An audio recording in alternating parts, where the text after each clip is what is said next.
It's good. That's a conversation.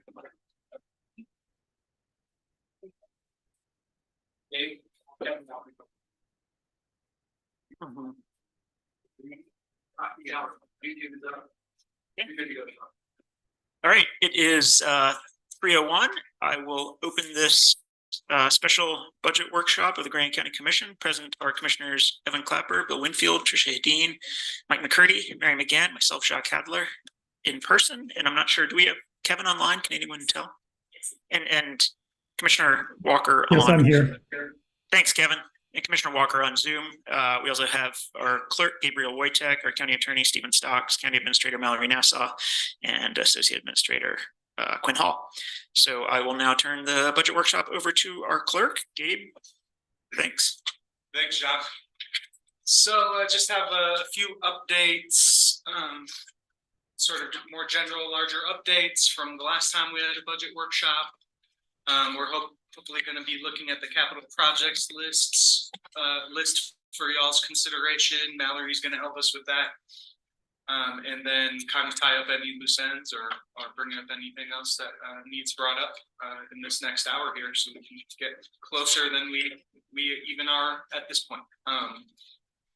So the first thing I wanted to bring up that's been updated since last week is that I did get all of those sales and use tax revenues did hit our public treasurer's investment fund account, and with that next month of receipts, I was able to get updated revenue projections for through the end of this year, which also carries over into next year, with the mid projection set to zero growth. So whatever those projections say that this year is going to land on is what we're entering into the budget for revenues for those that might be watching that aren't caught up.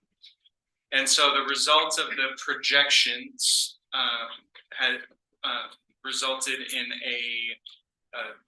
those projections came down a little bit based on that month that we received. That would have been accounted for the receipts of September. And the impact to the general fund specifically was a reduction in revenue of $193,547. And that is reflected in the budget document that I included in the packet. And that's largely accounted for through a couple different county general sales use tax. There's a 0.25% sales tax, as well as TRT mitigation, the mitigation side of TRT, which we use to offset general fund expenses. So that's an update on the major revenue projections. Any questions on that? So that was the month of September, you said, Gabe? Correct. Okay. Yes, usually that's the conventional wisdom, is that what we receive in November would apply to 2 months beforehand. It might not be a perfect science, but I think it generally tracks. Right. Correct. We don't have class. Are those reflected in COVID's projections that are included in our agenda document? The document, if there was a document in the packet. Oh, no, I think that was in an email. My apologies. No problem. No problem. I would be happy to have that uploaded into the packet for general use after this meeting. I think that wouldn't hurt at all. Okay. Make a note of that.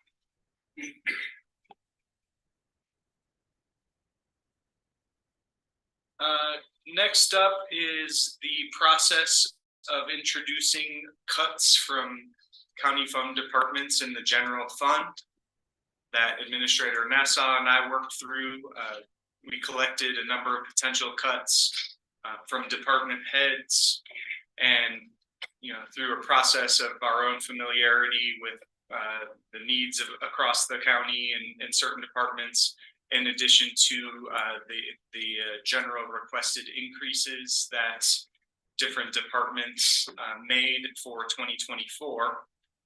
A number of cuts were identified and went ahead and entered into the budget. And those cuts totaled an amount of $470,871, and that's money that we sort of pulled back from 2024 in order to be able to balance the budget. There were also cuts made in Fund 16, that's economic development, largely from the film budget, also some from tourism promotion. And there were cuts that was cuts totaling $56,428 in that fund. And then there were also cuts that were made from Fund 47, totaling $141,122.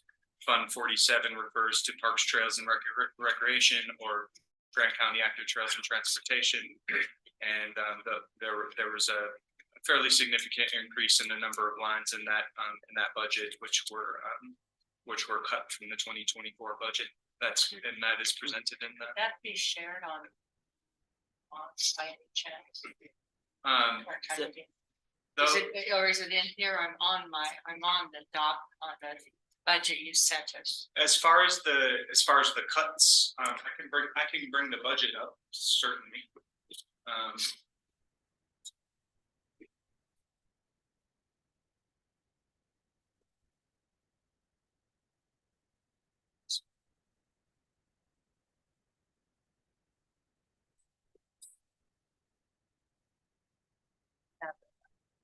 And as far as like greater specificity about cuts from individual departments and funds, I didn't provide that in the agenda packet materials. But it would be, if that's something that you all desire that should be shared in those materials, I would be happy to provide that detail. I guess I was more interested in the amount of money from each fund, like the funds Form 16 was, right. That's what I'm more interested in having. I have no idea.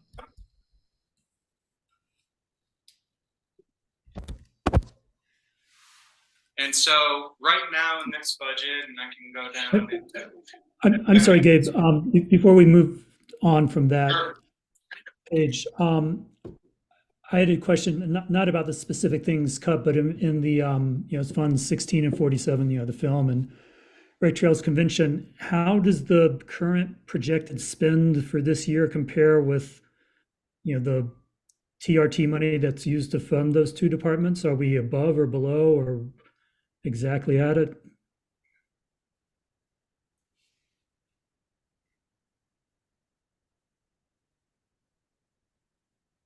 Just a second here, I'm going to scroll down to see if this document would tell us. One thing that I think we can look at is this number here, as far as what we're looking at as a proposed budget amendment that reflects how much is going to be taken out of the fund balance to make Fund 16 balanced. This 882,000 is a little bit misleading because that was a lot of that is reflected in this economic diversification line that was expended this year, and so I think it's fairly safe to say that 882 minus 533. I mean, this is all definitely a draw from the fund balance, but the way that this carries over close to 300 being the difference between these two numbers gives you a fairly clear picture that right now at the current pattern of spending in Fund 16, that there's a consistent draw of approximately $300,000 from that fund balance. Does that answer your question? I guess, but maybe I'm confused. I'm surprised. But what's the overall budget for Fund 16? What do you mean by that? Well, I guess like how much is being spent in Fund 16 for 2024? Sure. here. Oh, maybe I said 16. I'm sorry. I'm in film. My apologies. That's why I got confused. Okay. I just wanted, so the point of these questions is that, the money that funds film and also, recreation, conventions, et cetera, we don't have a lot of different ways we can spend that money. And so, if those departments spend too much, then we end up having to subsidize them with the general fund. But if we spend too little, then we just accumulate a fund balance, which we have to spend next year on very similar things. I'm just trying to figure out whether we're taking money from the general fund for film and recreation, or whether we're going to accumulate a fund balance that can be used for. Just wanted a rough idea. Yeah, it looks like with the increases in both film and in the contribution to Fund 47 from Fund 16, Mhm. it would look, it would, that we're not pulling from the general fund, but we are contributing from the TRT fund balance to cover those increases. Okay, so the amount spent this year is more than we're taking in for that slice of TRT, and therefore we're pulling from the TRT fund balance to make up the difference. Is that, and that's even after the cuts that you just outlined. Just 1 second here.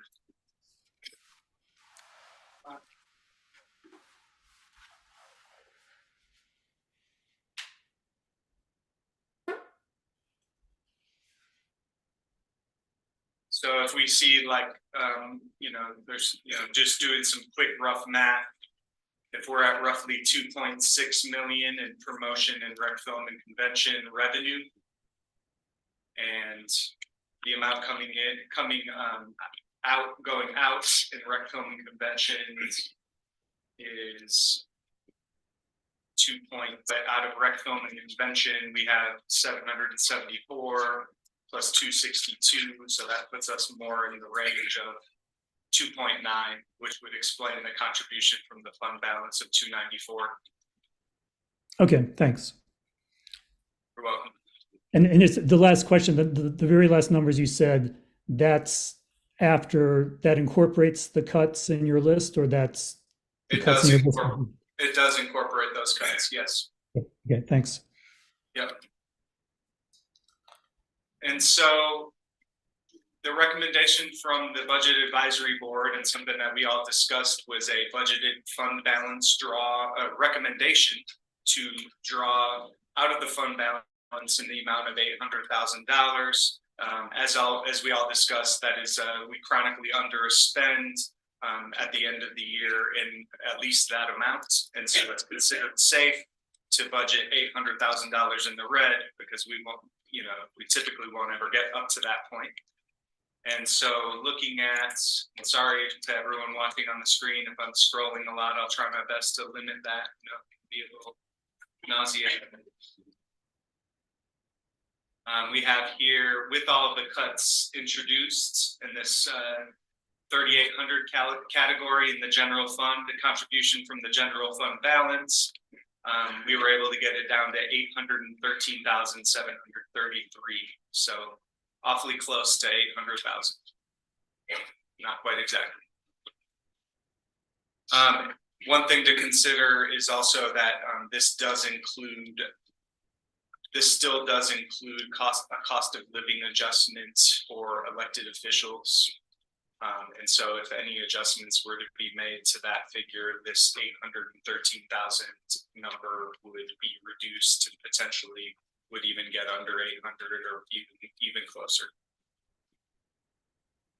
And just the $500,000 allocation, one-time allocation from TRT mitigation funds, that's been included in this budget, as well as the allocation of $150,000 to the Moab Valley Fire Department, which was a reduction from their request of 200, but an increase from last year's allocation of 100,000.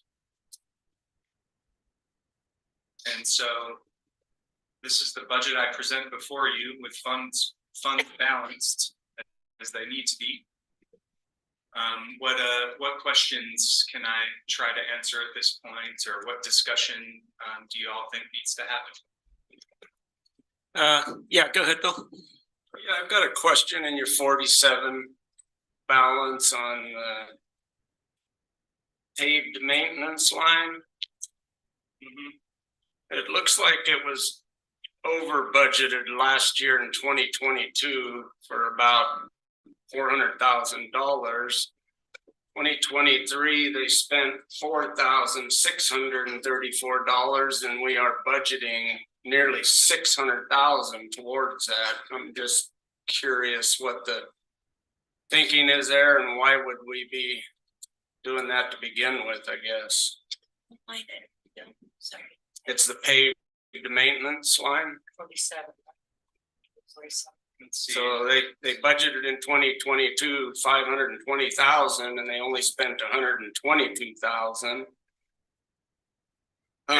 Last year you budgeted $500,000 and spent $4,600, and now where is all that money ending up? Is that And so this is essentially what the standard practice has been, is to budget to expense the restricted fund balance in this fund that's appropriated specifically for paved path maintenance. And so that comes from, there's $100,000 out of this $407,503 contribution of the optional sales tax revenue that is allocated annually to contribute to paved path maintenance.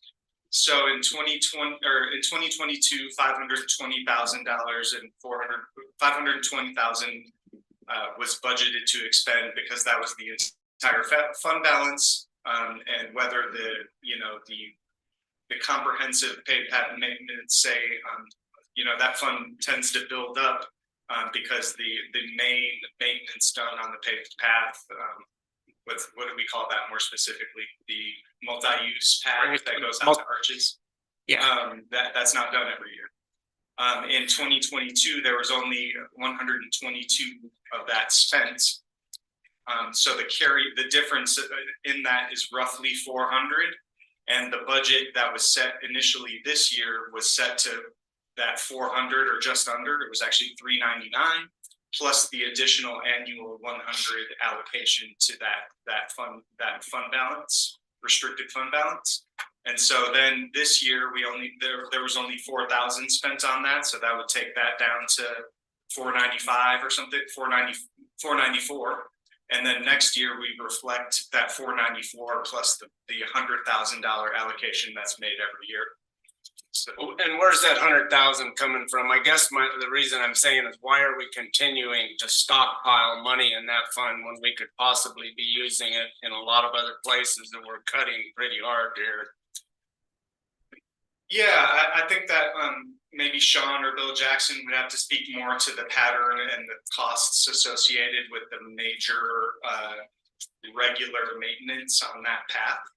And I wish that we could go back further in this budget to kind of see on a year when they were doing the big paved path maintenance, how much that got drew down, how much that was drawn down. I do also think that these funds, if it's building up too much, could certainly be allocated towards the Spanish Valley Drive, Spanish Valley multi-use path project as well. Yeah, correct. And so you're saying this money though is funneled to the roads department, even though we've got it here in active trails and transportation, and it's funneled from the roads department. Those revenues are receipted into the roads department fund and then transferred into Fund 47. And the amount of 407 and 100 of that is for paved path, and 307 is allocated for general trail maintenance purposes, because that's a qualified use of that optional sales tax revenue. I know Bill spoke a little bit to that in the last meeting, but I guess I'm still confused. So I'll look for some clarification further along the line here. I think I do remember when they do the comprehensive paving of the path, and they have to redo it. I think it's roughly every 5 years or so, maybe a little bit more frequently. I thought the expense was right around $500,000, but I can't recall exactly. But when they did it a few years ago, I think that's about what it was. And those are restricted funds that Right, can't because go. it's optional sales tax revenue, so, whatever fund balance is in 47, we have to be extra careful that, if we're gonna be pulling from that fund balance, we're not pulling from, what is really restricted optional sales tax revenue. Thanks, Gabe. Any other points of discussion regarding these updates or anything else that's, you all would like to express or bring up? We can move to the capital projects list and You mentioned the COLA a little while ago, and I kind of felt like we had a straw poll amongst the commissioners that was going to be excluded from commissioners, and I recall Stephen Stocks also spoke about him not getting one. Do we need to discuss that now, or will it come later? Is there a public hearing for that item? Okay, Right. I think that maybe we were holding on for Okay. that official action. thank you. Yeah. I don't Appreciate the remember straw education. poll. Yeah. I don't remember straw poll. Well, I don't think it was a straw poll, but you agreed with me, and I think Trish did, that it might be I good did. to bypass the COLA. I didn't. I don't agree. completely Do recall you that. think Thanks for it's asking worth my question. discussing capital projects and then if it's time in this workshop, we could tell us and Yeah. get to it in public hearing. I don't know. The tax association. Yeah. That's great. So I'm gonna bring up here this capital projects list, try to blow it up as much as we can here, maybe we'll get it up. I don't know if that helped. And I like that.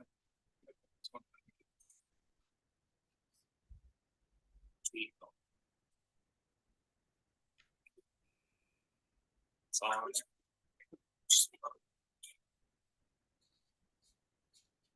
Okay. Mallory, since you prepared this document, do you want to lead this part of the discussion? Thank you. So these are some of our more significant projects and I put my notes in there. It's certainly a place for you guys to make those decisions. I'll be honest, I don't know what is kind of the norm for how much I'll spend out of this because it's something we certainly don't want to zero out. But I made notes and I made my recommendations and I'll run through those. And at the end, I think we'll just need your guidance on what you want to proceed with. The first is the airport for a paint beacon tower and maintenance. This is $10,000.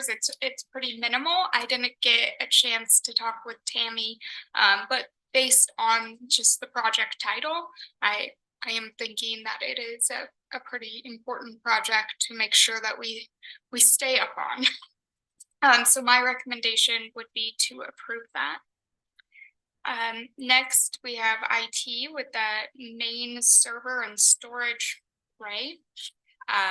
And so I did speak with the commissioner who had a question if that was more of our online kind of Gmail subscriptions, but this is actually like our physical server storage, and this has been in the budget for 2023, but IT is pretty busy, so they haven't had a chance, but I think this is a pretty important one to keep in there, so my recommendation would be to approve.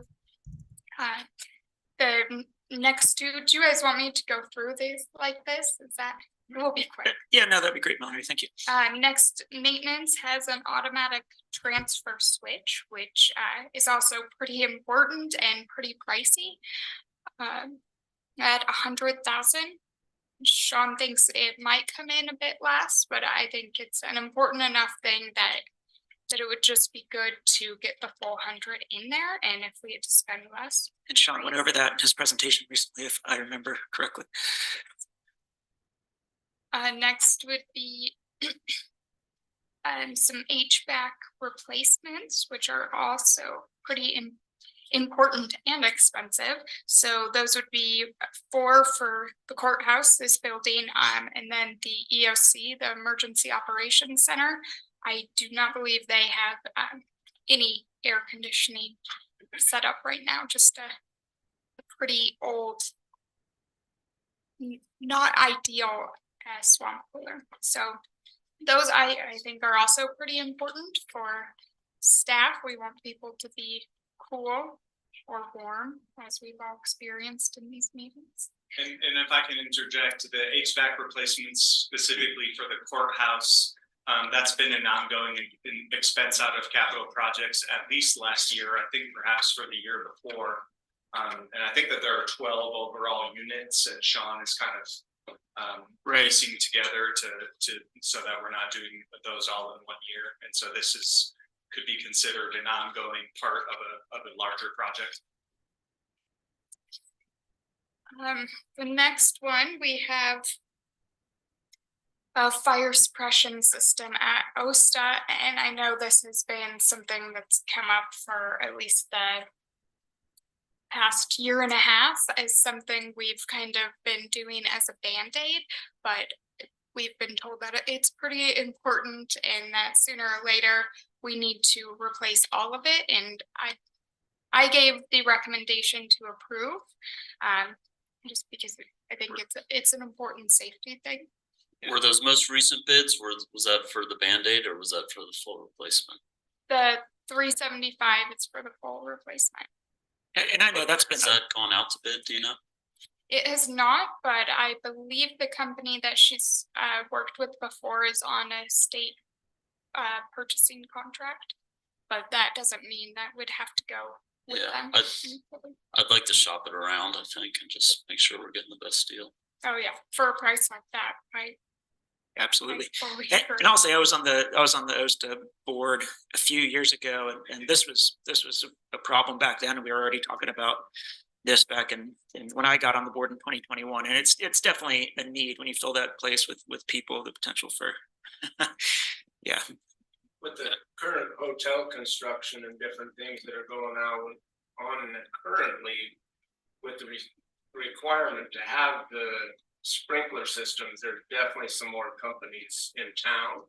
So I mean, I agree with him. I think it would be good to get 2 or 3 at minimum to look at it. Absolutely. And the current dilapidation and leaking of the current system, being a wet system, is looking at a different setup into this dry system. It's a longer capability of actually this project lasting longer than the wet system lasted, as I know from updates. Right. Okay, next OSTA is archery range that I believe we've already received a number of donations for, as well as some grant funding. So that is on here, as a technicality to make sure that we are budgeting for it and able to show the funds coming in and going out. But with all the donations and the work that's been done so far, I would recommend that you approve that. Next, we have OSTA pickleball courts and playground, and we received a grant for this, or we're almost done with the second phase, and it's a pretty pricey project. I believe it's $1.3 million. With the grant, we do have a 50% match. It is going to be a 2-year grant, so if needed, we could look at doing parts of that this year and parts next.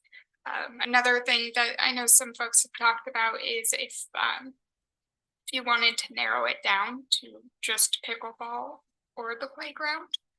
But I think it's far enough along, and my understanding is that the public really wants to see more facilities like this out at OSTA. So I put in to approve that. I certainly think there's room for discussion if you guys want to look further into that. Do you know if there's been talk with other agencies or organizations towards contributing to that grant match? We did bring it up with the city, but it was more of a conversation asking about the grant that they received, and it sounds like that just kind of fizzled out. I don't believe we had the direct conversation of if they would contribute, but we certainly could. There's also been talks between OSTA and the rec board on seeing if they could help across in this year's upcoming year's budget and splitting it over 2 years also. So if I'm recalling correctly, these pickleball courts started out as a city project. They wanted to put them out at Old City Park. Yeah. And that plan kind of got replaced with the idea to put them at OSTA. So I want, since they seemed willing to put money into pickleball back then, I wonder if they're still willing to, pay a share of the costs. I definitely think it is fair for us to ask. The pickleball courts have been on the master plan for at least long years. I went and looked at it about 3-4 years ago, during COVID, 3 years ago, 2020. So it's not like the funding came later, but it's been on the master plan for OSTA prior to the city's attempt to build the courts. But I do think it's worth talking to the city or to get some help. And he's better than none. Right, we'll take it. Next would be the Emergency Operations Center. If you all don't know where that is, it's out on Highway 191. It's where SAR is based, as well as Classic Air. They keep their helicopter there. It's a pretty old facility, and they very desperately need a new roof. That was in the budget this year, but it was budgeted at an amount that a contractor kind of gave a rough estimate for. And when it actually went out to bid, it came in, I want to say, like $40,000 higher. So this would be a take two. And hopefully we could get that replaced this year. And I imagine same with the hotels and having more folks in town, there might be more options to get more competitive pricing. But I think that that's pretty crucial. They have a lot of servers in there worth a lot of money, state owned, and I think they've even had water leaking onto those directly. So seems like combined with the HVAC replacements and the roof as a project, it makes sense to do them at the same time, but I don't know the specifics. Next, for the airport, we have a security gate replacement. There's a note in here that it's a FEMA grant and no match required. So I, of course, would recommend that you approve that. And my assumption is that that's just another example of we need to make sure that we're budgeting for it so we can show the revenue coming in and going out. Next would be the plan that we've discussed for the capital facilities planning and designing that I'd like to reissue a contract for. This is the same amount that was in, I believe, last year, 2022's budget. I think it's pretty crucial if there is a desire to go forward with a new facility of any type in 2024, 2025. I did add that, actually I didn't have that one, to the commission, strike that. But I do think it's important to approve that. It's crucial. The others you'll see I put to cut, and these are just my own thoughts. I think as I've brought up before, I go a little conservative, and I think it's because of my sticker shock being involved in the budget this year. So perhaps you want to pull some of these off, but airport has new vending machines on there. I think we've actually ordered a few and haven't received them. So demand letters going out, but that's neither here nor there. So I would not suggest that you approve that at this time. Wasn't there a concessionaire that was putting vending machines out there? Yes, I think they've got a few.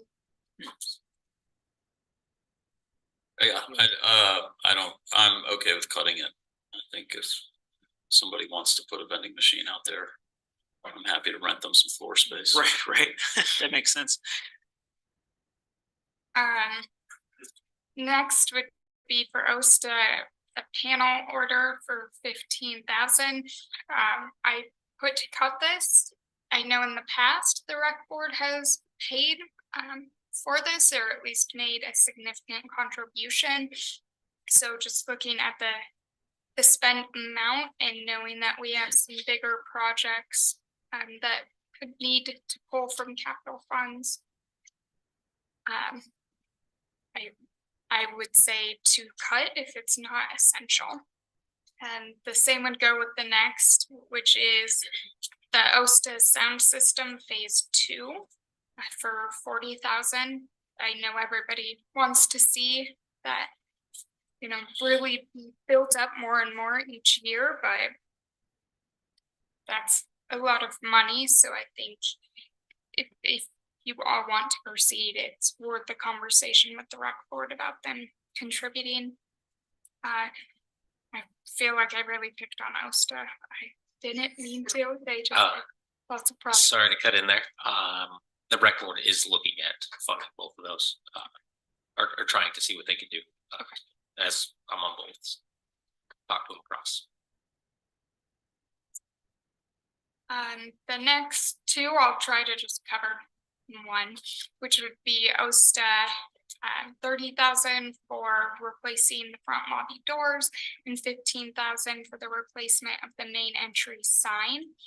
I do believe the OSTA doors, when there is significant amounts of rain, it has some water coming in, but I don't know that it's critical. And looking at the budget and being a little tight, 30,000 seemed like a lot unless it's critical. Let's say more so with the replacement of a main entry sign, that's maybe one that's more on the wish list than the want or need list. I'm sorry to keep cutting it I out. don't know. On the replacement of the main entry sign, I know previous to my existence, there was some talk from both the sheriff's department and event hosts speaking directly towards Jeep Safari, Red Rock Four-Wheelers on a donation of a sign, and we looked against that.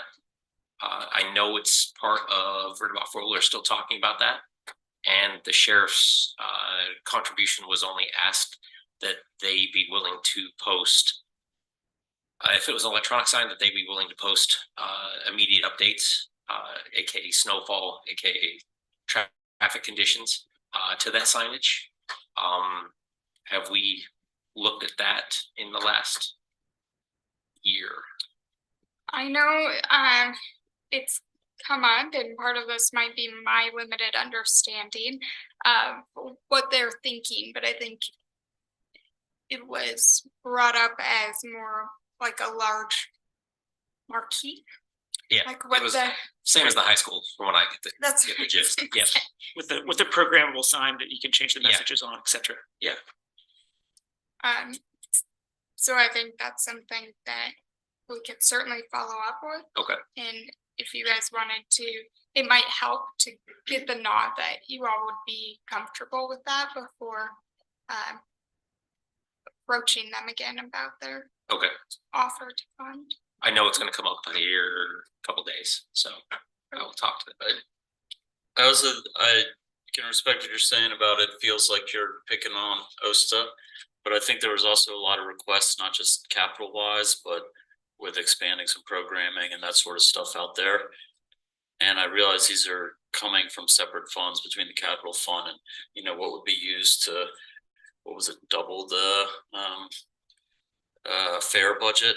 And I think with some of the goals of expanding the fare to attract people to town, if Angie has more of a priority around some of these panels or the doors, I would almost feel like addressing those before bringing another rodeo to town. And that's so with being sensitive towards feeling like we're chipping away at one budget, I could kind of say, hey, you know, let's rework the whole thing, sort of thing. I did talk to Angie a little earlier, not about the doors or the sign, but just about the fair. And as I shared last week, she was at a conference.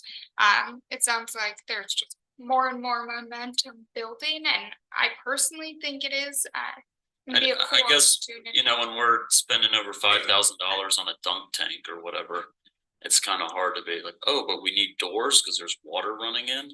It's like I would rather prioritize taking care of the facility than, you know, some of the other spends. And But that's just a sidebar. I also look at that as a two-sided coin there. There's not a lot of events hosted directly towards county members. I mean, with the current attendance of the county fair, I can only speak for offering more out of the budget. I understand that doors and facilities come from a different budget, but that's our job to upkeep that on both sides of this coin. Yeah, I was just going to make the point that if we try to save money on the fair expenses, we can't. I think a lot of the fair funding is I'm sorry, someone. Yeah, go ahead, Kevin. Keep speaking. You're good. A lot of the money that we're using to fund the fair is not available for doing doors. So, you know, it comes from a budget, you know, TRT with different restrictions. So. But I get the overall point. And on the topic of, there was a Red Rock four-wheeler contributions, I just wanted to give a shout out because Angie just let us know that they finalized a contribution this year of $24,000 to OSTA for bleachers and some sound equipment that's not part of this larger sound system.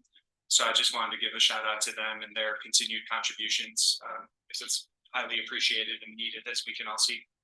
Yeah, absolutely. That's generous. Thanks for updating us on that, Gabe and Angie. The next item, also OSTA, is for an implement shed, and I sent this last night, the night before. At the time, the version was with us paying $50,000 and DNR, Department of Natural Resources, paying $100,000.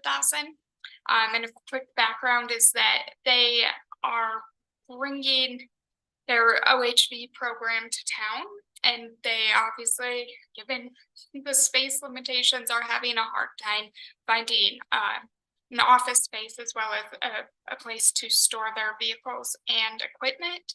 So an implement shed is something that's really needed at OSTA, so they wanted to approach it as, what can we do for you guys in exchange for being able to have a little office and storage. My only concern here is that it would be right now a 5-year agreement, and I know that there's some big ideas and small ideas for OSTA, and so I would just want it to be mindful thinking about the future, because obviously 5 years giving up a piece of that property, even though it's pretty big, limits some things. So I asked Angie, and I can talk to you all later about it, but maybe presenting the concept at the next meeting to make sure that everybody's in support before it comes to you as an actual proven action item. I mean, I think it's just off the cuff, like DNR, specifically with the division now about direct. They have a lot of money. We're pulling a lot of money from them and then even the Division of Wildlife. So I think a relationship with them is a positive thing, you know. So certain relationships we don't need, but this one I think would be a positive one overall. It's just on the side. But yeah, if Angie would come and present, it'd be great. Thanks, Trish. Mike?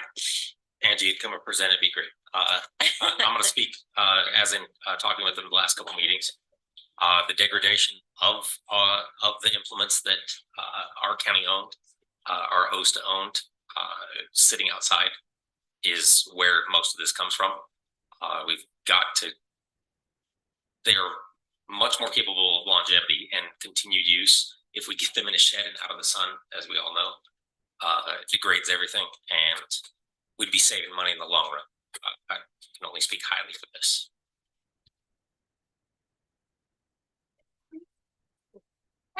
And next, Bureau, moving ahead, would be airport. They have the terminal awning for the baggage area, 50,000. I said to cut just because it doesn't seem essential. I'm sure everybody would appreciate it, but I think there's also the potential for airport improvement projects or other grants that could come in. So I noted it as a would be nice, but not a crucial. We also have replacement of brushes for the sweeper at 18,000.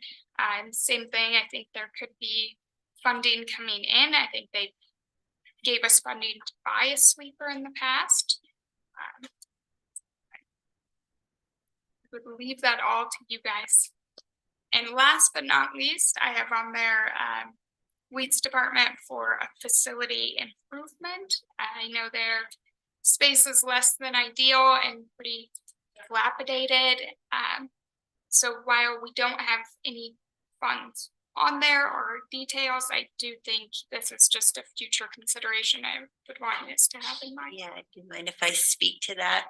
I was with at mosquito abatement last night, and they're in the same facility, and that facility is very dilapidated. But I do think it's the bigger picture, and I'm not sure how. And I think this is where your idea of having us come up with like a big picture each year and breaking down like what are the immediate needs, and that building's pretty bad. Like it's definitely, and I don't know how we take into account all needs of the county. This is a tough one, and then start to, you know, prioritize them as far as improvements. But that one's probably, it's in pretty bad shape. So it's both, it's not just the weeds department, it's also mosquito abatement. So just a thought, and I appreciate that it's just for future, but you know, it might be one of those deals where we have to tour next year. You know, we go through and do a tour and look at all the capital improvement needs and then make decisions like this, you know. And I don't think it's on our current CIB list, which we'll need to update Yeah, that'd be very great. soon. And That's so a good we one. will add that. That'd be great. And I think there could be other conversations about auctions. Yeah, that's a great idea. Thank you. Okay, go ahead. The other one I'd like to question is the replacement brushes for the sweeper, Mallory. I'm not sure if she should have that in her budget somewhere, but I believe that's what she uses for snow removal on the runway. So just from airport board meetings, so. Not optional. Well, I don't know if it's optional or not, but I think that we probably need to check with her and see if there's somewhere else she can pull it out of, or because I think that's dictates whether they can land or not, so. It's kind of important. Okay. For the safety behind that. With the weeds facility, do we own that land? Is that someone? It's at the recycling center. Yeah. It's those little. Oh, okay, great. I didn't realize that either. Yeah, small. Tours. There's just a couple, yeah, one's an actual metal building, but Emphasis one's on just bigger than the other. But Yeah. my memory serves me, or maybe No, I think why. That's a great point, Mike. I think it would be fun to do we could do a field trip maybe in 2 different groups to some of those facilities next year and check them out. That I is a think, good Yeah, idea. Yeah, the chemicals that involve make it tricky because it's not like, oh, just bring it down here. Because there's like a lot of regulation storing the right. herbicides and pesticides. Right. And everything. And with that, I believe it's $1,812,000 in asks, and I just put a note based on my recommendations that would be approved at $1,632,000. I certainly would not be taken back if you approved less. Great, I appreciate you taking the time and going through all those. Mallory, it's yeah, they're all needs, and it's again tough decisions to make for sure. Do we know if we split that pickleball project into the 2 years, what that would look like? Like, could they do the courts 1 year and then the playground the next year, or vice versa, or is it? We have pretty detailed budget breakout. I'd have to take a look, but I think that could be doable.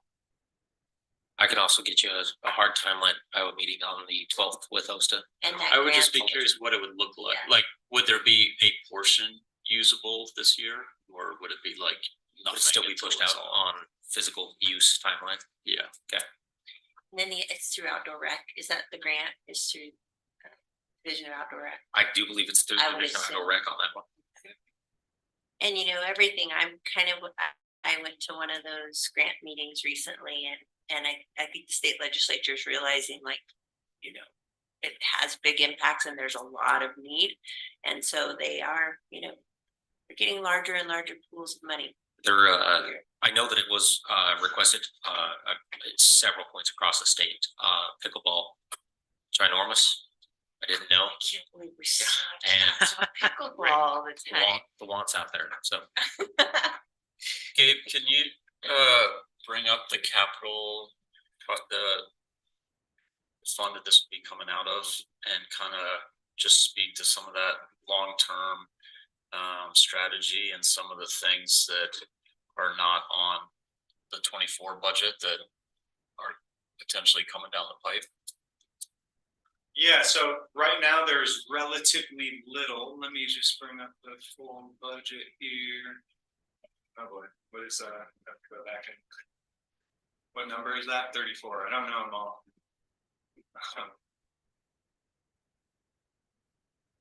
But I was highlighting that just to give a nod and a reminder of the fund balance that we're carrying in the capital projects general fund.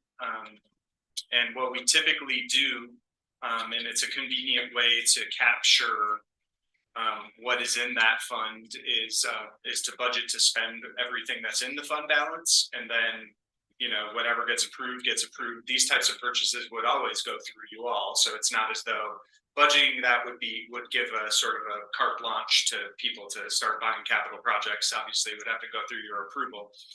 So what we have in that fund is the amount of $13,187,811.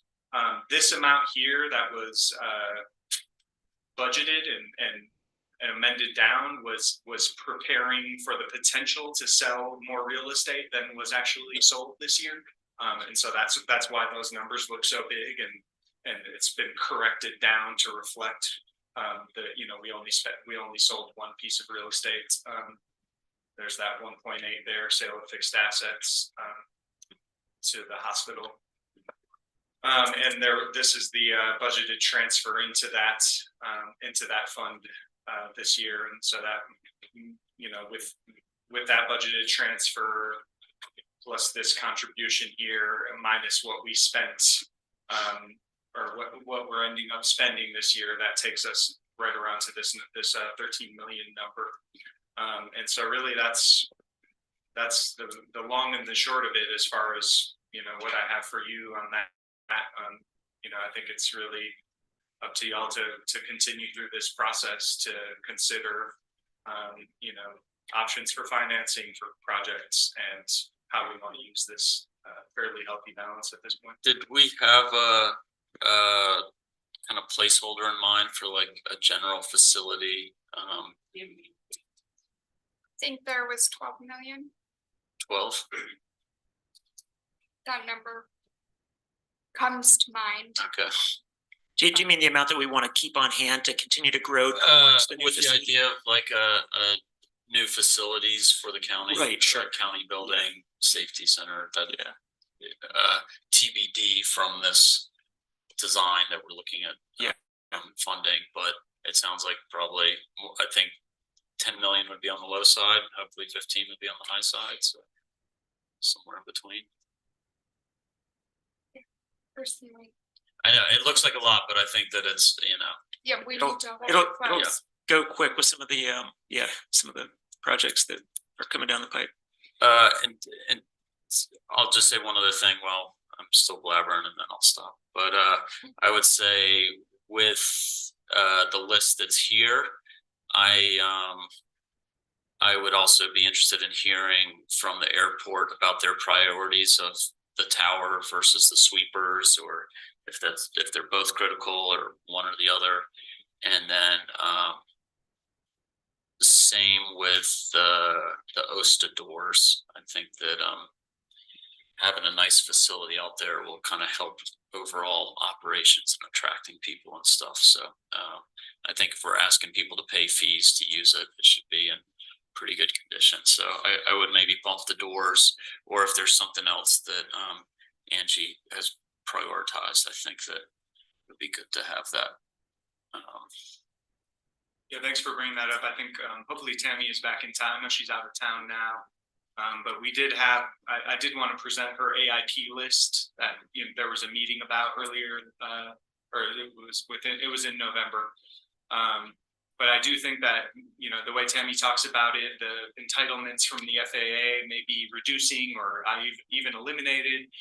There's also this bill funding available, BIL, that's available to help offset expenses for airport projects. So there, depending on how, what Tammy's able to inform us of, there might even be some urgency within the next couple of years to take advantage of funding that might not be there.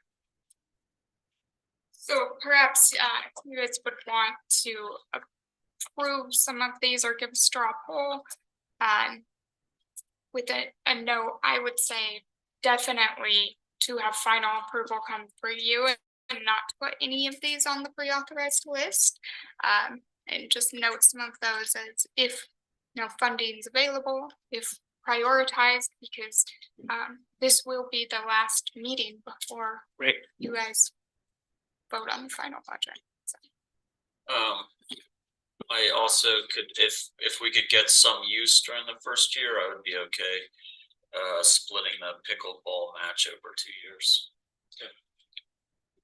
Mike, do you know with the doors, are we in danger of causing more damage out there if we don't replace them, i.e. water coming in and damage? Under flooding conditions Yeah. or extreme rain conditions, we will see water in the front lobby area, but the large set damage was from the prior roof construction, not these front doors. So the main damage came from the roof leaks, not the front door leaks. Okay. But I mean, it's an upkeep problem on the front doors. Right. It's not a drastic, gonna tear down walls like the roof leaking was. It's just concrete work in front or something. And you could It's my also understanding they were like custom doors, like they're not just they're like they're aluminum cut doors, and they're one-offs for the building. You have to have a company, whoever would bid out have to come in and custom build a set of front doors. $30,000 doors. They're not cheap. Right. And I know that from the construction side. I know Right. Bill can talk to that too. Mary, you had your hand up? Couple things, just the doors, I think anytime you're talking about maintenance, water coming into a building is good. And as far as pickleball and playground, this has been ongoing for over 2 years. We started talking about this in 2001 and 2020, and people are incredibly anxious for it to get up and running. I hear about it constantly. And so I'm personally not comfortable with splitting it into 2 years. And I believe that the city punted on the pickleball thing at the city park. What was it? A year and a half ago? Am I right? So it has been a while. It's been a conversation, and not a pickleballer myself, but I know we have heard from a lot of that constituency. So. And a it's lot, exciting yes. to have, it will be the only handicap accessible playground in our county. And so I'm really excited about that as well as the pickleball courts that Also, there it's like, this isn't the first time we've seen, it's been proposed for like 3 years. and there has been a lack of a playground south of town. Basically, there aren't any. So The Mike? to speak to the availability of having pickleball courts too and access to this year. It also gives OSTA another avenue to hosting other type of events, pickleball events out there, tournaments. etc. Which is definitely lacking in this side of Southern Utah, as I've been told over and over again. Yeah. Chair, I'm gonna ask that we move on. Yeah, that's a good point. It is. I'm totally Hey, joking, pickleball. but No, and it is 4 o'clock. Everyone who's here for our 4 o'clock meeting. This is our last budget meeting, and how are we pretty close to wrapping up? That's all that I would have, but I do think it would be good to get a straw poll of what you guys wanted. On these projects, I'd give the thumbs up to everything that you've highlighted in green myself, and I tend to agree that if possible, that I'm for funding the pickle ground and the playground this year, and I also would be in favor of the doors at OSTA from what I'm hearing. We're waiting for the. Implement shed, I think we're waiting to hear on. Right. Yeah. Yeah. Where DNR paid. Bill? Yeah, just a quick note on the pickleball. When the city was gonna do it, I was a little bit involved just in paying attention to that. They had an $80,000 grant, and I believe the pickleball courts were gonna cost them in the neighborhood of 300 plus. So they had money in their budget. It might be willing, or it might be worthwhile to see if they want to participate in that. Certainly. They're gonna stop taking my calls soon. Financial requests, but I fully support continuing to ask them to contribute to things like this. So. Let the pickleball constituents know. Get the city up. Yeah. Anyone else want to weigh in on these cuts? Is everyone good with everything in green? Yeah. In green, truly my main question was allowing someone else to put some vending machines. We can look towards that in my eyes, but that's my one and hope. And the doors. So is everyone here supportive of everything in green plus the OSTA doors then? And then you're gonna check with the airport regarding the broom. Regarding the room. And we could add that, if need be, just with a note that if it is kind of critical and she sees it as a priority, that would add it to this list. Okay. I'm good with that. I'm good with Did- this. Okay, that sounds great. Kevin, do you have anything to add? Nope, looks fine to me. Great. All right, Gabe, do you feel that we've accomplished your goals here? Yep, I'm not done tonight, so. Great. Yeah, we'll be back for some public Great. hearings and whatnot later. Thank you so much, Gabe. Okay, I will adjourn this special workshop. It's 4:04. We actually have a Thompson meeting, and then we have a regular commission meeting. I'm going to do a recess until 4:10. Take a quick break, then we'll be back for Thompson, which shouldn't take very long, and then we'll have our regular commission meeting. Thank you, guys.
It's like one center and try. All right, it is 4:11. I think it might have used to be. Let's see. Oh, I'm sorry, I'm pulling up Thompson. It's 4:11. I will now convene this meeting of the Thompson Springs Special Service Fire District on December 5th. Present are Commissioners Clapper, Winfield, Hedin, McCurdy, McGann, and Hadler. In person on Zoom, Commissioner Walker, County Attorney Stocks, County Clerk Wojtek, County Administrator Nassau, and Associate Administrator Quinn Hall, as well as Thompson Fire Chief Mark Markham. We'll start with a citizens to be heard section. And again, the citizens to be heard is just concerning the Thompson Special Service Fire District.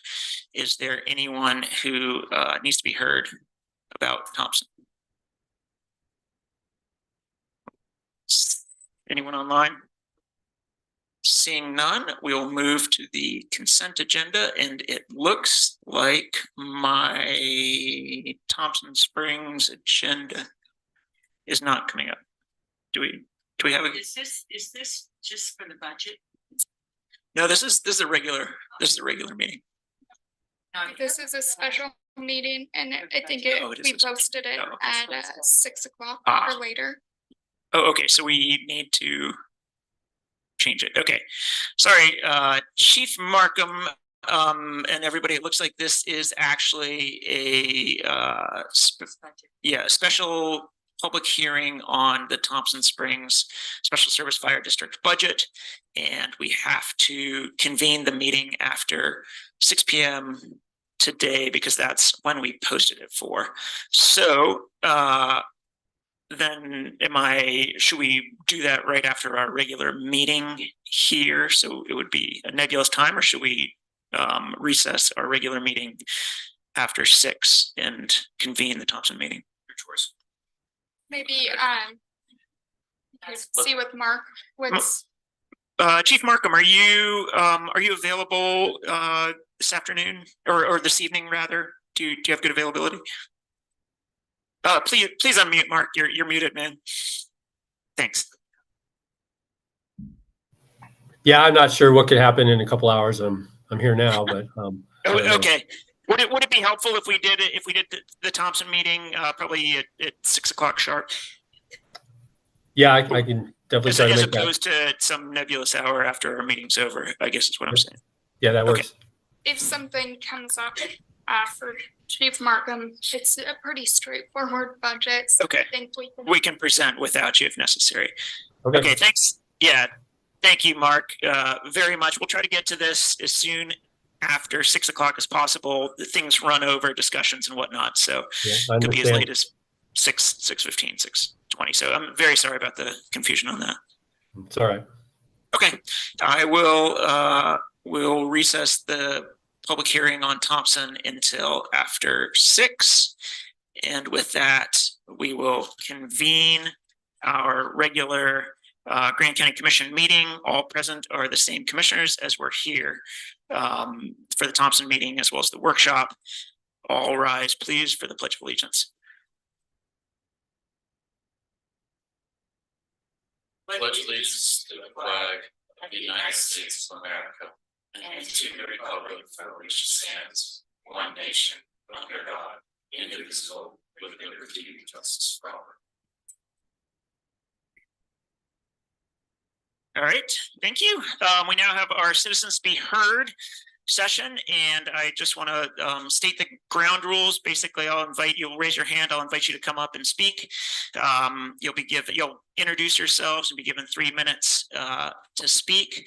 In the name of not having another 10-hour meeting today, I would ask that you please respect the 3-minute rule. Mary's going to hold up a sign that shows when you have like 1 minute remaining or 30 seconds remaining, just to try to keep everybody to about 3 minutes. I'll definitely let you finish your thought when three minutes come along, but thanks for that.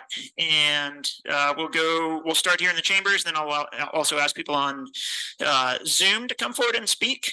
So I will have someone come forward. Please raise your hand and I'll call on you. Yeah, Jody, please.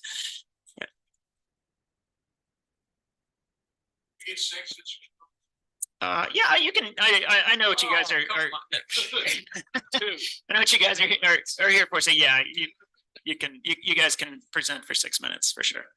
Hi, everybody. I'm Jody Patterson. I'm the chair of the airport board.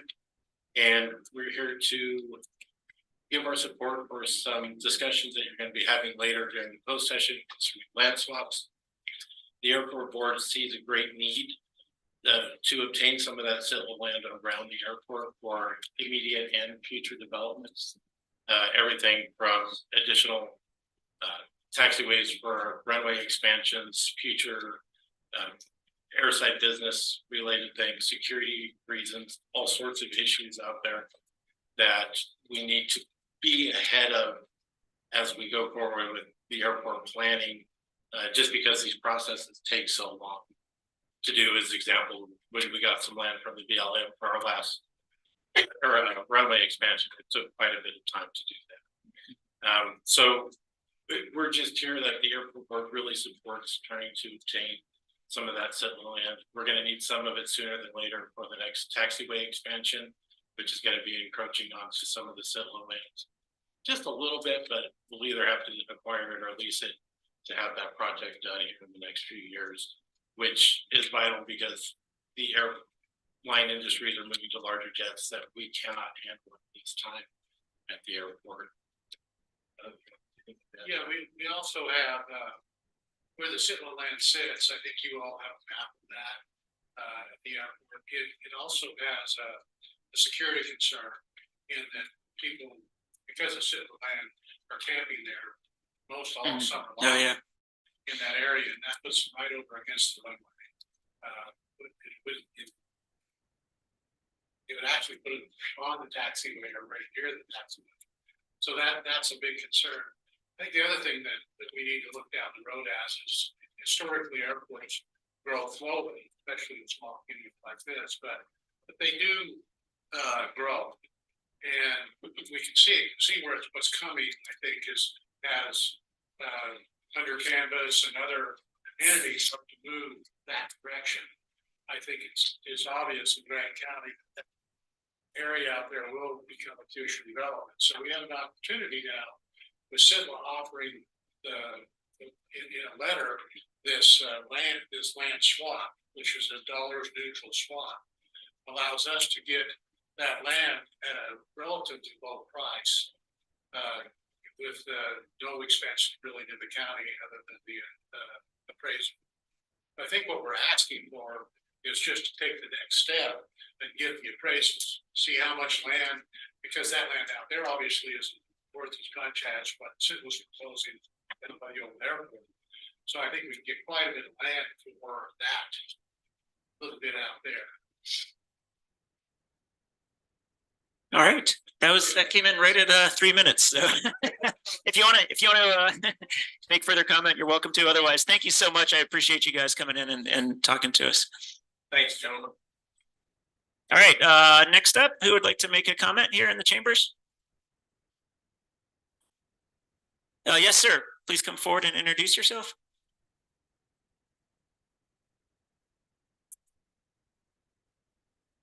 Hello, my name's John Gerard. I own Jen's Jeep Rentals here in town, and I also work for General Distributing, which is the Budweiser distributor here in town. And I'm not super prepared, but I am here to express my concerns as far as our advertising budgets and things of that nature. And I will say that I do the bar route here in town. I go into every restaurant in this town. I talk to all sorts of business owners, and the general consensus is our business owners are scared. All right, I'm scared.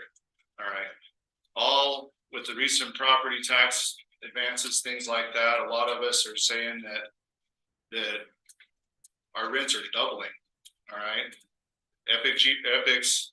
I shouldn't even say their name, but another outfit here in town, their rent doubled, went from $4,000 to $8,000 a month, and those costs are going to extrapolate down to the tenants, and then we push all that down to our costs and our employees, and it affects everybody. I realize that those things do have to happen. All right, sooner or later, property taxes are going to have to come up. That's something that's inevitable. What my concern is as a commission, it feels like you're not on our side. All right, we get this feeling that we're not doing everything that we can do to bring people to this town. And I realize that there are certain ideologies in this room that don't want that, but it affects everybody. It affects all your constituents. It doesn't matter if you're Republican or you're Democrat.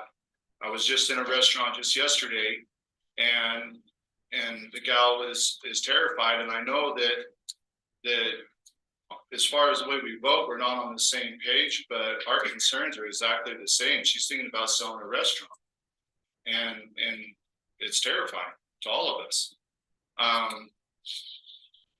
You know, and I just, you know, it just worries me, and I just hope that as a commission that you'll do everything you can to bring people to this town. We need them to come to this town. All right. I'm not against any user group in this town. It's not Jeepers against bikers and hikers and all that. We can't hurt one group without hurting everybody. We need everybody to be on board with this. And as business owners and our employees, it doesn't matter what side we're on politically, we're all feeling the pain. All right. That's all I have to say. Thank you. Thank you very much. I would call somebody else from the chambers. Just raise your hand if you want to come forward and make comment. Yeah.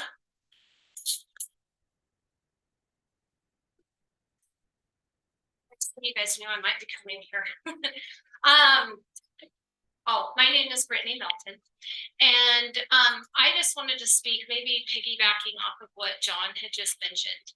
I have seen many decisions, whether it's coming from 17 times to say, no, we don't want housing, or asking, or, you know, I've seen for many years, we need this project, or I've seen for many years. I'm like, well, if you've been for many years, it's time. It's time to actually be there. That's my opinion.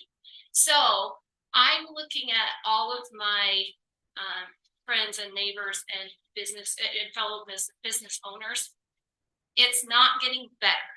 So I'm asking for you guys to work on these changes so we can get better.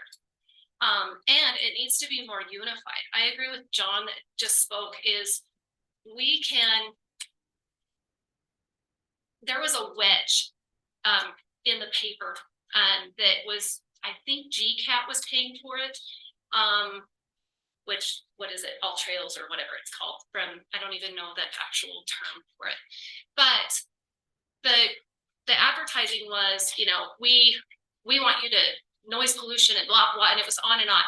The next thing, when I finally brought that up, I did see a change. So I want to thank you, whoever it was. I think it may have been Colin Topper, I'm not certain, or maybe you, Jacques, but it was, that wording was changed, and it was, let's be a good neighbor. So I appreciate those things, but I really do think you guys as a body and the leader, you need to be more unified, and you need to work on helping everyone, not just special, your own project, your own thought process. Try to look at it from the constituent's point of view on being able to take care of this.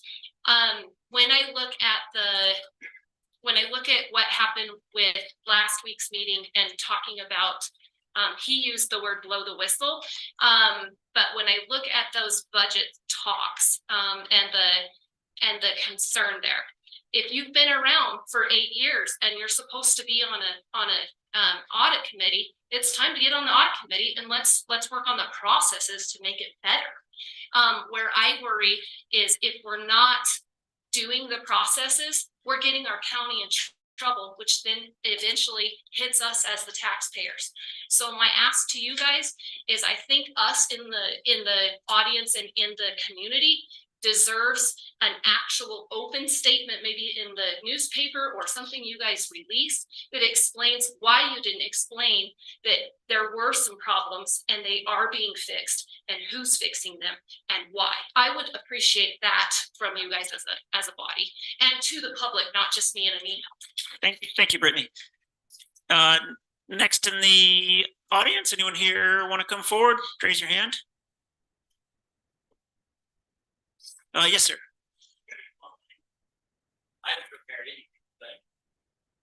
Anyway, my name is Dwight Johnston, and I just sort of follow up what he said. We do have just an overnight rental, and we talk to a lot of people that have them, and that business is way off this year. Like way off, like 40% off. And I think a lot of it has to do with this commission putting the kibosh to certain projects on weekends, not approving stuff. It's harder and harder to get things approved, 4-wheel projects and stuff like that. This town is a recreation town. We've passed the stage of being a quiet little community a long time ago. And people, businesses have spent a lot of money coming into this town, and they need your help to see that the tourists keep coming. That's how they're all funded, and it affects everybody down the line in this town. So, and I've had everybody I know, their business is off this year, and they're all starting to complain about it. At the same time, my property taxes on my business went up this year 40%. That's pretty hard to make up, because when things are going downhill, as far as the amount of business you have, and budget's off, you can't pass that on to your consumers. Like, well, I got a 40% tax rate, I'm just gonna add another $100 to the nightly rental. That doesn't work out when nightly rentals are down 20%. So I'm encouraging you to really give it more thought before you just turn down somebody that wants to have an event in mind. And also, I'd like to mention that the 4-wheeler event that you guys mentioned, put in $20,000 or whatever it was to help on that budget. That kind of stuff's available. Utilize it and help our community grow in the right way, but don't be so negative as far as always wanting to stop stuff. Let's encourage our tourism and see this town grow in the right way. Thank you, Mr. Johnston. I'm going to go to Zoom and see if there's anyone on Zoom who'd like to comment. Looks like okay. Looks like none. Okay. I'll go back to the chamber and give one last call at the chamber. Anyone care to come forward? All right. Thank you all very much for your comments. Appreciate it. Let's move on to.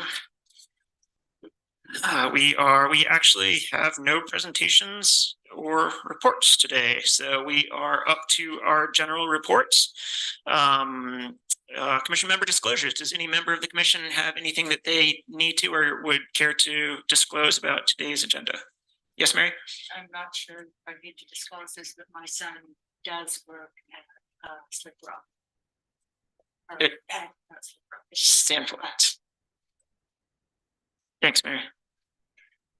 Just a disclosure that's already been made. My wife works for the county and I work for the county. I don't know if we're just disclosing those things. Right. As well. I was thinking of it. Sure. Yeah.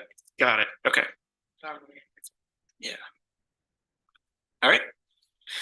No more disclosures, so we'll move on to general commission reports and future considerations, and I'd start with Commissioner Clapper over there. I'm just pulling up my calendar, but I think since our meeting last week, I have not had the pleasure to have any official business. All right, I know the meeting came quickly, so I'll bet our reports are shorter than normal. Mr. Winfield? Commissioner Winfield, I'm sorry. Yes, since the last meeting, I participated in Better Destination Steering Committee. Jacques was also there and several of the community members as well, just trying to come up with a little bit of what we want for goals around tourism and economic growth in the future here. And so that study it is kicking off, and the team was here to present to us what they thought that we wanted, and we kind of tweaked that a little bit in their statements and what they were looking for. And then I believe they held at least 3 meetings after our meeting, or 4 more that day. So, and then the following day as well. I was on a UAC Zoom call that was in regards to SB 174, which is a housing. And I've mentioned that I've connected UAC's lawyer with Stephen in the past. That's still ongoing. And I believe if you've been watching Utah news at all, that the governor's office is pushing for further advances everywhere in the state for more housing. And so that was discussed in that UAC call as well. And then I believe the governor was supposed to make an appointment today to a new person, and I don't know, I haven't heard who that was over the housing portion of. I did hear who that is, and I was gonna mention that, and I totally didn't bring my notes from my phone call that concerned that today with Cody. We do have somebody else that the governor has appointed over housing, and we'll find out who that is later. Then I was also at I don't even know what the title of it was, but Moab City put on a meeting that was discussing rump and the different water entities. And Carly and Chuck did a good job of educating those of us in attendance as to the ongoing efforts of collaboration between the different water entities and some of the directions that they could possibly go in the future for more water. Trish was there as well. And then I've been in meetings with Mary and Jacques, mostly phone meetings, and Cody Stewart, our lobbyist, about the potential visit from some state legislatures down here, legislators. And then also had some discussion around the well monitoring grants that San Juan County is working on, that Mac McDonald from San Juan County and myself started almost a year ago, and those are still in a tentative state, so they haven't been awarded, but they are still in the queue, I guess would be the way to look at that, for potential for San Juan County to receive grant money that would go towards monitoring wells. And that's all I've got on my. Thank you. Trish? I just have two things. Last night I went to the mosquito abatement. They are doing great. The one downturn was that Morgie, their secretary, is no longer going to be with them, and so that position will be open. Just pretty quiet around there, and I've already spoken to you about, they brought up the facility as usual, etc., and so on. And then I went to the rump meeting, also water resource utility management plan by the city. I wasn't able to be there the whole time because of the other meeting. I think it might be interesting, and I'll kind of reach out to Carly if maybe they come and do just a brief presentation to us, even though we're not one of the water service providers, obviously, but Grand County is obviously would be greatly impacted by any decisions made within that plan. I think it would be interesting. It was good. There was probably about 40 people is kind of what I counted last night, like 30 citizens, quite a bit of engagement by citizens, which is great because it's talking about 100 years into the future projections for water within this valley, which I think would be pretty hard to project that, but anyways, and then growth, and where would that water come from to support that type of growth. They're estimating, growth to go from approximately 11,000 to 50,000, and so I think it was 47,000. So yeah, it's in 100 years. In 100 years. Wow. Which I did look up. I will tell you, I looked up the growth. I looked that up this morning from 1920. I say yes, correct, to 2020. So the population of Grand County in 1920 was 1,800. Because I was interested to see what that growth pattern has been. So we had a little debate this morning. So that's interesting. Yeah. All right. Thanks, Trish. Mike. We talked about many points already with OSTA today. I actually have that meeting coming up on the 12th and the Recreation Special Service District on the 13th. I will be taking those questions to those meetings. Mainly I have the split on the grant funding and how it is going to slow down. If it does slow down active use of pickleball, etc. I did want to state to Gabe's point also, he announced that Red Rock Folders had purchased $24,000 worth of bleachers for OSTA. I also want to give a shout out to the rec board. They funded thank you, Red Rock Four-Wheelers, for funding the bleachers. They could not, in that funding, authorize the transportation of that. The rec board or the Recreation Special Service District actually stepped up and funded $6,000 worth of transportation to get those to us. So I want to say thank you to them also during that. But That's it for me. Awesome. Thanks, Mike. Mary? The day after our meeting, I had an economic development advisory board. We got to meet this people who are working on the strategic plan. They seem very capable and very excited, and you've already got to be part of the plan and be interviewed. So that was very exciting. Then we also had a presentation with one of the people that were funded. Was the new facility for the high school, the alternative school for kids to help with the graduation rate. And the teacher came and a student, and it was very positive. It's really exciting. Right now it appears as though the program is really working. In fact, it's working well enough that they need a new teacher, another teacher, an additional teacher. So if you know anybody that would like to work with small groups, high school, teenage age, contact the district office and apply for the job. But it's very exciting to see. I think it will help with our graduation rate. Some money well spent. On the next day, Thursday, I went to the Canyon Country Partnership. As usual, it's a very long meeting. I'm going to hit on some of the highlights. The 2024 annual state park passes are now on sale online. They're $125 a year for Utah residents and $65 a year for Utah seniors. Dead Horse Point has been very busy. They had a lot of people during the solar and a huge Thanksgiving weekend. They're going to be opening Miners Point Overlook on the far east rim. So there will be greater trails and larger area for visiting. Goblin Valley also has been very busy. It's been very busy during Thanksgiving. They were they had a visitor get stuck on a rock and they had to perform a successful rope rescue. Trying to hit on the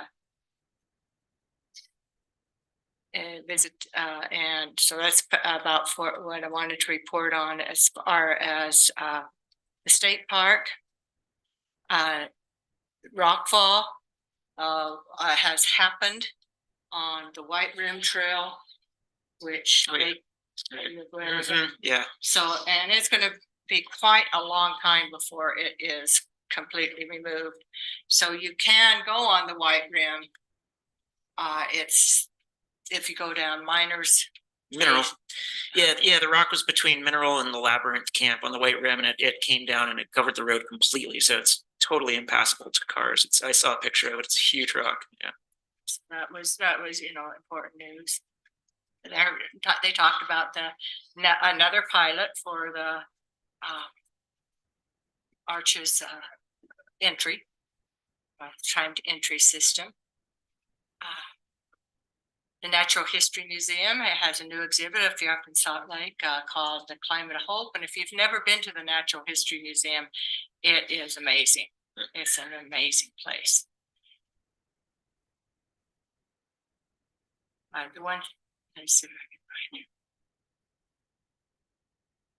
It's really interesting. They did have a vehicle go off a 150-foot cliff on Hurrah Pass, and the guy survived, and their dog.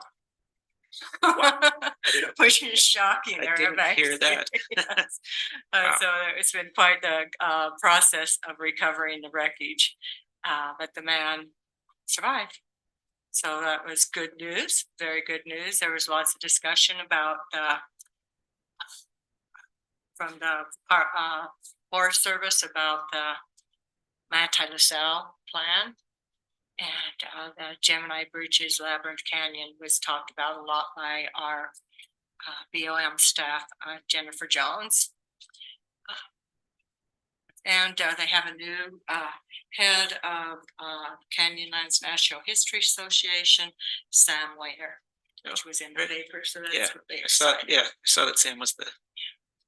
I also had an hour and a half interview with the government accountable audit organization, which talked about the last 5 years with the UMTRA project. And it was with me and Joette manganese. It wasn't about money. It was about how open and willing they are to work with the county.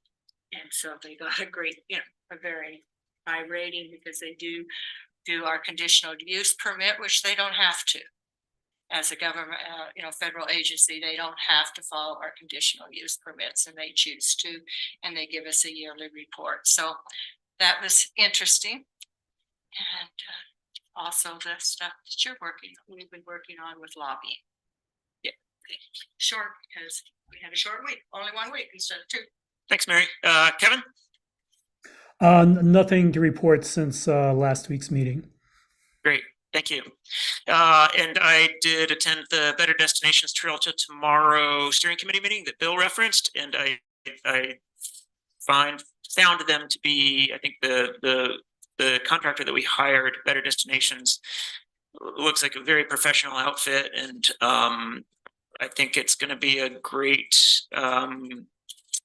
study, and I'm excited to be a part of that. And there will definitely be, if you're one of the various stakeholders in the community, I think they're doing a really good job about reaching out to everyone who should probably be heard on various aspects of our recreation economy. So maybe expect a call or an email. But I'm excited for that.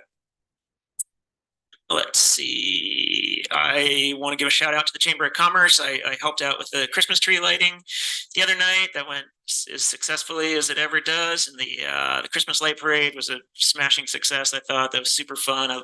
I participated as a member of the general biking float, and that was with my whole family and Commissioner Clapper as well. That was a great crew to be a part of, and just so many cool floats, and I'm just I love that's one of the events that like literally everybody in the community comes together for, and I think it's a great celebration of our robust community here in Moab. Yesterday morning I attended an e-bike subcommittee meeting where there's some of us from both the Motorized Trail Committee meeting and the Trail Mix Committee come together, and we're just trying to stay in front of e-bike trends and relevancy as those machines become more popular in the area, and just talking about I guess everything e-bikes, especially e-mountain bikes on trails and whatnot, and transportation. So that was a fruitful discussion led by Cliff Kuntz, the chair of the Motorized Trail Committee. So I appreciate folks who participated in that. I do have a couple of feature considerations. First, I think everyone here got invited to the UMTRA 14 million ton moved ceremony at the Mark next or on December 14th. And it's a huge deal. I was told that the Deputy Secretary of Energy is actually going to be attending. So we have some serious dignitaries involved. And I was asked by some folks at UMTRA just to encourage everyone to go to that celebration where we will move, or plaques are going. The date put on it. Perfect. So we move. It's one of the very last tiles that are moved from the original pile to the pit, I guess. So that's exciting, and I'm excited to see all of you guys there. The other future consideration is I would like to, at one of the 2 January meetings, as we get into the state legislative session, I'd like to invite our lobbyist, Cody Stewart, down to do a presentation on the state legislative session, and we can talk about, we can have a discussion about legislative priorities for our commission and things that we might ask Cody to keep an eye on, and potentially lobby on behalf of us for. We have a legislative committee here consisting of Bill and Mary and myself, where we engage with Cody and we bring topics up. But in the past, I believe our former strategic development director, Chris Baird, has kind of spearheaded those projects. So, or maybe not spearheaded is not the right word, but he's kind of been involved in that side of things the last couple of years. And I think that our committee, along with the help of our paid lobbyist, should take some of that on. So if you guys are cool with it, I'd like to ask Cody to come down and we can have a discussion with him. Maybe workshop. Maybe a workshop. Yeah, that's not a bad idea. Just yeah, workshop or a presentation or something to that effect would be helpful. So I propose probably doing that. I think the legislative session starts on the 15th of January. The first meeting is right after the holiday, so I think probably the 19th. The meeting on the 19th might be a good time for that. Yeah, because they do their committees and the first couple week or so of the legislative session is kind of not a lot of votes. Yeah, I know it's depending on availability, but wouldn't we want him before going into legislative section? Well, it is Try to plan ahead there. It is at the very start of the session, and things are just kind of things ramp up slowly at the start, and then they really get into it. So I think just even starting 4 days late, I don't think is going to be a huge issue. But if you guys really think that it would be more beneficial to have it on the or actually it's the 16th, so it's really only 1 day after the session starts, would be that meeting. So I think that would probably be okay. If he's available. I think Cody, I actually did talk to Cody about this, and I think he would very much make himself available, and I'd be willing to discuss it with him and tell him that it would be a priority for us. Yeah, Another thought, just to make things confusing, is to have it the week before and just have a workshop with Cody and have as many commissioners as can make it. Right. Yeah, we can the three of us can talk to Cody if you guys want to put our heads together and discuss it with him when a good time might be. Because then he can give us a list of what is on the in the pipeline for. Yeah. Okay. All right. That's it for me. I would move on to our county attorney. Stephen, do you have anything to report? Just a couple things. First, the UAC attorney that's going to be assisting us coming into compliance is free to the county. He's an attorney that is specialized in the area coming into compliance. I can't recall the bill. I think it's like HB 64 or something like that. But he is Kilmore is his last name. Kilmore. And so Kilmore. And additionally, I've talked to you guys a little bit about CJC. So our director of CJC covers both San Juan and Grand County. A couple months ago, they made it very clear that they would like to have their own CJC director, and we have not stood in their way. Unfortunately, we've come back to you guys once before approving an additional payment from the state to the county because they haven't transitioned yet.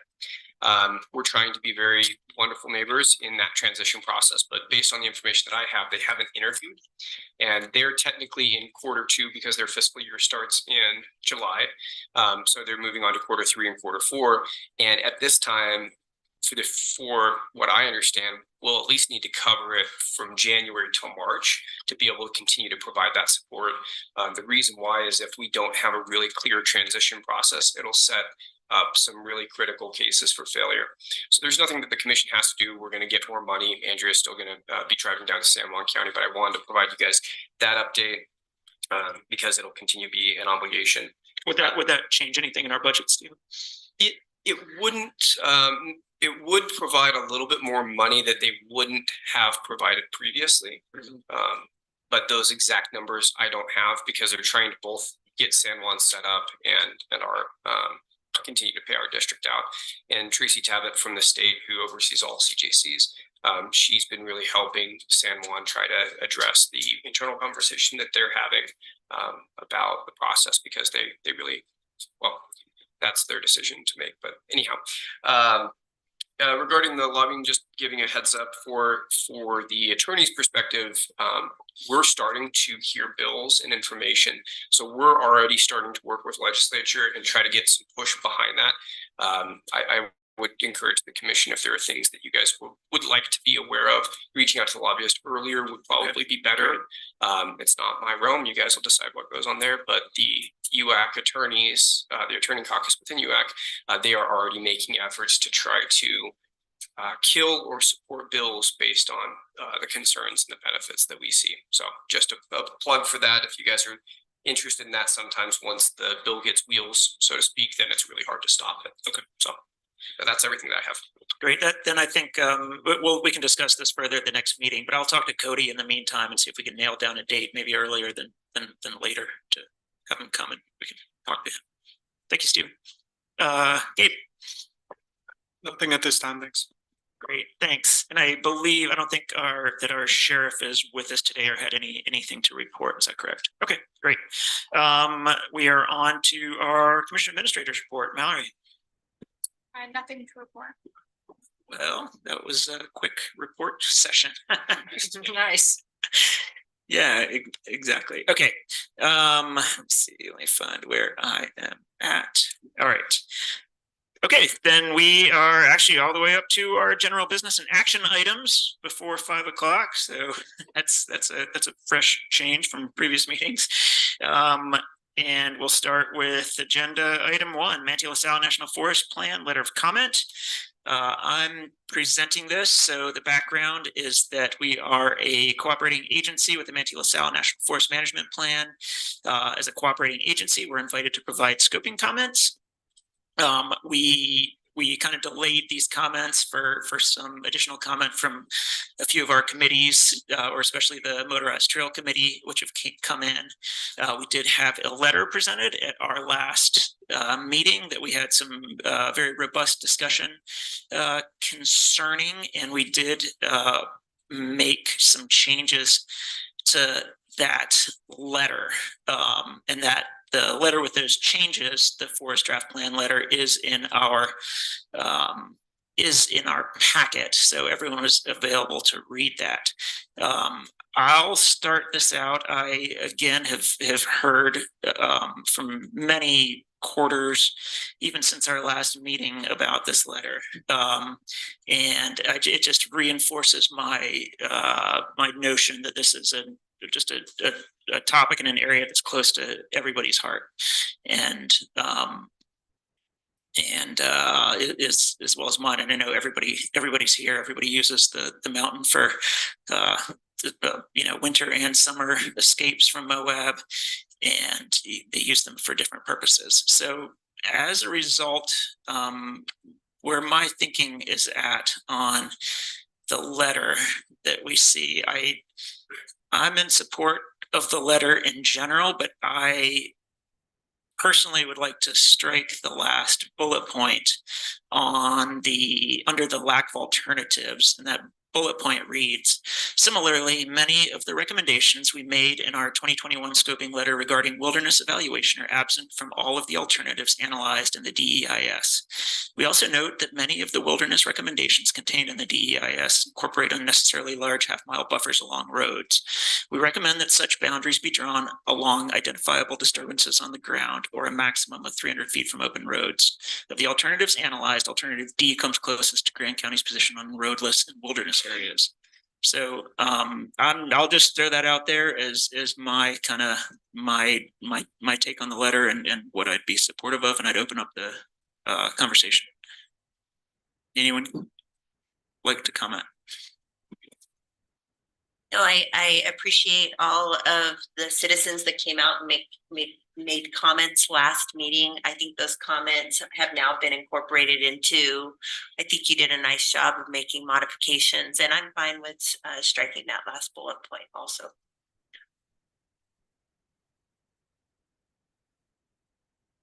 Bill. Yeah, I'm curious. Couple of things. I'm not supportive of anything other than A to start with. I believe that this B is still stepping on way too many people's toes, especially our locals here that use that mountain like they do. But I'm curious, who built this letter in the beginning? Who is the author of this would be one of my questions. What was that, staff? No, Commissioner Walker actually drafted the letter, and I think he based it mostly upon the letter that was sent from the commission regarding scoping in 2021. But I'd let Kevin speak to that if he cares to. Well, and I'd like to see that there aren't any conservation easements. I don't know if those are mentioned in here. I actually didn't see this until just now, the changes that had been made, and then of course RWAs that are being proposed, especially anything that we're proposing in San Juan County. I don't believe that we should be looking to make restrictions on a neighboring county's plans and their recreation areas and business areas and their road use either. So it's a little bit of a struggle to get on board with this. I do think it's a huge improvement, and I agree with striking that final bullet point will make it better, but I think there's still some room in this letter to come across in a little bit different manner that doesn't go against what the locals want, what the people that use that mountain. I mean, even the state, I think we got a letter from the state. It was north of 50 pages. Yeah, that's exactly right. I was going to say it's 60 pages long. So I think that it would be a good idea to try and come into a little bit more alignment with what the state wants and what the locals, including myself, have seen that mountain use for the past 100+ years. It's already come to it's already been reduced in the last plan, and it really eliminated most of the problems in the area with the last plan. And I know that that was 40 years ago, but it was very forward restrictive at that time. And so the need to go even further at this point, I really don't understand the mentality, and I realize it comes from an activist driven point of view that we constantly have to be taking more and more. At some point, we've got to say, okay, let's share the playground here, and let's let well enough alone that there's enough mountain to share. And it does see some tourism use, but the majority of that mountain use is locals, and some of them are sitting here, and I including myself. So I'd like to see this letter scrapped completely and come up with something in support of A. So that would be my vote. Anyone else have a comment, or there's haven't been any motions made either? Mike? Not to sound like a sounding board here. Even A, I don't know why we would drift from an already restrictive previous plan to a more restrictive, a recommendation to a more restrictive look, being D. I'm not in favor of A, I'm not in favor of B, I'm not in favor of C or D. I would like to see no changes and continued use from our local constituents. Thanks, Mike. Mary, I think you had your hand up. Yes, I'll make a motion. I move to approve the letter to the U.S. Forest Service providing comments to the proposed Manti-La National Forest Plan with this alteration to strike the final bullet point in the section lack of alternatives. Thanks, Mary. I'll second that. All right, I have a motion on the table from Commissioner McGann and a second from Commissioner Hedin. Any further discussion? Kevin, are you there? Did you want to make a comment on this? I think we had a lot of discussion last week, so I didn't really have anything new to add. Thanks, Kevin. All right, seeing no further discussion, I'll call for a vote. All those in favor of the motion, raise your hands. And Kevin, Yes. I can't. Yes, Is that I a vote yay or yes. a nay? I vote yes. Okay, all opposed. All right, the motion passes 5-2 with Commissioners Winfield and McCurdy in opposition. Thank you, guys. All right, we'll move on to agenda item number 2, Memorandum of Understanding with the City of Moab for Emergency Operations Plan. Cora Phillips, Emergency Management Director. And is Cora on Zoom with us? All right, Cora. Yes, hello. Thank you for having me.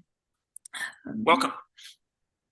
Yes, so this is a memorandum of understanding with the City of Moab as we enter this plan to update our emergency operations plan in accordance with House Bill 96 that needs to be updated every 5 years.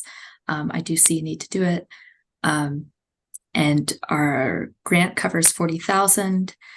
The city of Moab would cover, let's see. Excuse me, I just had it up. 9,752. Thank you. Any questions that I can answer? Mary? I move to approve the independent contract agreement with the Integrated Solutions for the Emergency Operation Plan. I'll second that. All right. I have a motion from Commissioner McGann, a second from Commissioner Winfield to approve. Any further discussion or questions for Cora? And I'll thank you for taking the lead on this, Cora. I know how essential it is and definitely appreciate the effort. Stephen. Could you restate the motion? Yeah, I just closed it. Oh, I can read it if you would like. Remember, here I got it. Okay. Okay, the motion was, I move to approve the memorandum of understanding with the city of Moab for the emergency operation plan.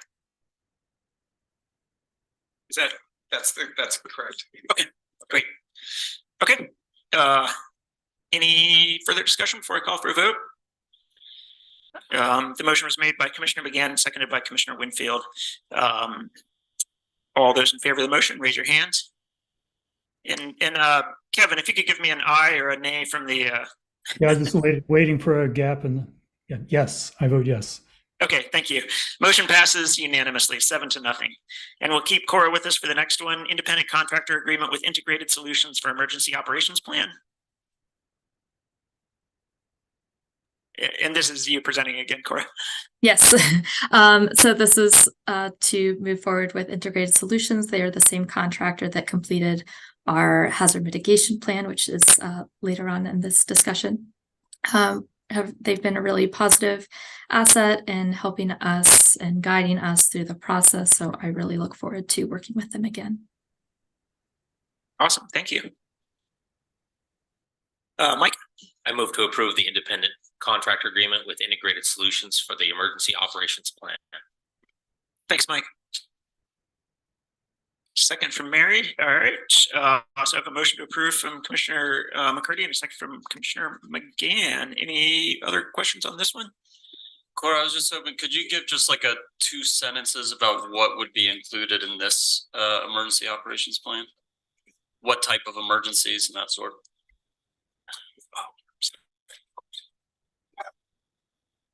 Yeah, so it kind of establishes the framework for how we respond to emergencies. And will all those stakeholders? So all hazards, yep. Yeah. Would they be working with this contractor as well? Yes, absolutely. Very similarly to how we completed our hazard mitigation plan. There's public involvement. There's involvement through our local emergency planning committee. So those are all open and public meetings. Great. Thanks. Mm-hmm. Yeah, absolutely. Any other questions or discussion?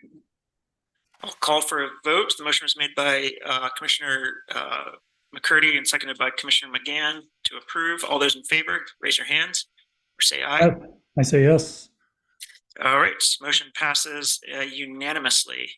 We're on to agenda item 4, tax forgiveness for parcel 01-0MWA-0115. And this one came back. We postponed it from our last meeting, and presenting is Treasurer Kaufman. Are the applicants are here? Are you here? Are you all the applicants on this? Okay. Yeah, come on. As we. Okay.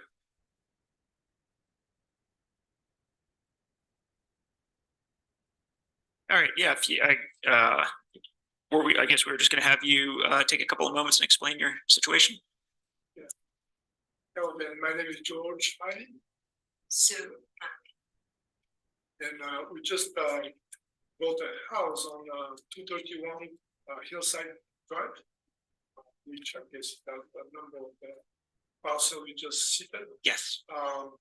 We bought it in March, but we sold our primary home in Santa Fe, New Mexico 10 days earlier. It means we had to sell our home to be able to buy a home here. And then this became our primary, residence. Just to give you some dates, then on November 29, 2022, we signed a buyer broker agreement with Heidi Blake and started looking for a home here in Moab. December 19th, we listed, December 19, 22, we listed our home in Santa Fe, 128 West Booth Street, for sale. On February 5th, we accepted an offer on our home in Santa Fe. March 15, we closed on our home in Santa Fe. And March 20th, 5 days later, we placed an offer on 231 Hillside Drive. Before that, we had several homes we liked, but they sold before we were able to buy them because they had the money and we weren't ready. Then we placed the offer on March 20th, and March 30th, we closed on the home. So it was a very, quick procedure, 10 days. But we sold our home on the 15th of March. We bought the home here on the 30th of March, two weeks later. On February 28th, I was involved in a car accident. Someone didn't stop at the stop, and I was sent to the hospital, surgery. And then, in fact, we rented, just before that, we rented a home in Santa Fe, not knowing if we were going to be able to buy a house in Moab. And that came really handy because with the accident, I had 3 months of physical therapy. It was quite bad. I had my left leg completely messed up. And I had to go to physical therapy for 3 months. And the fact that we had rented a home there really helped me with my medical issues during that period of time. We rented that home for 6 months. But meanwhile, we started moving things to Santa Fe, to Moab. We did it with friends. Then when was the date? It was in April. Yeah, we were able to move our first load in April. And that's just managing his injury and, getting our stuff here. And I really thought when we filed or signed all the paperwork that we had stated it would be our primary residence. We don't have a home anywhere else. I mean, this is it. We moved to Moab. This is where we want to retire. And I guess we were surprised when we were charged as a secondary residence. So I guess we're just asking for the tax relief because I know paperwork went out, but we were moving and it's not an excuse, but we had so much going on. And it wasn't until recently, like probably September, October, when I realized that on the form we were getting charged as the owners of the secondary residence. But this is the only home we own. We just like to be considered for the tax relief. Okay, thank you. Bill? I move to approve tax forgiveness of $1,765.97 for parcel 01-0MWA-0115. Second. Okay, I have a motion. Stephen?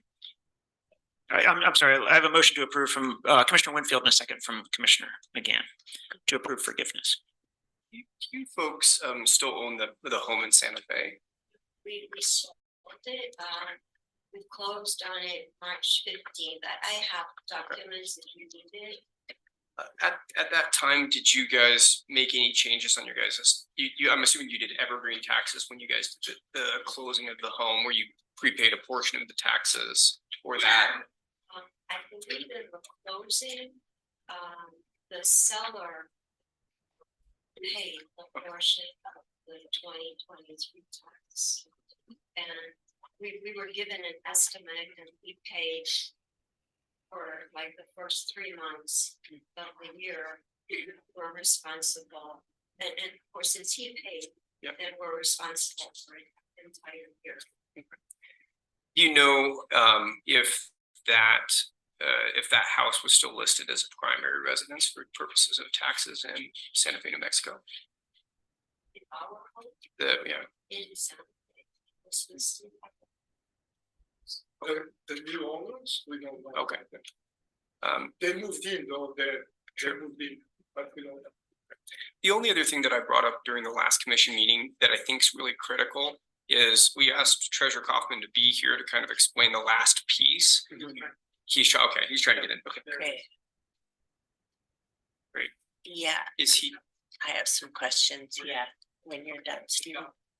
That's really what I want to know is I want to, if we can kind of understand how this individual applicant came before the commission, whereas other individuals, if they go to the auditor, and the auditor was here last time, that simply says that there's no additional recourse. This was handled differently, for lack of better terms. And so I think it's important that we know how it got here, because I think that my recommendation to the commission would likely be to deny. We may have other individuals that find themselves in this capacity as well.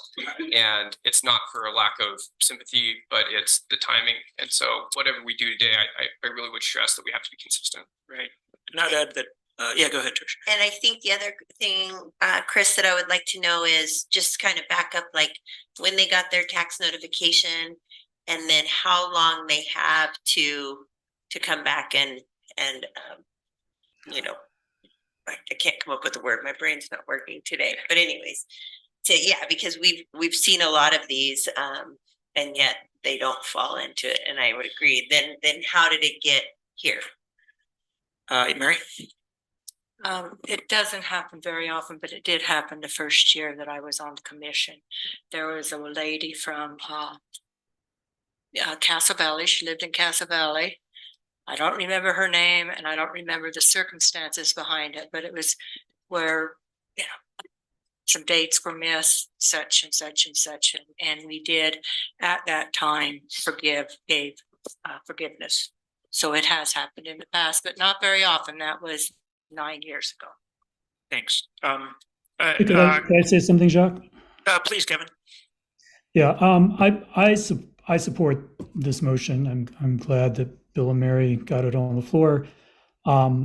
It's kind of a messy process, but I think to me the fundamental fact is no one's disputing that this is a primary residence, and I think also no one's disputing that a deadline was missed. But I think if we can find a way that people are paying the correct taxes instead of roughly double that amount, we should do it. And if there are other people for whom this happens, I think, it's kind of the responsibility for government to make things easier for citizens. They don't, unlike us, they don't live in local government. They don't, keep track of, 87 deadlines a week.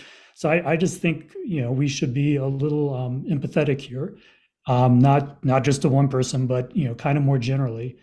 And if there are ways that we can get people paying the correct taxes instead of too much, and it doesn't take too much county time, I'm in favor of it. I know some people have raised the prospect that, every single meeting will have people doing this.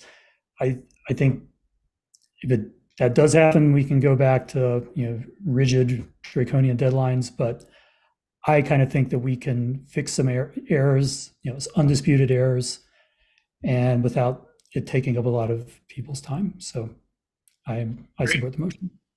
Thanks for your comments, Kevin. Do we want to give Chris Kaufman the floor for a second to answer some of the questions? Chris?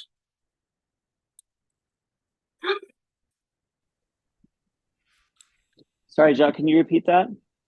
Oh, I was going to give you the floor. I think Attorney Stocks had a couple questions for you, and we just kind of wanted, I think the questions involved how we got here.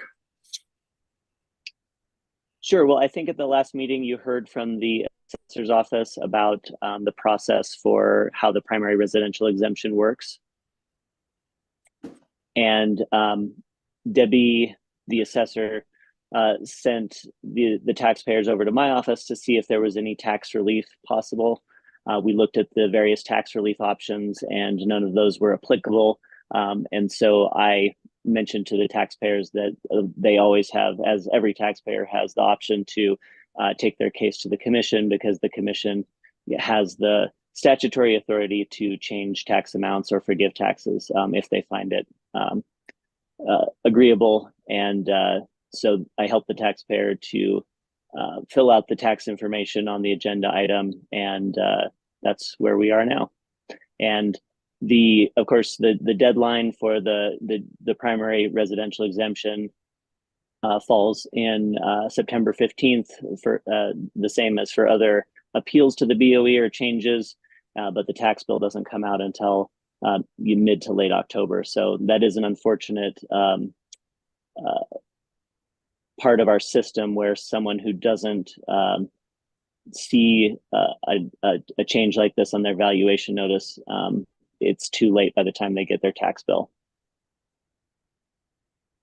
Treasurer Kaufman, would there ever be a time where you would suggest not putting individuals on? What happens if, say, for example, somebody comes to you in January, February and said, I missed the deadline? Would it be your standard practice to also put them on the commission agenda?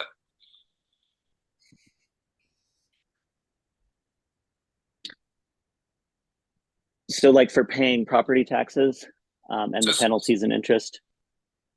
Yeah, so say this scenario came, let's say, 5 months late. Here's my question / concern. If we do this in this particular circumstance, and our standard operating procedure is the assessor says, no dice, no options, go to the treasurer. Well, if people see that the treasurer puts people on for the commission agenda, I don't know what range this is, after 6 months, our kind of standard operating procedure is we don't put them on the commission agenda. We do put them on the commission agenda. That's where I'm trying to ferret it down. Does it really matter? Sure. Yeah, I understand your question. I don't think there's necessarily a standard procedure. I definitely do my best to give whatever options I think are available to taxpayers and explain it to them. Certainly, a lot of taxpayers, when told about the option to present their case to the commission, decide that that's not something they want to do. But I do share your concerns about wanting to be fair to the taxpayers and be fair to everybody.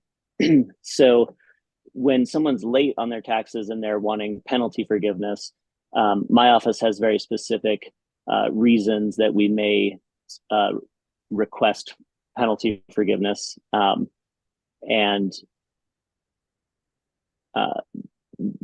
we're pretty strict about whether or not we're going to ask the commission for that. And then if someone is still really upset about it and wants to make their case to the commission, then we'll offer that option to them. Those are really my questions. I know it's a really difficult circumstance that it was. I just want to make sure, because some individuals may go to the assessor's office and she may say, well, there's not really any other choice. And I just want to make sure whatever we're doing, if the commission approves it today, that's within their authority and their right.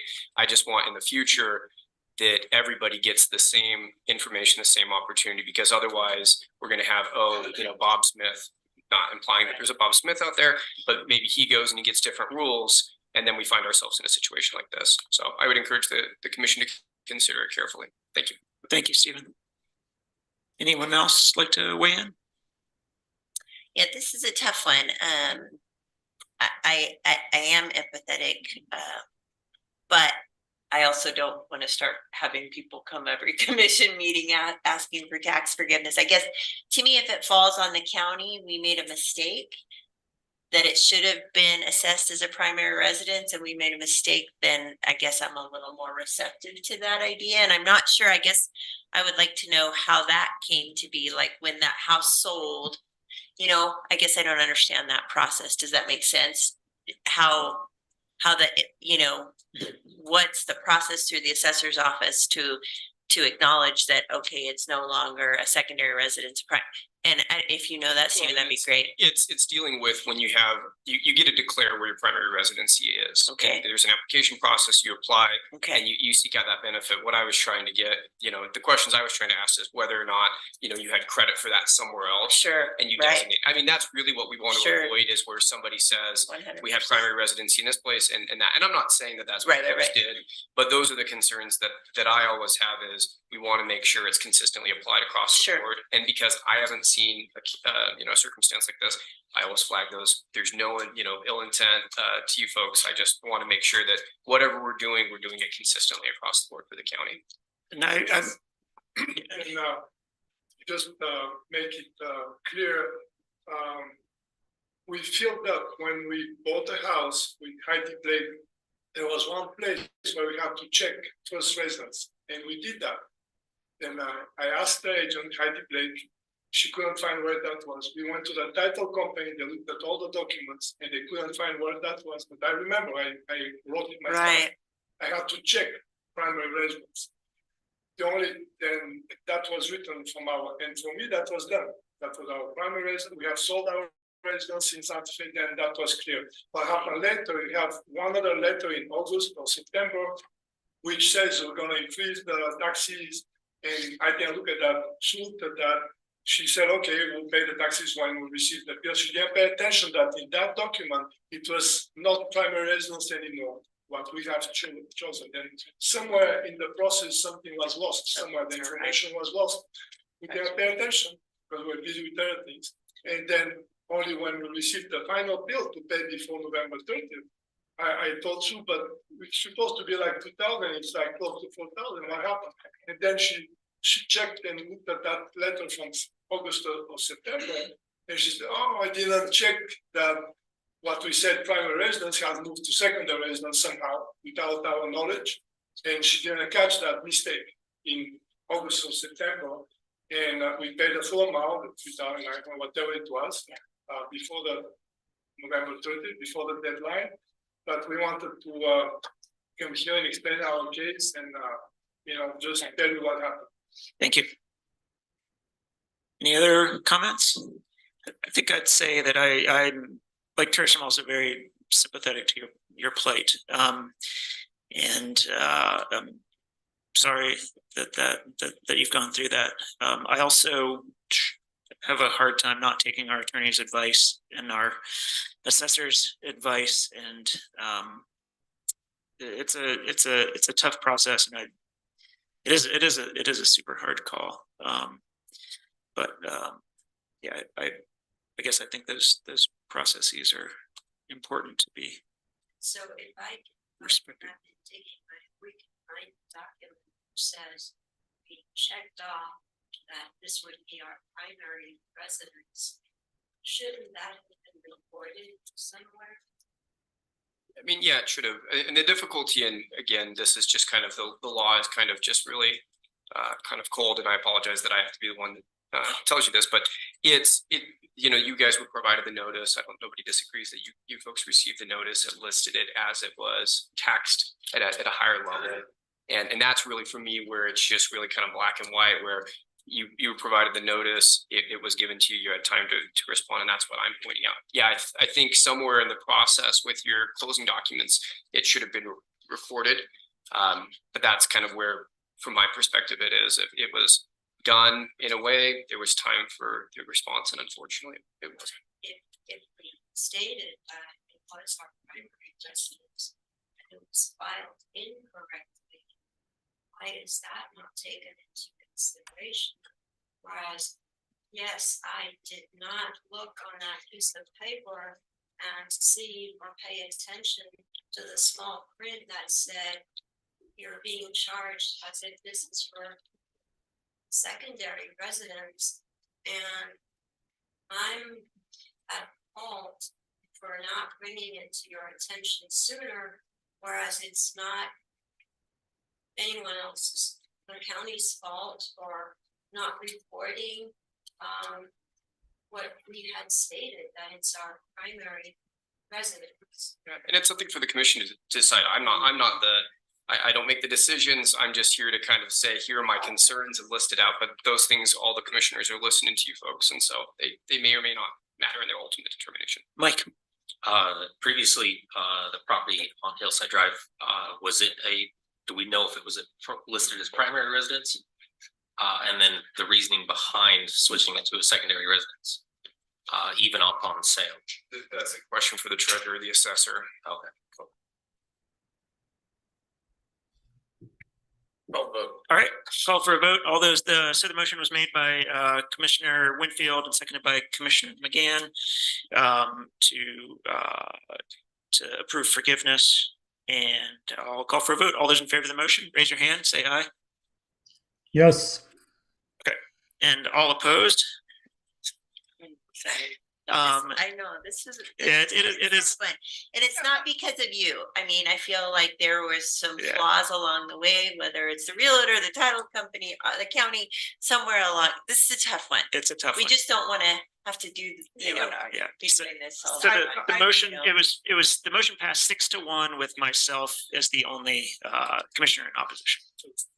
It was approved. Yes. Yep. Okay. So yeah. Make sure. Thank you. All right, we are on to agenda item agenda item 5, Emery Telecom franchise agreement, and this one is Stephen Sox, Grand County Attorney. So we have Jared Anderson here from Emery Telcom. So essentially this is a franchise agreement that allows it or its assignees the ability to install, maintain, and operate fiber optic communication systems in the public right of ways in Grand County. The agreement allows Emery Telcom to use Grand County public right of ways to install, maintain, repair the fiber optic network. Emery Telcom must provide 48 hours before proceeding with work and is obligated to restore any areas of disturbance. The term of the franchise agreement is for 20 years, and he's here. And if you have questions, yes. I wrote the motion on this. Do you want to change from Emery Telecom to eFiber Moab to concur with the official code? No, that's fine with me. It does. I just up to you. Yeah, yeah, it should be. It's a DBA, so right. Yeah. eFiber Moab is wholly owned by Emery. Oh, okay. So. Okay, Commissioner Clapper. I would move to approve the franchise agreement with Emery Telecom, DBA eFiber Moab LLC. Great, and a second from Bill. I have a motion on the table to approve from Evan and a second from Bill. Further discussion or questions? Could you give a super brief summary for citizens of what that work in the right of ways might look like? Or absolutely. So if you could pull that microphone next to you and just move your laptop just a little, there you go, perfect. Yeah, so the work can be either aerial or buried. So typically where there's aerial lines already, we'll follow aerial routes. Where there's no aerial, we'll bury the fiber. It includes handholds for slack loops so that if the fiber gets cut, we have a maintenance option down the road where we'll have 100 feet of fiber coiled in a handhole, and then just aerial plant. And so I didn't bring any visual aids, but to be honest, if you drive around town and look around, you'll see it. It's already very prevalent throughout the city of Moab. A lot of our work over the next 2 years is in the county. So it's Spanish Valley. The next 2 years is really cutting over Spanish Valley. The third year is kind of Pat Creek area. And so it's already been happening. This is just kind of formalizing what we've been doing through years and years, probably 15 years worth of work. So great. Thanks for that. Thanks. Any other questions? And I should say, the end goal is to get fiber to the entire community, right? And not have just the easy to build places in Moab town done. It's to push out into the county, get fiber so that it's widely available throughout the entire county. Great. Appreciate that. All right, let's see, there's a motion to approve from Commissioner Clapper and a second from Commissioner Winfield. All those in favor of the motion, raise your hands. Yes. Thanks. And the motion passes unanimously. Thanks for coming and enduring. All right, agenda item 6, First Amendment independent contractor agreement with Crux Academy for marketing, responsible recreation and economic development video project. Presenting is Ben Federigo, our interim economic development, or not interim, our economic development specialist. Sorry. It does remember. It's Sky White. Yeah, right. Yeah. Oh, I'm sorry, Bill, and yeah, that's where I messed up. I'm sorry. Ben Federigo and Sky White. Sky, did you want to join Ben up here?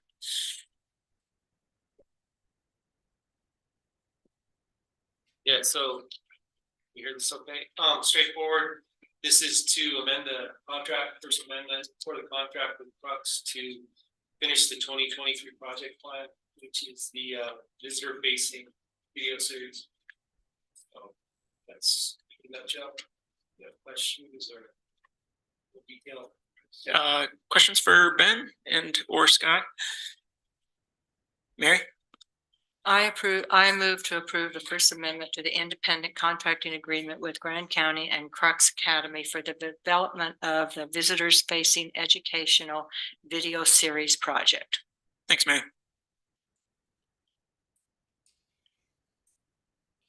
Oh, second. All right. Oh. Okay. So a motion on the table from Commissioner McGann, a second from Commissioner Clapper. Any further discussion or questions for Ben and Sky? I think it's a good way to avoid not just more work, but having to put talent on payroll and that sort of stuff. So I think it's a good move, and I'm glad to go this direction. Thanks, Evan. All right, seeing no further discussion, I'll call for a vote. All those in favor of the motion, raise your hands. Yes. Thank you, and the motion passes unanimously. Thanks, Sky and Ben. Agenda item number 7, ordinance amended development agreement, ADO extension request for parcel number 02-0020-0020 at 2850 South Highway 191 in Moab. And we have Jenna Gorney, our planning and zoning, on Zoom. Jenna? Hi. Good evening. I'm going to go ahead and share my screen while I provide you with the staff report. You're going to see an overview of the area from our GIS map, and it'll highlight where the subject property is. So this is a request for an amended development agreement for a previously approved alternative dwelling overlay application. So the background to that is that on May 3rd, 2023, the Grand County Commission approved the overlay for the subject parcel at 2850 Highway 191. The application process includes that once the applicant receives that ADO approval, then the next step of the process is for them to submit the site plan application for review. Within the ADO ordinance, it laid out a timeline for development of those projects that include deadlines to receive that site plan approval, and as well then subsequent certificate of occupancy for those ADO units. And ultimately, the commission laid out that timeline with the hopes that these alternative dwelling units got built and were on the ground fairly quickly. But of course, challenges occur. So the land use code did lay out a process for extension of that first detailed that the lapse of approval occurred again at the 6-month stage and 2-year stage, and that a request for an extension of up to 6 months could be granted, provided that applicant submit a written request and commission consider and approve that amended development agreement laying out that amended timeline. At this time, this current applicant hasn't received a site plan approval, but they have submitted the site plan application, and it is being processed right now. They are working currently with our engineer on some of the challenges that they've been facing. So the application process for site plan is well underway. The applicant's engineer did write their rationale for the request, and they cited that the property is on Highway 191. So of course, in order to get a highway occupancy permit for that added use, you have to get that approval from Department of Transportation. And included with that request for the HOP, the applicant was required to submit a drainage report as well as conducting a traffic impact study. The drainage report is required due to the site's location downstream of a larger off-site drainage basin, which conveys runoff through the site along the north side of the property line. And let me go ahead and have they applied for a site plan? They have. Yep, it's well underway. So let me go ahead and share this. We had condition on the recommended motion that mentions when applying for the site plan. Is there an edit needed to that suggested or recommended motion? I'm sorry, can you clarify your question? You had There is a recommended motion in the packet, and there's conditioned upon the following: the owner shall record the amended development agreement in the real property records of Grant County, Utah, simultaneously with this ordinance and prior to an application for a site plan. But if they've already submitted an application for a site plan, how could they do it prior to that? Well, folks are going to submit their initial application materials.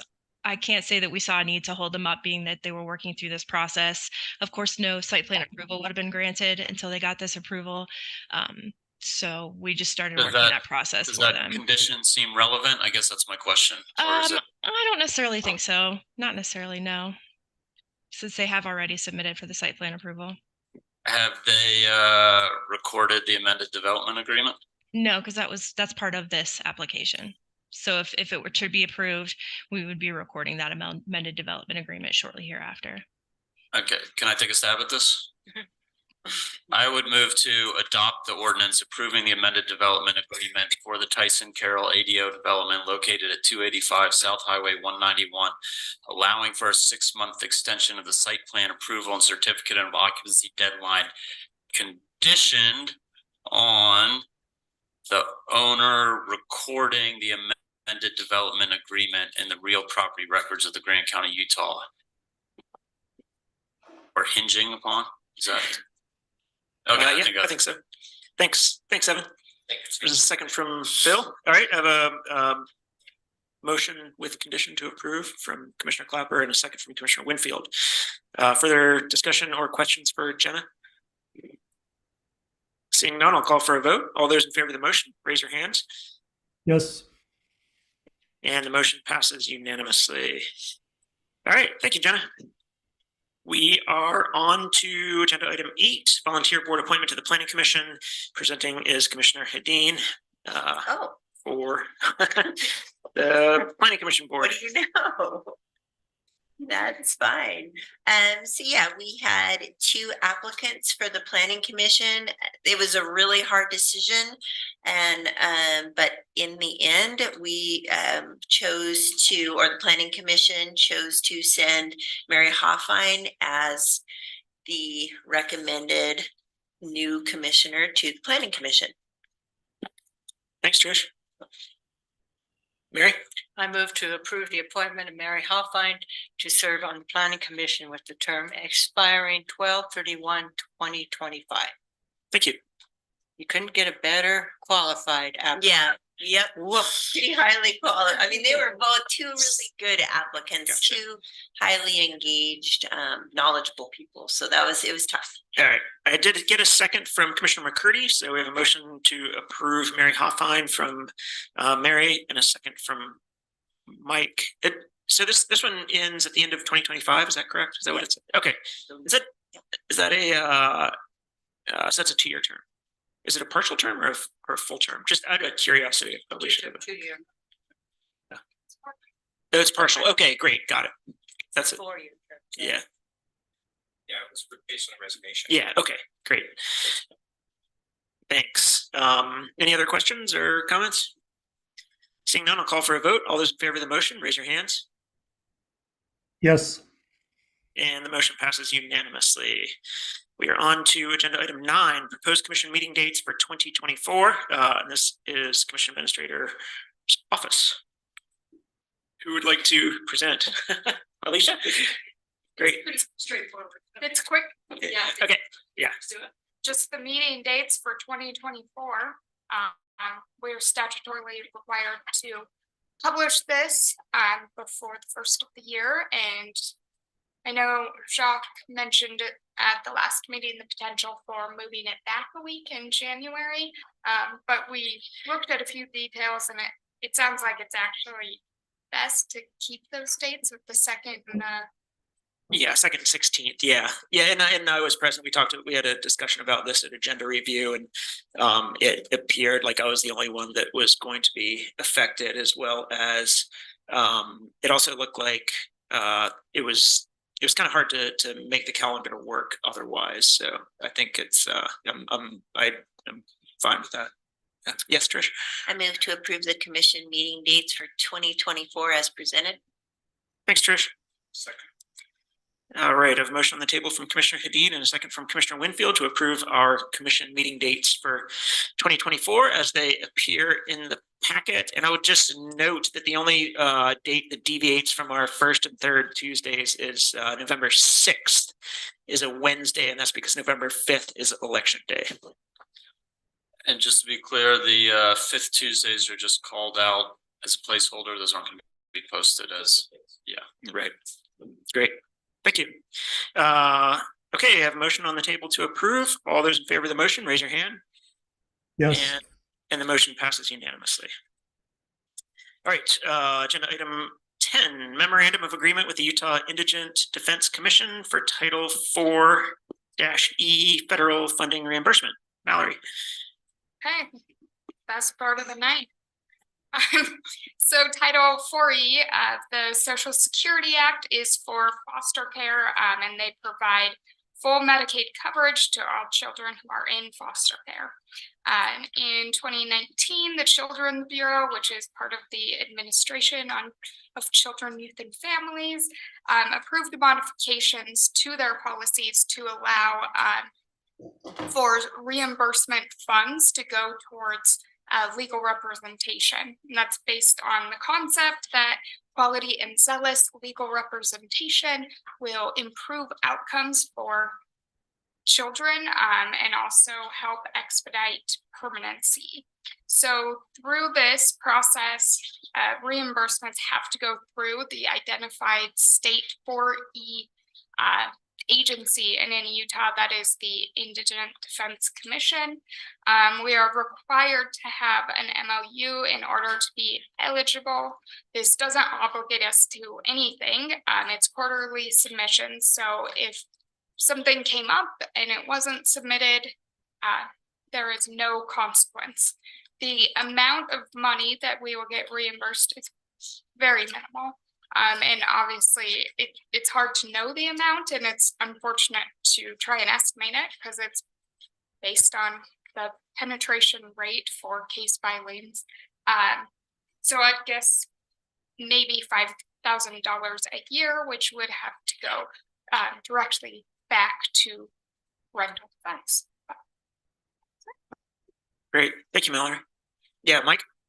Make a motion. I move to approve the memorandum of agreement with the Indigent Defender Commission for the Title 4E reimbursement. Thanks. All right, the motion on the table to approve from Commissioner McCurdy and a second from Commissioner Winfield. Any other discussion or questions for Mallory? Call for a vote. All those in favor of the motion, raise your hand. Yes. And the motion passes unanimously. On to agenda item 11, letter of support for Utah Department of Transportation Technical Planning Assistance Grant. Elisa Martin in Planning and Zoning. Is Lisa with us on Zoom? I'm here. Thank you, Josh. Thanks, Lisa. Yeah, so the agenda summary kind of provides the basis for this grant request. I did want to make one minor correction. The matching amount there is a minimum of 6.77% for the match, so it's very, very minimal. But the amount that we're actually putting forth in the grant would be $30,000, which is a lot more than the minimum, and that's in order to be.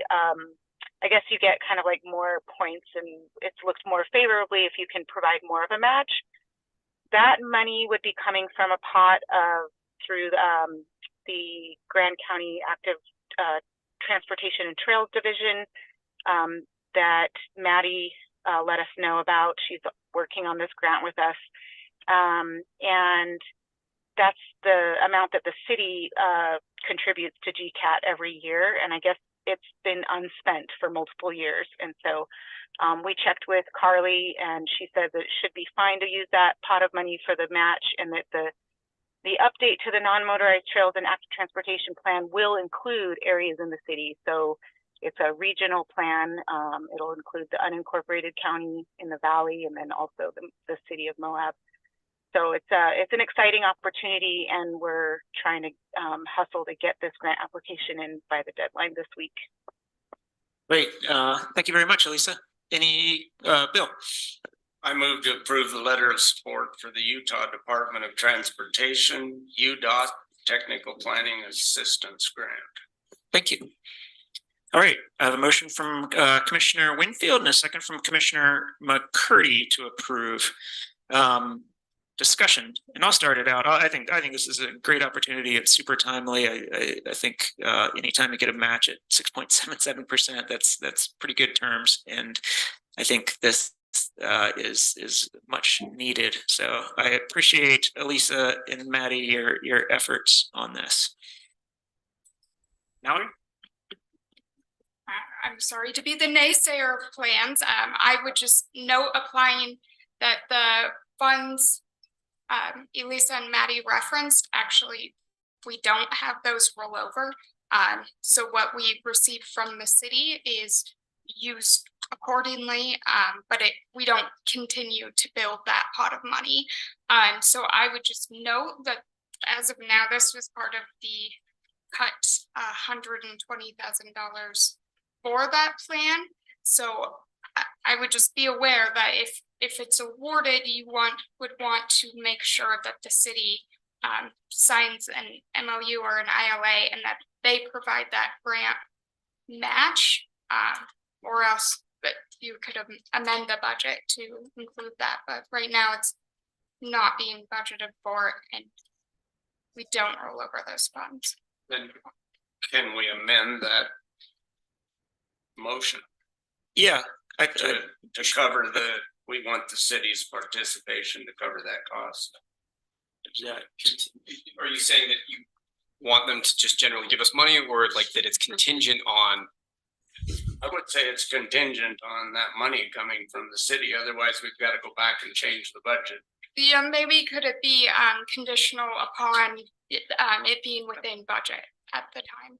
Conditional upon what? It being within the budget at the time that the grant's awarded. Elisa, do we have any idea about when these grants are awarded, when during the year? I actually don't know that information. And yeah, I apologize. The information we got from Maddie before she went on leave was just that 30,000 contribution comes from the city each year. So it's a commitment to GCAT every year. So our understanding was it would be coming again in 2024, or that it was unspent and it would rolled over. But either way, I guess we were thinking, yeah, we would definitely, we can get an MOU and have that all set up with the city to address your concerns and, go from there. I would just say to make sure it's within budget, because I do feel like more and more, and not with you, Elisa, but we're having grants come up where we don't have the full details. So I just want to note that as of now, this is not within the budget. And so it should be, there are things that would need to be in place. I would make the motion that it's tied to that money coming from the city then. Okay. I think the terms of 6.77% this is a really good opportunity. And I would pray that the city would match it, but I think it's appropriate to deal with it. And we have to do an amendment to the budget. Mm-hmm. And hopefully I would ask that we not have to change the proposed budget. Right. I understand. Yeah. You don't want to change the proposed budget, but no, I got terms are really good. So yeah. I support the original motion. Do I have to second the amendment? Or Can I just been one? Yeah. If that's something that the commission would like to do, I mean, perhaps maybe talk about it amongst the commissioners, and if there's support for that amendment, then yeah. But otherwise, it's going to get messy if we second an amendment. It's going to fail. Right. Okay. So currently, we have a motion on the table and a second, and we're having a discussion. So if anyone wants to amend the motion, they would have They to would have to make a have- motion. They would have to have support, but if you guys talk a little bit more and realize whether there's support one way or the other, Yeah. then maybe that would. But Elise, just to be clear, the match is 6.77, which you're expecting to be lower than 30, and you are hoping to apply 30 to make it more attractive. Yeah, so, and that number just came from Maddie from their division, based on what she said that they were getting from the city. But so the actual percentage, what it would work out to be for the minimum match for a $90,000 request would be $6,093. So it's very small. If we had to just use the minimum and say, you know, we're just gonna match that amount, $6,000. But we don't have a timeline of when this might be happening. No, I don't have that off the top of my head. Is there a chance that it's in 2023? Oh no, it's definitely, it wouldn't be awarded till 2024 sometime. Okay. Mm-hmm. And do you happen to know if those annual funds from the city come on their fiscal year or on our schedule? I don't. So I'm just reading a message from Maddie. There's something about a $15,000 for organizational development in 2019 that's gone, and there's this other pot of 30,000 from the city that they send each year for the master plan update. Yeah, that's all the information I have at this point. This would be instead of the transport,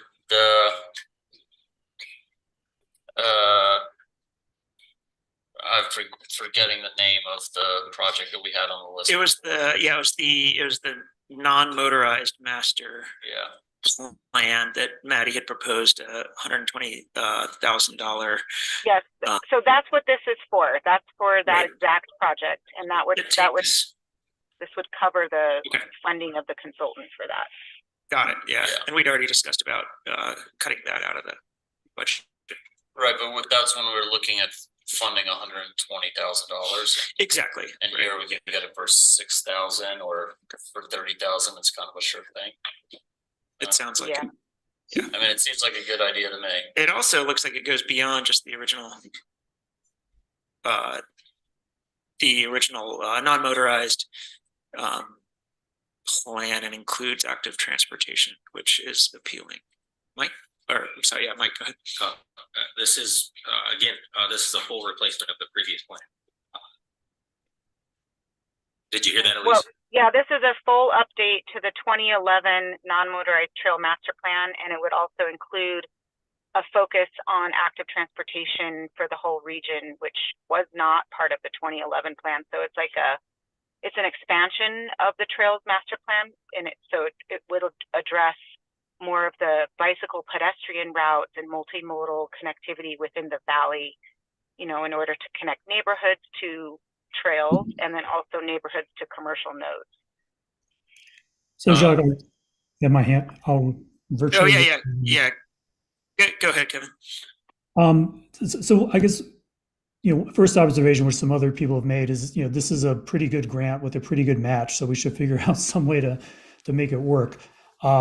I think also it's pretty common after we approve a budget for there to be rearrangements of spending priorities within funds, and that doesn't require a budget amendment, and it's pretty routine. So I mean, I think we should just go ahead and approve this now, and we'll figure out $6,000 later. It's not a huge amount. And then the final question, though, looks like maybe Gabe stepped out of the room.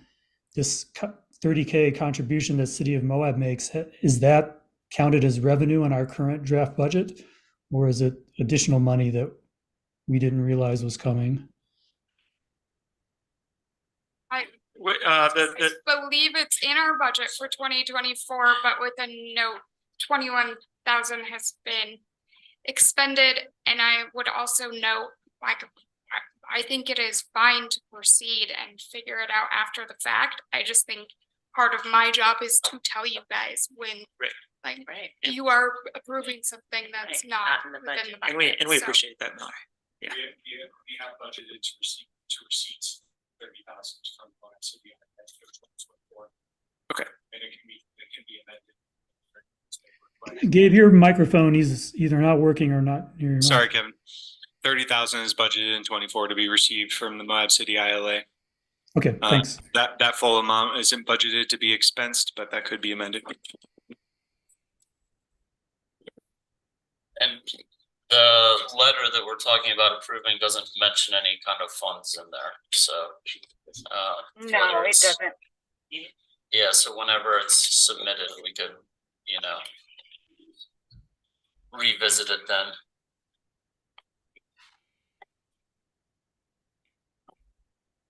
Hi, there's someone from Grand County Planning and Zoning who's on our screen. Is that Oh, that's Katie Arvista. She's been working hard on this grant.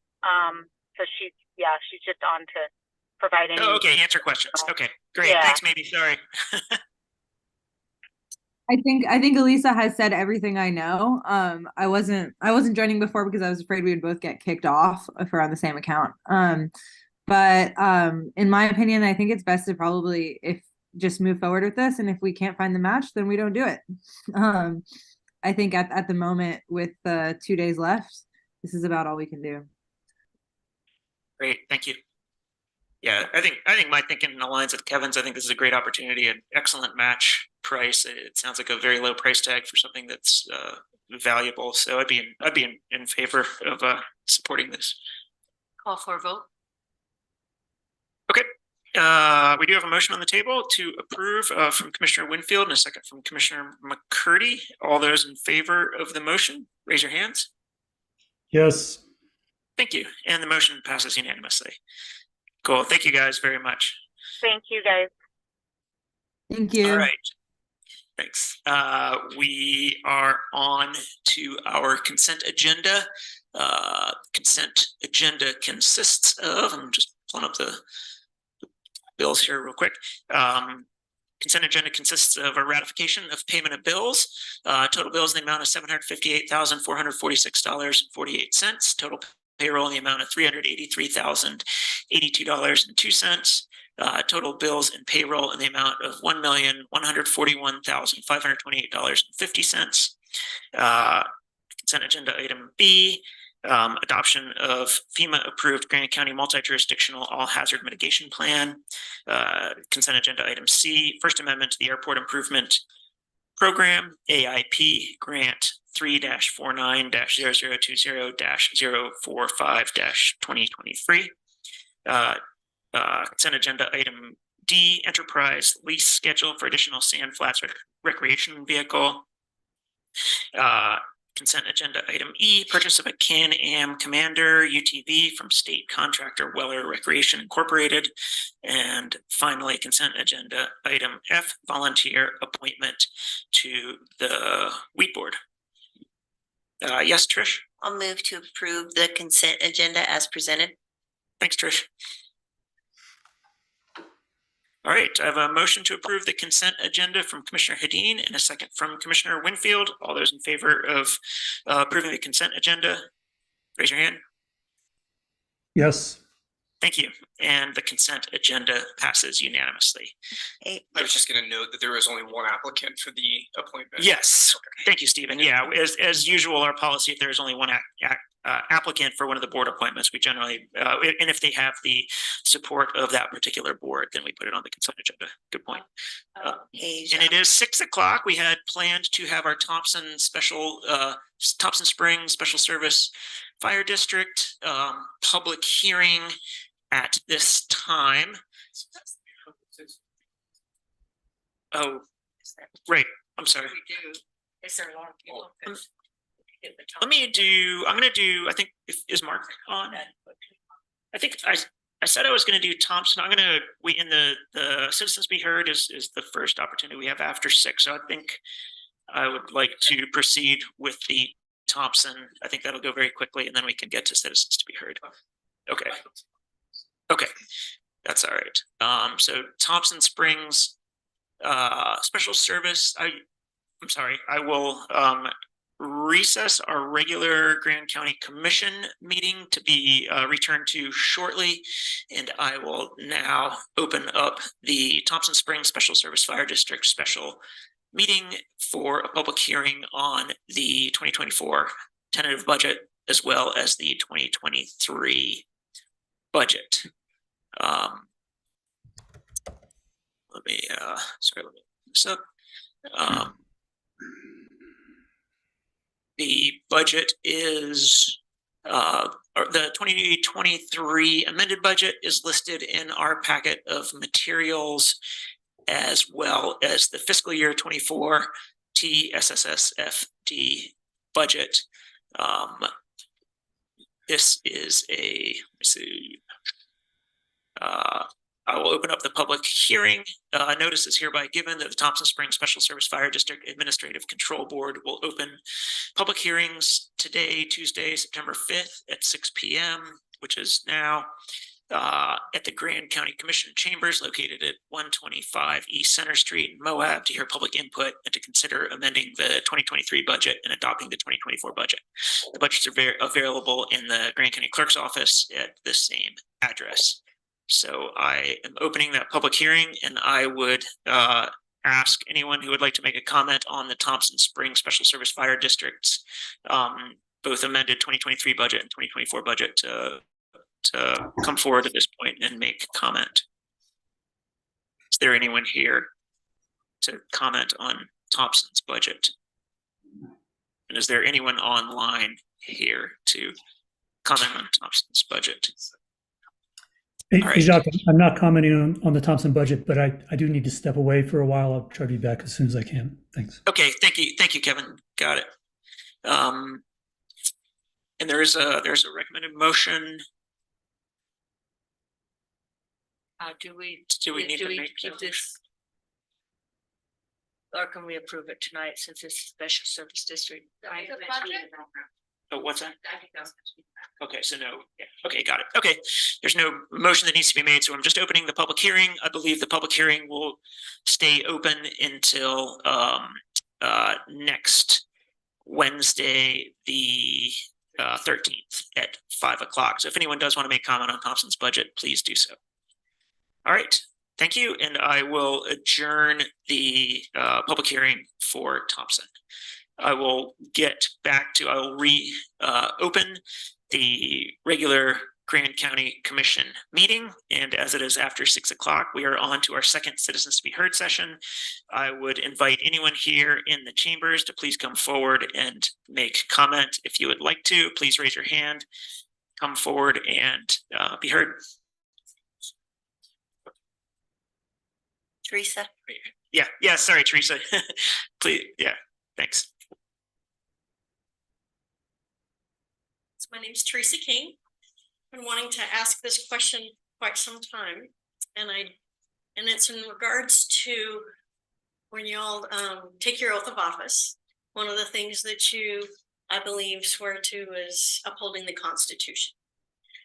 And I want to point out to you that the company that you've hired to do the strategic plan, not the strategic plan, but the bang the table, the company that Grand County Connects has in their terms of conditions that says this vehicle is to not be considered a public forum, nor does it protect your right to free speech under the Constitution.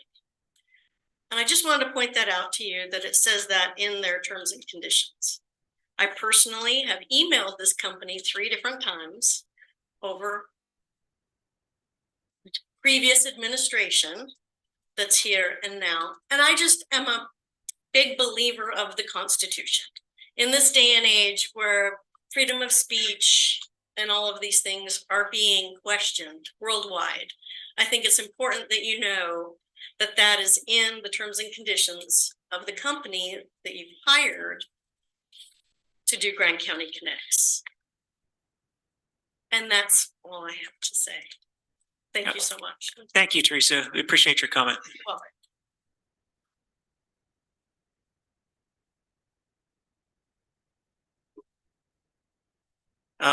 Is there anybody else here in the chambers who would like to come forward and make a comment at this time?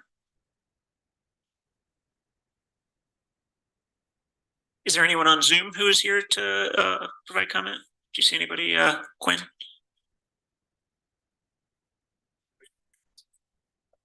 Okay. All right, then let's see. We've just approved our consent agenda, and we are on to public hearings. Our first public hearing is public hearing for proposed tax increase for the Grand County Library, and presenting, I believe, is our clerk, Gabe Wojtek. Thank you, Gabe. Yeah, I'm mostly going to be bringing it up on the screen here and allowing Carrie to offer a narrative since she's here with us. For the budget that we're proposing and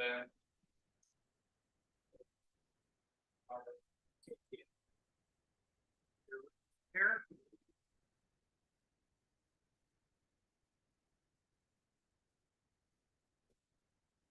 So yeah, as you can see, I'll just give some of the raw numbers.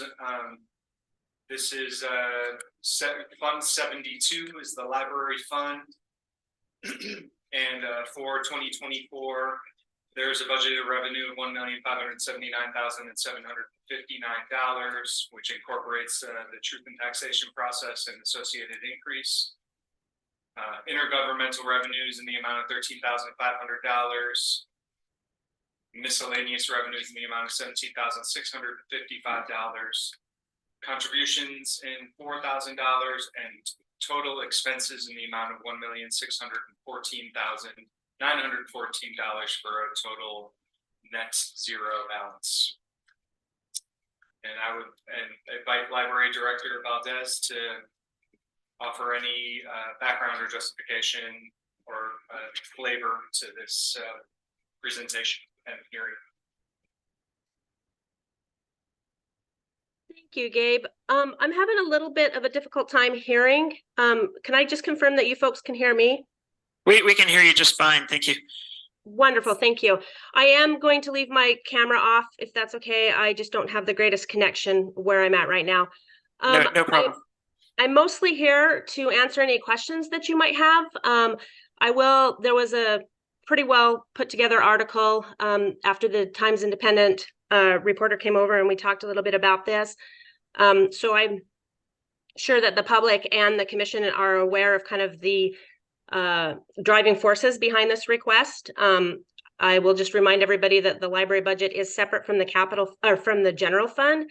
And so this discussion that you folks had earlier where you were prioritizing capital project requests, you noticed that there was none from the library. That's because anything that we have won't come out of the general fund capital projects. It'll come out of the library's capital projects. And the library building itself is getting close to 20 years.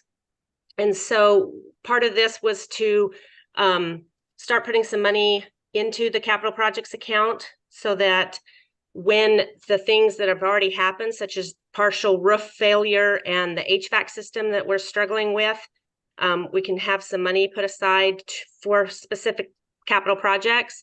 I don't anticipate any of that happening in 2024, but for sure by 2026, that's when the roof is at end of life as a 20-year roof. The other thing that plays into this is inflation. The library has been pulling out of our fund balance for the last couple of years. And as, of course, library employees are county employees. And so when inflation is accounted for with a COLA for county staff, that, of course, is for library employees as well. And that's been a pretty sizable pull on the library, on the library's budget the last couple of years. And because we have been out of the fund balance, I just want to make it clear that this is not an ask to increase library services or to, what we're trying to do here is pretty much maintain status quo. We can't continue to pull from the fund balance when there's no money in the fund balance. So that's a very general overview of it. a better time would probably be spent answering specific questions if there are any from the commission. Anyone like to query Carrie about this? Yes, what is your fund balance currently? I do apologize. I am nowhere where I have access. To the best of my memory, at the end of 2023, we were budgeted to have about 200,000 remaining in the fund balance. Looks like Gabe is working on confirming that, maybe. And is this, I mean, this seems like a pretty high tax increase, Carrie, at a time when we're clearly seeing everybody hit with taxes across this valley. Can this be reduced down in any favor at all whatsoever? I mean, I'm not saying that you don't need to cover your 20-year roof if there are plans with it in your HVAC, but this seems like an awful big ask to me. I will say that that we've had this capital project discussion for about the last, I would say it's really been 5 years that I've been really adamant that we've got to start doing something about this. And this is always what gets cut as we start talking about the library budget, because it isn't something that's going to happen right this second. And unfortunately, what does happen is when we had the roof failure in 2019 and we had to redo about 25% of the roof, it was a really expensive thing because we weren't able to, it was an emergency fix. And those type of things end up costing a lot more money if you're dealing with it in an emergency situation. I really think the financially responsible thing to do here is to start preparing so that we're not going out and asking for what would be an even more tremendously large increase. Thanks, Carrie. Anyone else have a question for Carrie before I open this public hearing? All right, I will now open this public hearing for proposed tax increase for the Grand County Library. The public hearing will remain open until December 13th at 5 p.m. and the tax increase will be voted on by this body at the December 19th meeting. With opening the public hearing, is there anyone here who is here to comment on the library? Teresa.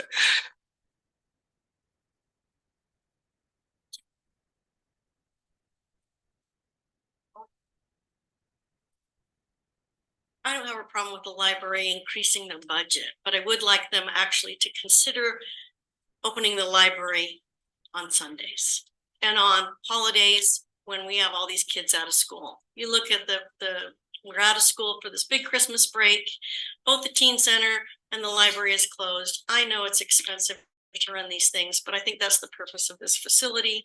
And so I would like them to strongly consider being open more for the public on Sundays. Thank you. Thank you, Teresa. Is there anyone else here who is here to comment on the library tax increase? Anyone on Zoom? Okay, we'll keep this public hearing open until December 13th, 5 p.m. And I will move on to our next public hearing. The next public hearing, agenda item 14, public hearing to solicit comments on the amended 2023 budget and the tentative 2024 budget. Gabe Wojtek, County Clerk. Thanks, Jeff. So how I'm going to do this is I'm going to present some summary, some sort of more zoomed out summary documents regarding both the budget amendments and the proposed 2024 budget. And then I will go back to a document that displays both at the same time, and you all can follow me through a tour through the budget. We'll go all the way through it. Great, thank you. I'm sure everyone appreciates that.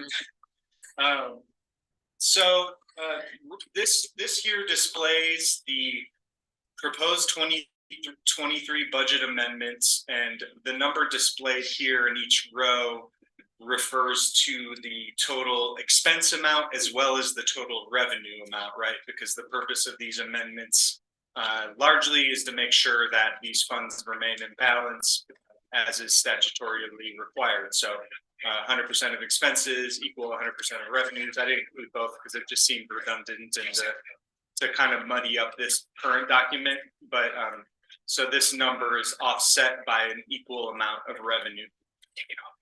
And so what we see with the end of year amendments, in pretty sharp contrast to the mid-year amendment that was passed in July, is that this is mostly a house cleaning document. This end of year budget amendment serves mostly to make adjustments to expenses and revenues that are higher or lower than expected, in order to provide the most clear and accurate budget picture, and to make sure that we don't remain overspent on lines, because that would result in a finding from through the external audit process. So as you see, we go across all funds here, and we see what the difference is through this proposed amendment. Which in the general fund, you see this, there's a proposed increase in total in the total size of the budget of 300,254. There is a and so one thing that's important to note in this, with this increase, is that there was also an increase in the proposed contribution to the capital projects fund. So essentially this doesn't actually reflect, it would seem to reflect that we ended up at the end of year spending more than we initially budgeted, or than we budgeted from that mid-year amendment. And this actually reflects more actually an increase in revenues, and then the associated increase in contributions to the capital projects fund balance to offset or balance that activity, if that makes sense. And the main driver of that, and we'll get to it when we're going to the more detailed process, the main driver in that was interest revenue that came in far over the budgeted amount. And that was due to a sharp spike in, because that figure is calculated in 2022. And I spoke with Treasurer Kaufman on the topic, and basically that represented a spike from 21 to 22 when it was recalculated from, you know, a 0.5% interest rate to a 5% interest rate in the investment fund. So essentially 1,000% increase in that interest collection. And so that came in way over, and so I had to increase the expense associated. So just wanted to explain that. So because it, you know, looking at this doesn't really, it would appear that we grew our budget, and actually the story is definitely more complex than that. Largely across these funds, you see it's just adjusting down. Because there was less revenue, and expenses were lessened, or contributions to fund balances were lessened to account for that. There are a couple funds that are no longer active, but try to include those anyway. I'll just slowly scroll down here, and if I have anything else right now that I wanted to mention about the amendments.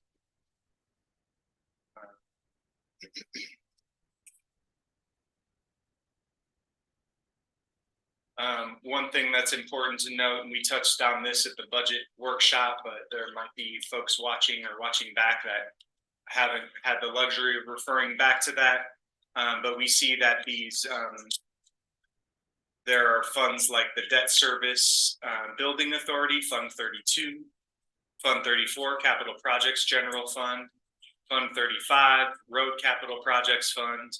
And these are funds where we typically budget to spend all of the fund balance on potential projects. And because those potential projects would have to come back for approval, you know, would have to come forward for approval. It allows for flexibility for such projects to be either pre-authorized or authorized before the commission, and then spent without delay, or, you know, without sort of fussing around with it ends up getting amended down. In the case of this 3,190,000 that didn't end up getting spent, and it was adjusted down to 658,256 to reflect either what was actually spent or it might have been brought down to this number, not because it was actually spent yet, but there might be some year-end expenses that I needed to leave some amount in there to make sure that those lines didn't go over budget. So I feel like I'm starting to drift into the weeds a little bit on this, but that's my best sort of summary about this. What I'm explaining is a bit more of a house cleaning document. We're mostly seeing reductions. In the case of Fund 75, Moab mosquito abatement, there actually wasn't an opening year budget entered for that fund. It was zero. It was all zeros.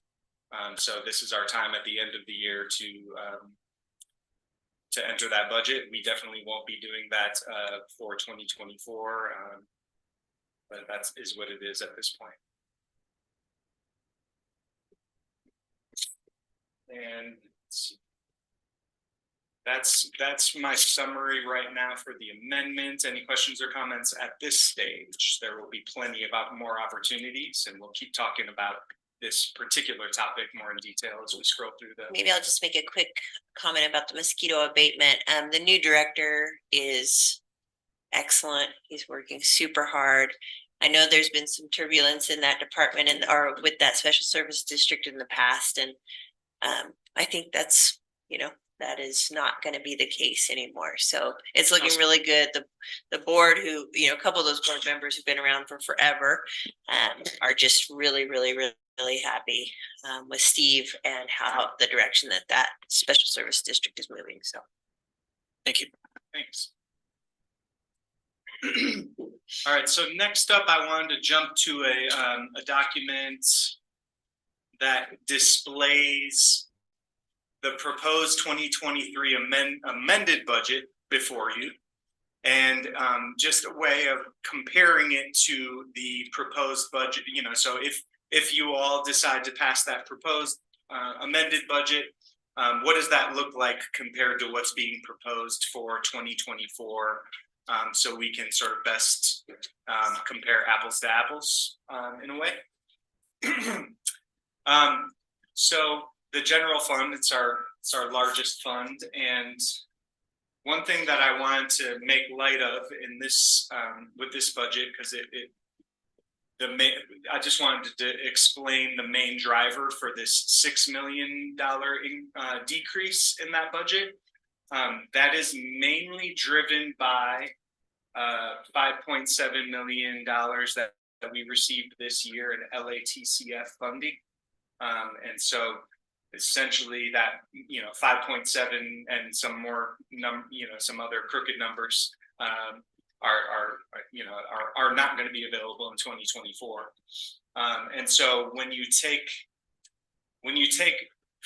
5.7 million out of this year's proposed amended budget, that 27,366,000, you're left with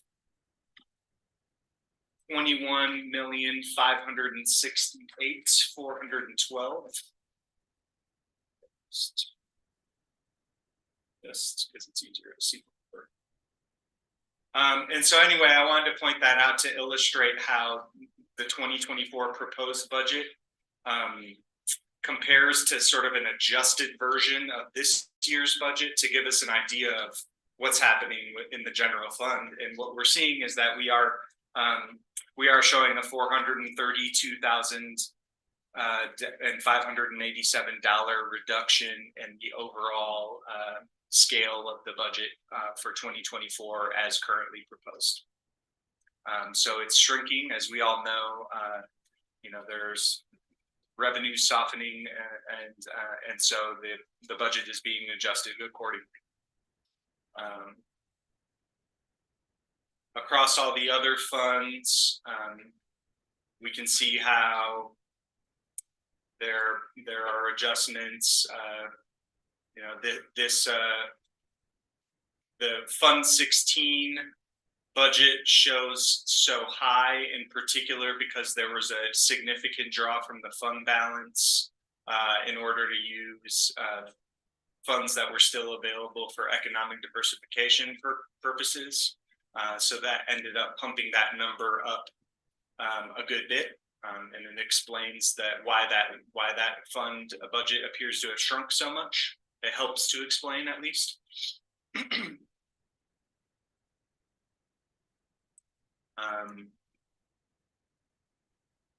Stormwater mitigation, which is where it sort of serves as a fund to pass through funds to support largely at this point the Jackson Street drainage projects, but potentially other projects as well. And I believe that this difference represents the amount of funds spent. I can't say for sure without looking at the detail, but we're going to go back there, so we can. I might wait to speak on that right now. Class B roads. That's mostly just like a difference in operational costs and sort of a little bit of a softening there and likely some reduction in larger projects. But I just wanted to scroll through this and give everyone a feel for what is happening with these budgets across all funds, where there are increases, where there are decreases. Impact fees, I'm leaving at 0. I'm not familiar with how that's been calculated in the past. And so that can be adjusted through the process of a mid-year amendment at this point.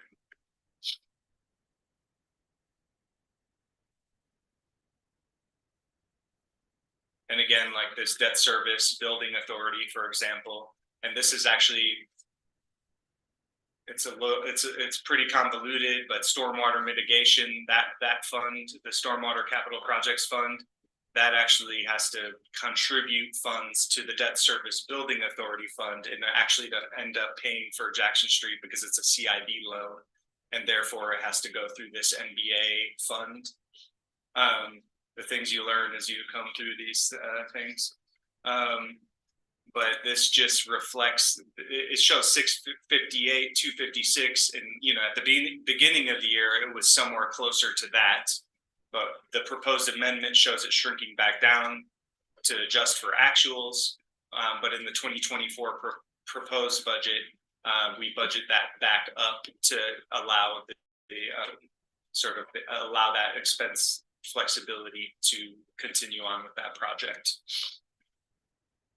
Now, that doesn't look like a difference of 0. I know.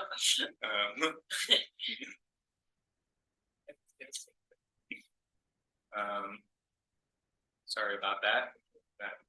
That Fund 34 should be something more similar to an increase in a little less than 5 million. The healthcare sales tax, this is a good example of how we're using a 0% growth revenue projection model. This fund is used solely as a pass-through for receiving healthcare sales tax, rural healthcare sales tax funds, rural healthcare facility sales tax funds, I think is the full name. So that just receipts those funds in, and then we split it out to the Emergency Medical Services District and the Canyon Islands Healthcare Special Service District. And as you can see, this has been amended down in 23 to reflect the projections, and then what has been budgeted in 24 is exactly the same. So that's the clearest representation of that concept.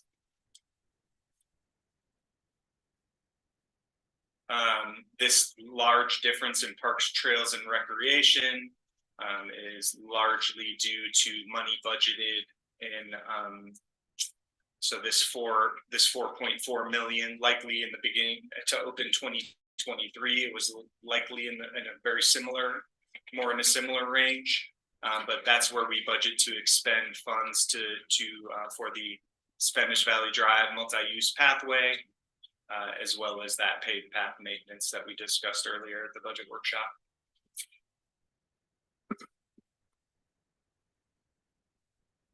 Okay, I think we're all the way down. So just the illustration there of where things are, what direction and the trends from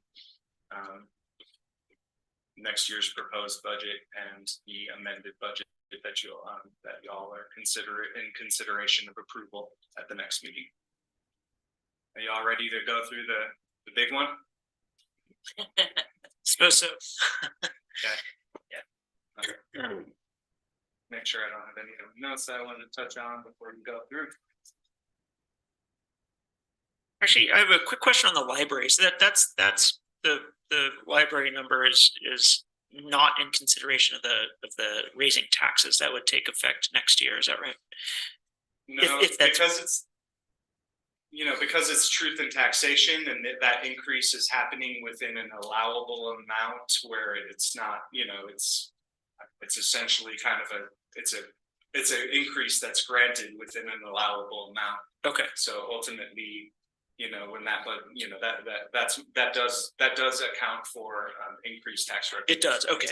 Library fund. Okay. Yes. Thanks for clarifying that. Okay. Here we go.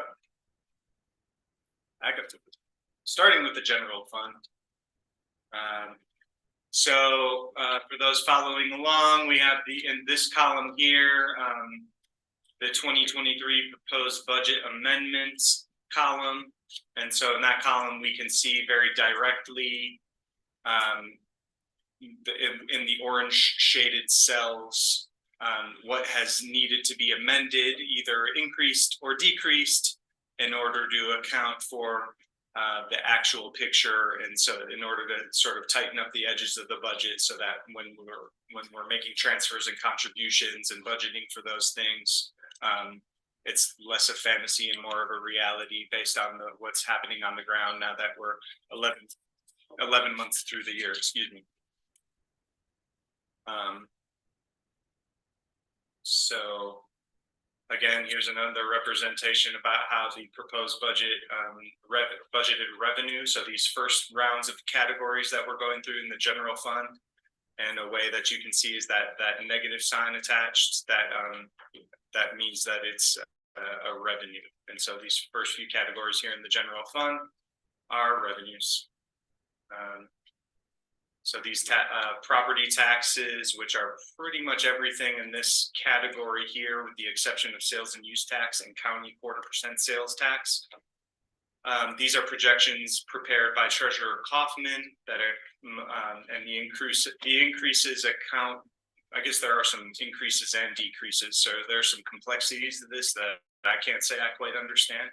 But I do know that the top one, that 4755. To that 48366, that difference is the factor of new growth, which would lead to that increase. And please, by all means, feel free to interrupt me if there are any questions. Otherwise, I'm just going to keep rolling. Licenses and permits. There are a couple other revenue categories in the general fund that pertain mostly to fees and charges for service associated with county services, and these numbers are provided by department heads as estimates for what we could expect to receive next year. So as you can see, building permits are down. Yeah, but planning and zoning fees are up a little bit, right? I don't. That doesn't necessarily seem. Yeah, I guess that's interesting. Intergovernmental, these are several miscellaneous revenue types. That's that word I don't like using when we're talking about budgeting. Sorry about that. Mea culpa. But there are items like expense reimbursement. So these are these lines that, or this is a line that we often use when we are because each county department doesn't have its own revenue category. Usually there's only an expense category associated with each department. So oftentimes when a department garners grants for any individual programming, we'll receipt it. It will receipt grant funding into expense reimbursements. And then the expense that the department sends out is accounted for somewhere in the general fund. Usually that's broken out, usually a line like this, that 200,000 isn't even though that's a nice round number, that's very much itemized in how that number was formulated.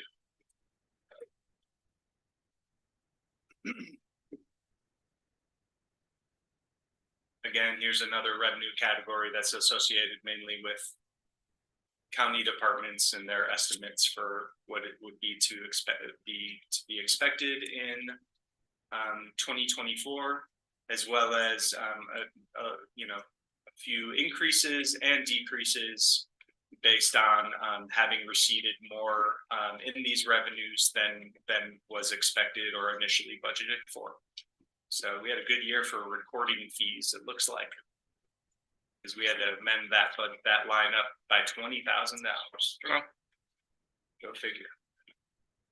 And we know the jail is busy, and so their contract revenues had to be increased by $35,000. But it's projected to be quite a bit busier.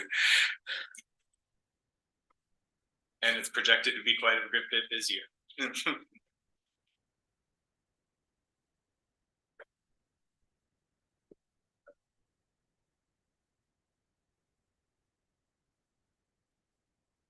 Fines and forfeitures category, revenue category is, as you can see, amendments, 24 request display. Got to figure out a way, efficient way to do this. I'm just trying to find nuggets in here as I scroll along.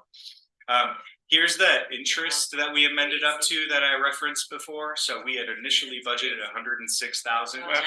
The receipt did go way up. And so Treasurer Kaufman speculated that, he did provide a higher estimate, but it might have just gotten overlooked or just expected like, okay, we're not going to actually guess what that is. So we'll just leave it at some baseline level and amend up like we are doing now. That's great. But yeah, that's huge. Yeah, I know groundwater and sewer, they were seeing some really great interest. So interest rates have just revenue. shot up Yeah. in the last year, like overall. I had a moment of panic because I was like, that can't be right. Yeah. So Gabe, in column H, there's a pretty low number. Is column H the 24 projected? Yeah, I did that. That's the number. I'm glad you brought that up because I was wondering that today, and it gets to the point where like sometimes you notice things and you realize that it's late in the game and we can do what we're doing now to amend this up to reflect actuals. However, obviously we want it to reflect if there's an 800,000 difference, for example, obviously that's going to affect what we budget to expend in a really massive way. That number didn't come out of thin air though. And so that, I was, so unless I made some sort of, very, unless I transposed numbers or made some significant error in what was put in there, these numbers like the property tax numbers and anything that's interest related was provided by Treasurer Kaufman. So what I can say to you right now is that I believe that I transferred that over from one of his spreadsheets, and that is the accurate number. It seems a bit odd though. I would agree. It seems like it's shooting super low, especially as we haven't seen interest rates like come down. Yeah, I mean, interest rates are up, and our account balances are also up. So I can't possibly, but columns G and H can't both be right. So so I will be sure to prioritize that. I'm sure I won't be able to resist as soon as I can to review that, but this did come to mind. However, like I said, I didn't just make that number up. yeah, no, I wasn't suggesting you're making it up, but I think you pointed out it's compared to the sorts of cuts we've been making, it's pretty large and significant. So question with that Zion's cap investment right below it goes from 19,200 to 150,000. Mm-hmm. So we started using this more because the Public Treasurer's Investment Fund is a lot more stable, and the interest rates got to a point where we started doing more banking with Zion's I think it might be a little bit more, I wouldn't say speculative, but there might be more potential for returns. And so with the higher interest rates, I think Treasurer Kaufman decided to start moving, or proposed moving some of that, or has, which would be reflected in the investment returns that are budgeted for. Right. Thank you. Yeah. He discussed that in one of our budget advisory board meetings. And so you can see here, this is that budgeted contribution to the general fund of $813,733. And so that concludes the revenue categories of the proposed 2024 budget, as well as the proposed amendments to the 2023 budget. All right, moving on to departments within the general fund in the county. The county commission's budget is proposed for $469,942 in 2024, and is being amended down to $453,868 for the amended 2023 budget. Any questions there? County administrator budget is proposed for $563,194 in 2024, amended down to $698,154 in 2023. This current year, as you will all recall, that there's one less staff person in that department for 2024, and that is largely explains that decrease. Personnel services budget, proposed budget of $352,449 in 24, and amended down to $342,953 for the 23 amendments. Please, by all means, ask if you have any questions. IT, the information technology department, proposed budget expenses are $576,048, and actually, oh yeah, I thought those were the same. We had to amend that up by $100 to $602,000. His equipment maintenance went over just a little bit, but Which the RMM ongoing looks like that is decreasing by half.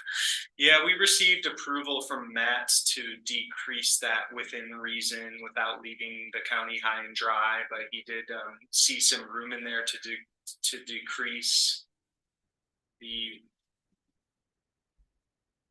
I think it's radio maintenance and somebody that comes down as needed. Okay, thanks.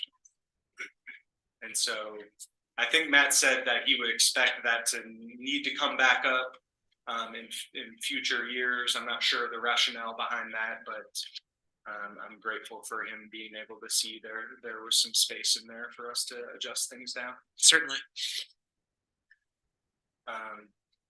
Justice Court proposed 2024 budget of $467,022.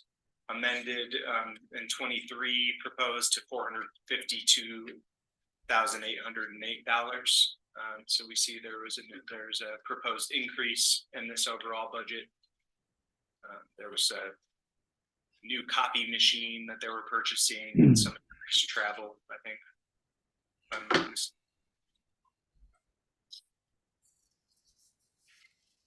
The public defender budget proposed in 2024 for $335,200. This had to be amended way up to $437,892. I think that there was a long period of time where we were absent a managing public defender role that's currently occupied, and I think that Mallory can confirm that we don't expect the same sort of overage like we saw this year. I don't know if you want to speak to that, or that pretty much sums it up. I would say it was absent a few contracts, and so we were at the mercy of hourly attorneys, and that cost us very Dearly. large amount of money. So now we have contracts in place and a roster with reduced rates, so should not. Obviously a really important service and kind of have our hands tied, whether, you know, it's not as though there's a choice to provide it. So it's just one of those things where it was a bit of a tough year given the circumstances. Clerk auditor department budget proposed for $814,054. The amendment in 2023 for this current year is $661,585. So we see that the amendment increases from what the last amendment showed. And that's largely because of this increase that had to be budgeted in to pay for budget services that we brought on towards the end of this year. And then the increase there is largely reflected in, or I would say almost entirely reflected in a new staff person. Finance director that we would be bringing on. Exciting. Treasurer budget, it's pretty small and straightforward. Treasurer Kaufman was kind enough to find us $600 that we could squeeze out of there for the good of the cause for the team. We appreciate that. But $302,892 is proposed for 2024, and the amendment for 2023 is down a hair to $287,335.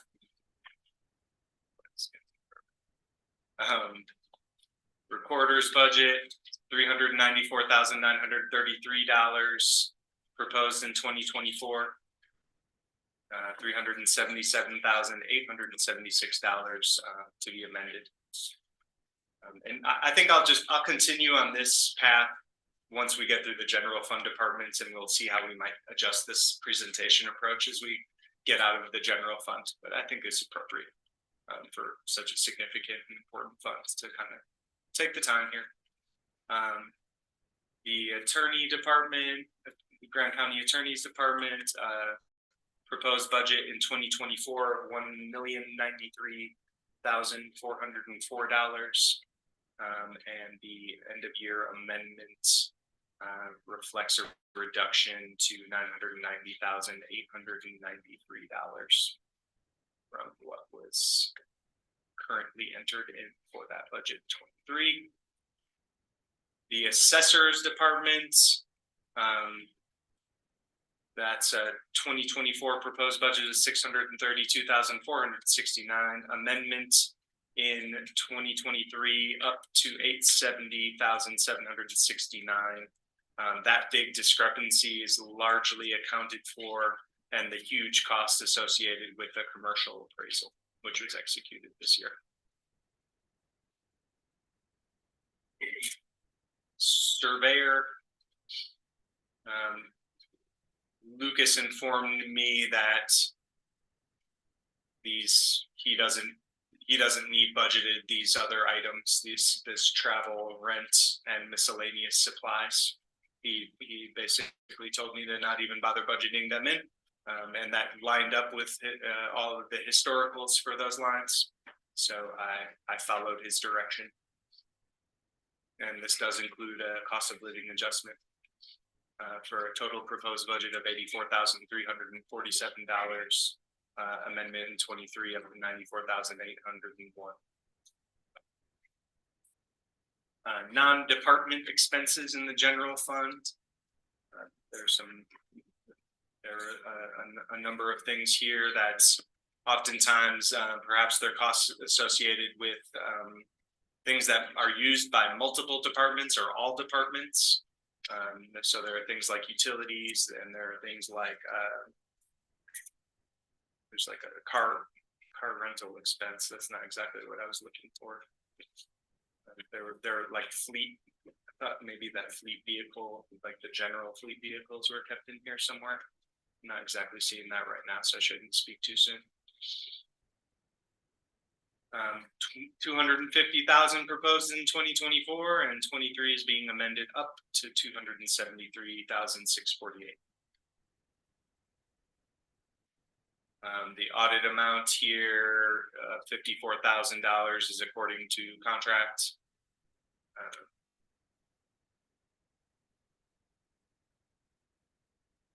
That's on budget this year. Courthouse, and so this is the main category where the maintenance department, Sean Fugit and Vesta, and that department, that's that lives within this category in the general fund. Courthouse, we have one called county maintenance, but 2024 budget is 800 proposed is 875,751. And the amendment brings it down to 765,323. And that increase is largely associated with a new staff position in that department. Oh, there's that county maintenance. And why aren't they listed in county maintenance?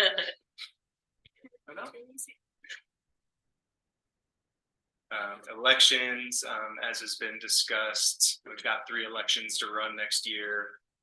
2 of them are going to be high volume.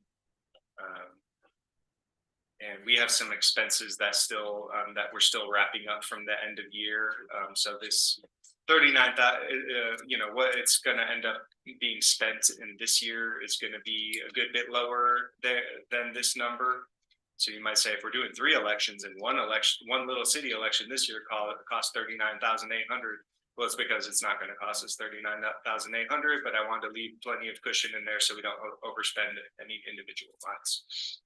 So the approved amount is $78,540 for 2024, the proposed amount, and then 2023 amended down to 39,800.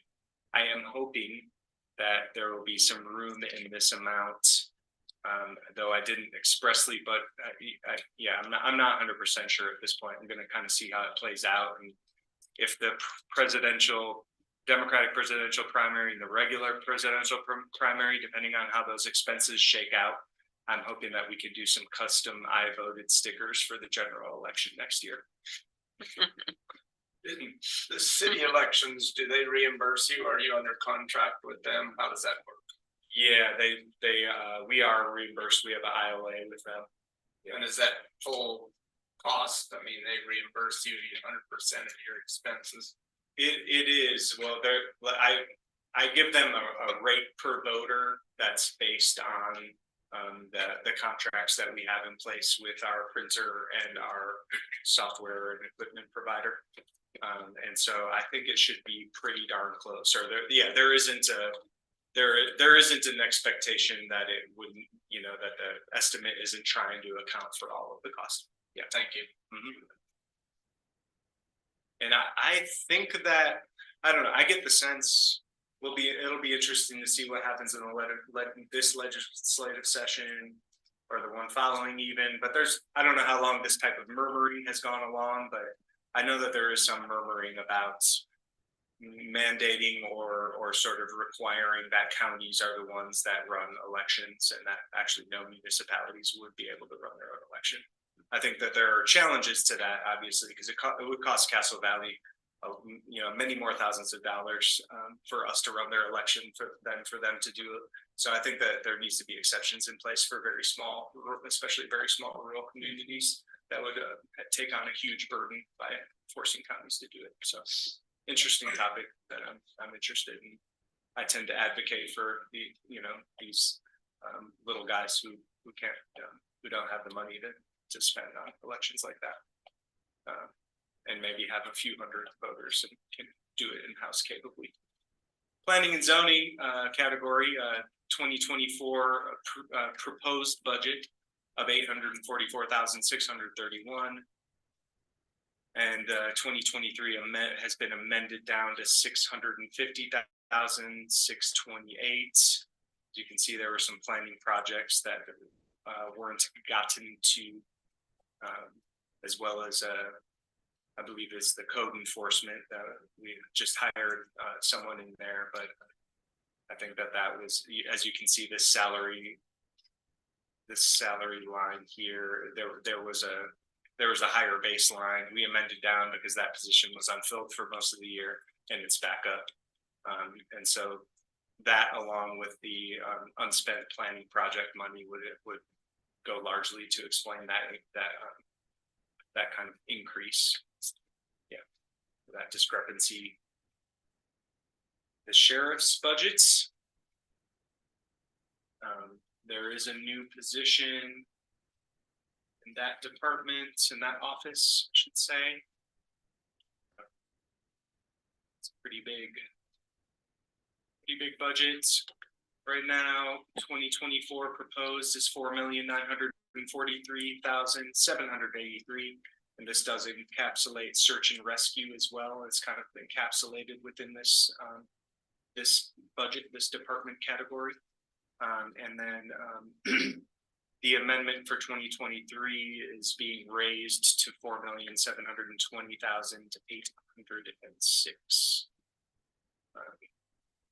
As you can see, there were some increased fuel costs and salaries up higher than had been expected. I can't quite explain that one. And then we have the jail. 2024 proposed 2,190,631, and the proposed amendment is being increased by a relatively small amount, 2,988,228. Looks like food came in a little higher, a couple other random lines.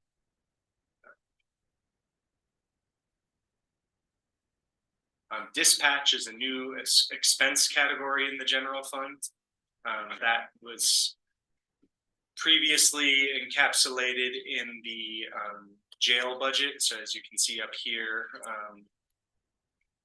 the jail budget had been $2.9 million, and it's $2.1 million this year. And so basically pulling dispatch out of that department and making it its own. So that explains why this isn't necessarily $1 million increase in expenses in the general fund. State prisoner reimbursement expenses, no change there. Inmate commissary looks like a little higher than expected expense in inmate medical expenses. And so that budget was amended up to $71,200. And proposed in 24 at the same amount. Fire control category. That's basically the county's contribution. You know why that gets its own category, and rather than just a kind of a one-line contribution. It's kind of interesting. But perhaps there's something really sort of significant about breaking this out in this way in the budget. But anyway, that's the forestry, fire, and state land. Wildland fire program, I think, maybe something. I think that's pretty close. And so there's just that just ticks up largely for sort of things like cost of living increases and inflation, I think, but that hasn't really been anything too dramatic. And that's in that budget, 53,402 proposed for 23, and the amendment that came up. The salary expense is a little higher than was expected. Building inspector department, 24 request at 428,885. Proposed 23 amendments down to 425,824. The weed control department is proposed at 222,725. And the 23 budget amendment at 131,573, adjusted down from this 225 figure at the beginning of the year. I believe there's an unfilled position in that department, and so I think there's a pattern of that coming under at the end of the year. No changes to the animal control category. 27,000 proposed for 2024.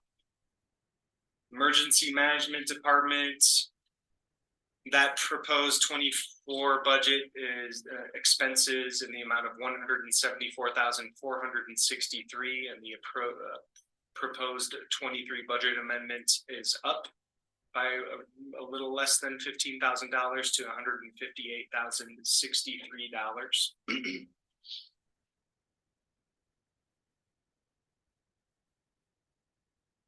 Try to venture a guess to explain. You know, there's a lot of moving parts in here based on,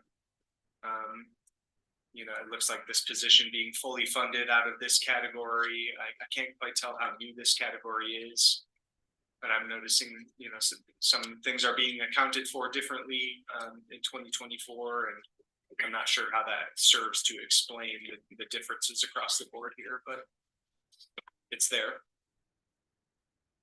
Public health, that's our contributions. These numbers are pulled directly from requests from the health department and from Four Corners Behavioral Health, proposed at $194,098 in 2024. No change from what was budgeted in 23. Senior citizens is one of the two categories associated with the Grand Center. The proposed budget amount for 2024 is $405,062. Proposed amendment for 23 down to $437,339. There's a roads category that we don't use. And the other Grand Center category we'll get to. Spanish Trail Arena, that otherwise known as OSTA. $842,978 is the proposed amount for 2024. And the budget amendment reflects a small decrease to $825,953. The museum category, I had to recalculate the utilities. I just saw that what we had budgeted wasn't going to cover us. So I changed that and carried it over into next year, 121,365 for 24 and 119,119 proposed amendment for 23. Airports. Now I'm scrolling too fast. Check that. Okay. The proposed amount for 2024 is $951,284, and proposed amendment is up $994,533.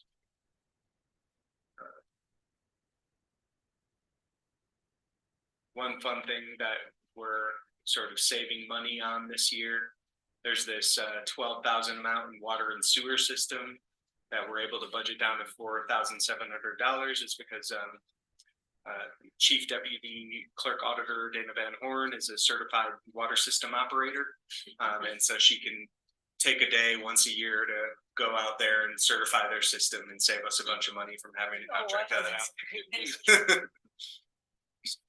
Community Center is the other Grand Center fund. The 2024 expense request is $317,931, and the amended budget was brought down by 1,000 to $326,046. USU Extension Service, this is where our contribution goes into them. This looks a lot different. The bottom line doesn't. As far as what was initially budgeted the last couple of years.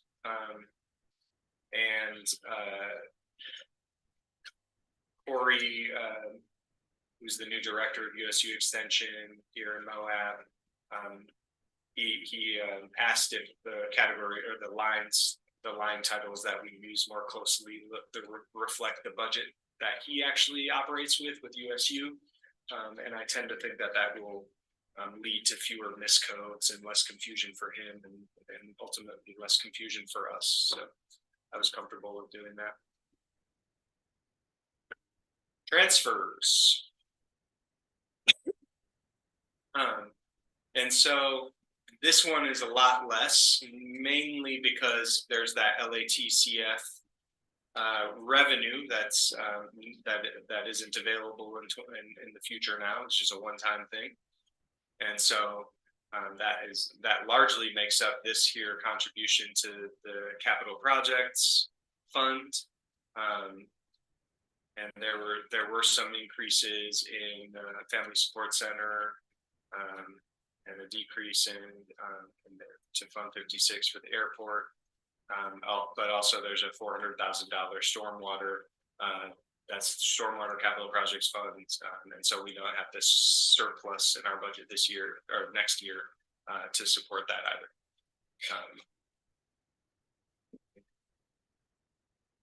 Yeah, that's otherwise pretty much the same. So that explains why this is so radically different. 601, 421, and 24, proposed amendment 7,394,131. We're almost out of the general fund. Contribution to other agencies.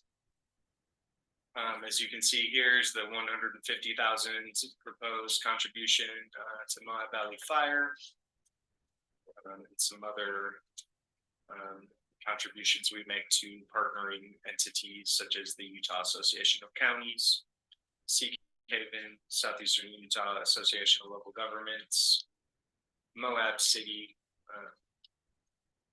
ASU for deed restriction administration, and so on and so forth.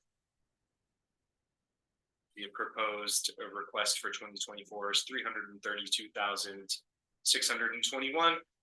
Amended up to 367,565 proposed for 2023. And as you can see, here's the big bad bottom line for the general fund. And so this is where you can see that all the revenues add up to all the expenses. So that's why all of these amendments were needed. 24 and the proposed amended for 23. All right, moving along. Here's the health insurance fund. This is the fund that we use. Renee provides these numbers. This is sort of a pass-through fund that we use to provide all of the health benefits for county staff and the like.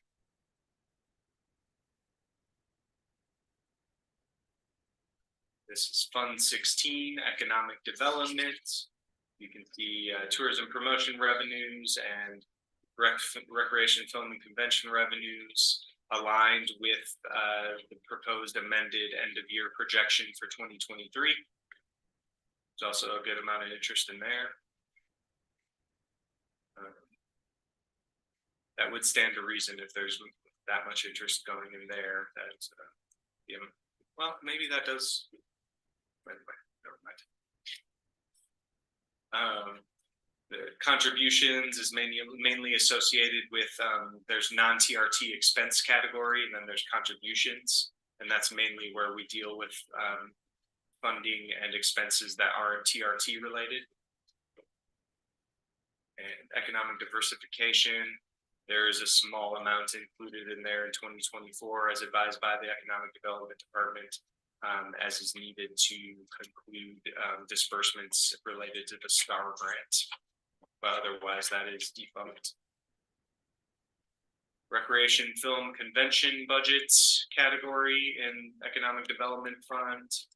I think we looked at this a little bit more, or a little bit earlier during our workshop.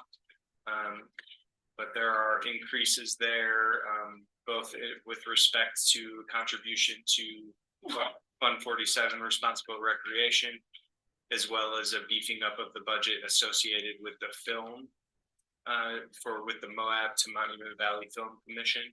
And so what I have highlighted right now on the screen is basically the budget associated with the Film Commission.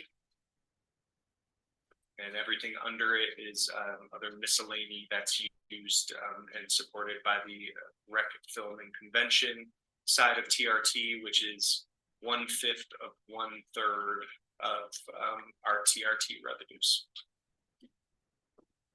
Have that right. Tourism promotion category expense.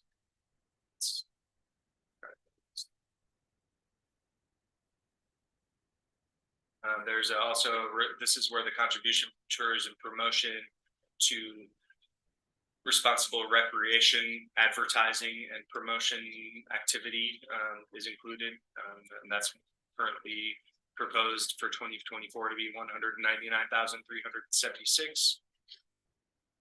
Now, there was a lot budgeted in there this year, and that it was only 60,000 spent. I think that programming, I think that there's some increased collaboration in store between the Active Trails Department and Economic Development so that they can do a better job of utilizing those funds in the way that is imagined.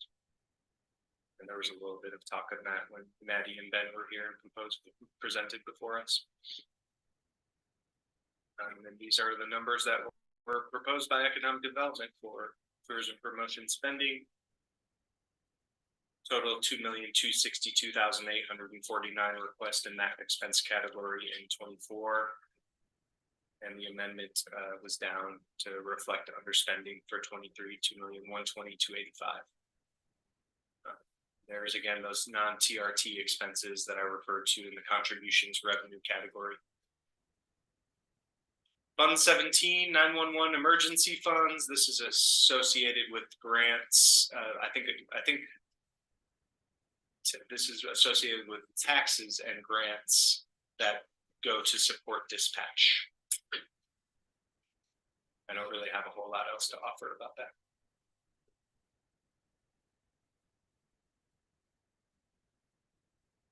Fund 18, stormwater mitigation. And so the contribution from the fund balance, as you can see, this is that I referred to this as kind of a pass through. You can see this 226,11,038 that's budgeted as an expense. It was this year, and it is in the same amount for next year, and that's going to the municipal building authority capital funds or debt service fund. I think it is because it's a CIB loan associated with that project. And there are some other grants, BRIC, building resilience infrastructure in communities, and national resource conservation grants that are largely administered by the floodplain administrator, but also the new engineer Dan Stenta is really capable and I think is going to really sort of take that effort to another level. Bill was doing great too, but we're really happy to have Dan on board to help us sort of carry that along. And a shout out to Jenny Beth Jones in my office. She really does a lot of work coordinating these grants and all their moving parts. Fund 21, Thompson. We looked at Thompson was presented in the packet. It's not radically different from year to year, mainly just a COLA year for Mark. I don't know what we do without you, Mark. Absolutely. Fund 21, Class B roads. As you can see,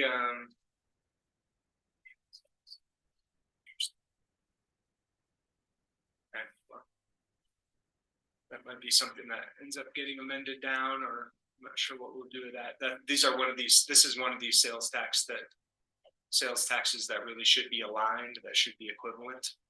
So sometimes you stumble upon things, but as you know, that's something that can be corrected at a later time. B-road allocation from the state. I was curious about this line because I know that we are to expect increased contributions to B-roads, and I couldn't quite pinpoint what that amount was.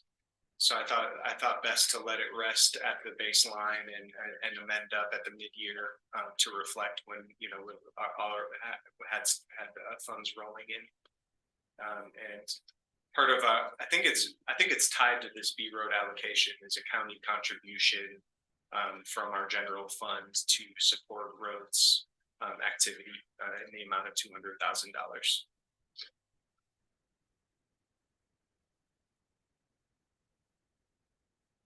And roads department in general, budgeting to spend $4,229,971 in 2024 proposed. Looks like this road equipment line went down quite a bit, making up for most of that difference. So it's like they got their grader or something this year. Got plenty of stuff there, yeah. Plenty of needed equipment out there at roads. Fund 22, restaurant and car tax, otherwise known as TRCC.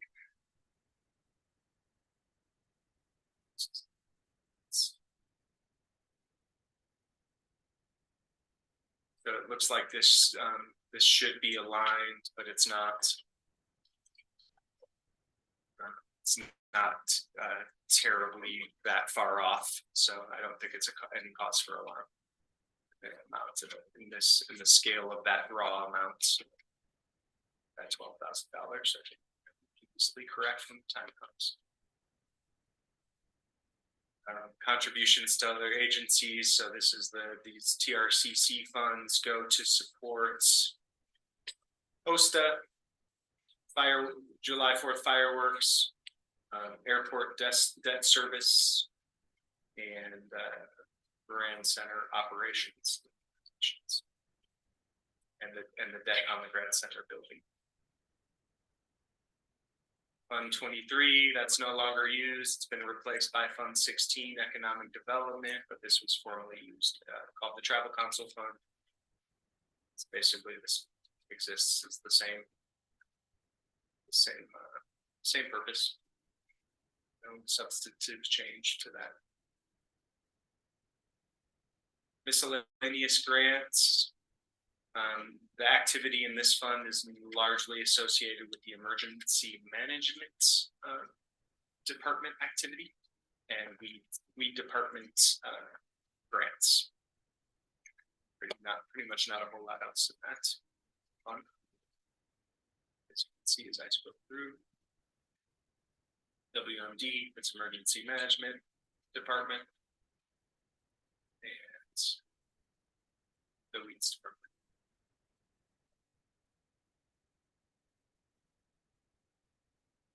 TRT county portion, so that's the mitigation side of transient room taxes. Got it right here.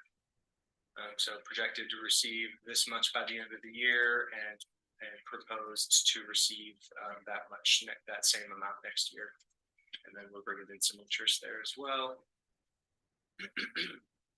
This year, we are budgeting to pull out of the fund surplus for TRT mitigation dollars in the amount of $101,050 to balance that budget and maintain contributions as presented here.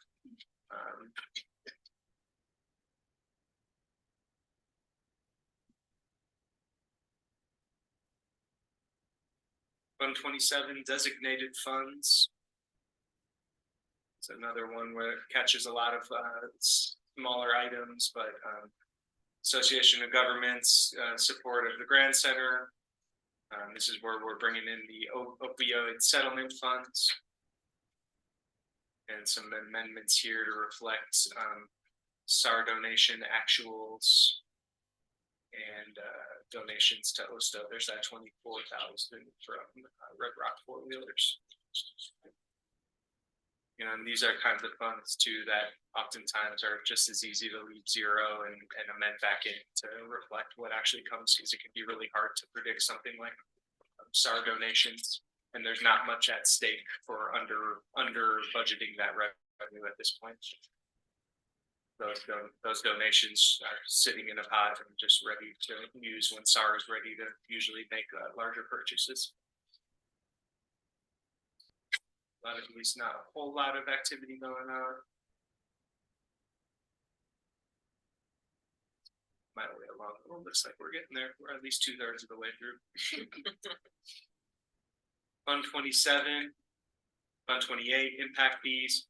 I already alluded to the fact that I'm not exactly aware of who calculates these projections for impact fees.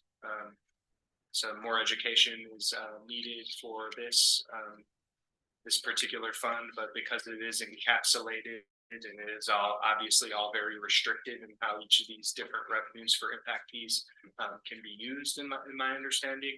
I don't see any harm in leaving that at zero rather than making wild speculative guesses. And also there might be some adjustments in store to the impact fee process that could also be sort of reflected in however this budget is amended, but that's what I've got for you at this point. I did end up leaving. We don't have any actuals. Let's see, these are 20. The 23 actuals don't show anything yet either, so there must be a transfer associated at the end of the year, or maybe the receipts come in, you know, at some point at the very end of the year. I'm not really sure how that works, but I just decided to leave the 23 budget just as is, just in the interest of if we needed to. All of a sudden, if we got some receipts in there and we needed to transfer them into a fund balance, and all of a sudden that's not budgeted, that's a problem. So just let it be. Fund 30, Atlas Tailings Fund. Jessica Thacker's the intra liaison, and this supports their activity. I'm not exactly quite sure why, but we tend to budget this sort of this kind of similar baseline amount, and don't I guess we don't need her that much, but that's maybe how much is approved to be reimbursed, so we budget for it in that amount, but we come in way under typically. Does that sound like it makes it? Does that ring a bell? And things changed a lot because they weren't going on site after COVID, haven't re-introduced that, so there's not as much work to do. Thanks, Mary. Debt Service Courthouse Fund. We have the courthouse paid off, and so I think that there is still some activity in here because there's some interest. There's a little bit of excess funds that is gaining interest, and so it's a little tiny bitty thing that probably should be solved so we can put this thing to bed, because there's still some activity going on this year. But I believe this is the first year that I guess we can see right here. Yeah, we made our last payment for the courthouse remodel. What was that? 1991, 1994. Yeah, we made our last payment for that in 2022. Wow. Fund 32, Debt Service Building Authority Fund. So the jail remodel project. This is where we pay the debt service on that project. And then this is where the contribution from the stormwater capital projects funds goes. I think this is how it's broken out, I believe, for the Jackson Street project. But that phase 2 is really, my understanding is that it's really going to be picking up in 2024. Terminal and runway. So these are all just various CIB loans and other debt services that we either serve as a pass through, like in the case of the health department or EMS, or largely for their buildings. But because we are the municipal building authority, that gives them a more favorable process and rates financing options for those projects.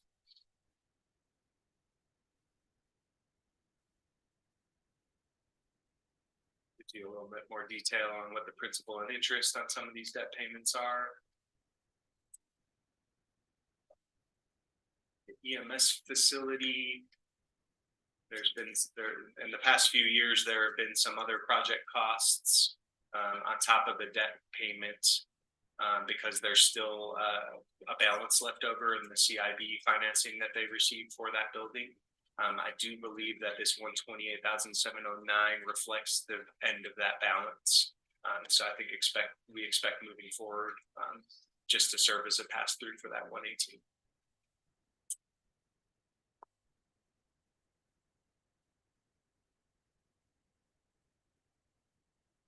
Right along.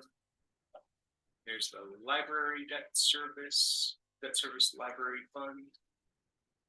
So there's a library debt property tax that you all will, when you get your tax valuation notices, it breaks out that way. It's not a very large amount for everyone, but it is in here. And that serves to fund the library facility.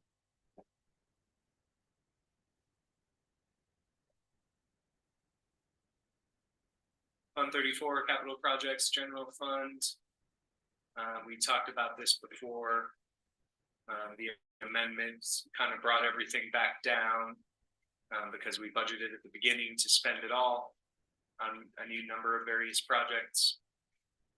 You can see this $1.8 million, which was received this year for real estate sales.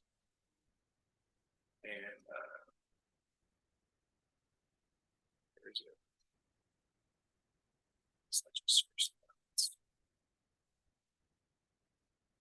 we brought back those proposed 24 budget expenses to just follow that standard of practice.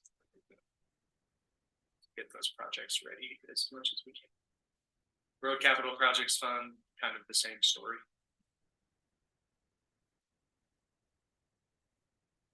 Healthcare sales tax fund, we touched on that already. There's that category in the general fund that we pass through.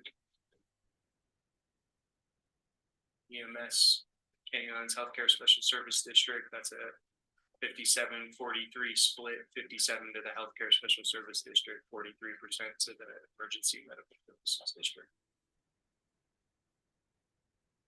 And I did inform both of those districts of what our projection is for their purposes of budgeting. Fund 40 looks like that's when we used to have EMS under the auspices of our departments or our Grand County world. I mean, they still are family. Fund 45 Children's Justice Center. This gives you a kind of a good idea of how much we contribute, 53,000. Versus the overall expenses that CJC incurs. So we get incredible Andrea noise and a really powerful, beautiful program to offer to the community. And the state helps support that. So very grateful. Fund 46 Family Support Center. Also, there's grant funding that goes to support that. Department of Health and Human Services largely, and a county contribution proposed at 178,000. And we saw that as an expense in transfers or contributions in the general fund expense category. Fund 47 Active Trails and Transportation, or Park Trails and Recreation as it's described or as it's titled in our budgeting software. There's that $30,000 that we discussed at an agenda item today that we are due to receive. We still expect to receive those revenues in from Moab City this year as well. It's just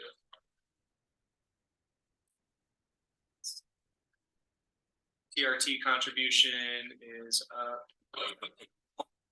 Was 567,000 to support trails activity in 2022. It's going to come in at 455,000, 425 and 23 after the proposed amendment, and proposed to be in the amount of 566,376.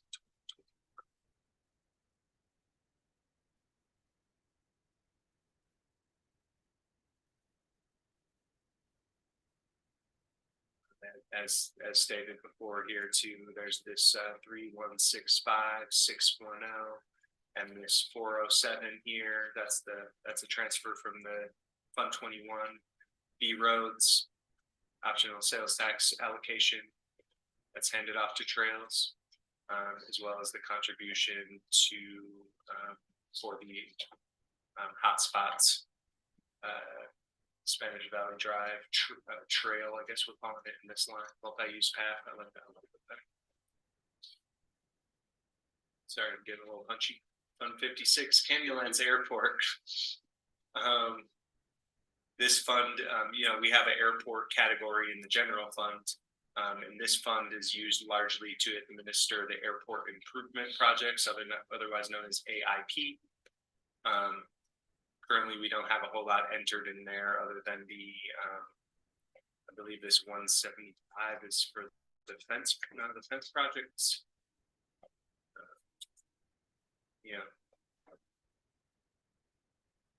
There's this fence project that's budget sum for. I guess that's all it costed really. And we wrapped up all of the other, the master plan and the snow removal equipment building. Those were concluded this year. And so there's this fully grant funded design expense budgeted in 2024 as an AIP in the Fund 56 associated with the airport. I hope we can get a follow-up presentation and discussion about other potential AIP projects that might be under consideration for 2024. MMA Capital Projects Fund. I don't know if that was in mosquito abatement at one point, or it is, I guess, at this point. It's not a fund that's right next to the mosquito budget. I always wonder what that actually would be. Doesn't look like there's been a lot going on there. No, I think there is mosquito capital projects at the very end. So I can't tell you exactly what that is, but it's all crickets. So Sandflats Recreation Fund 70. I'll remind everyone that this is an enterprise fund. And so what Andrea budgets here looks like she's banking on a bullish year. Oh, actually, I think that increase is due mainly to the fee increases that they got approved up at Sandflats.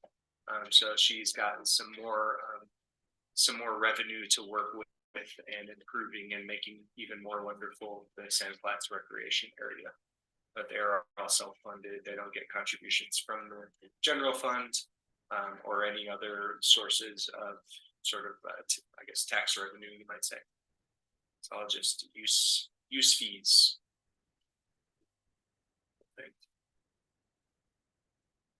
It's like they're building up a pretty, well, I guess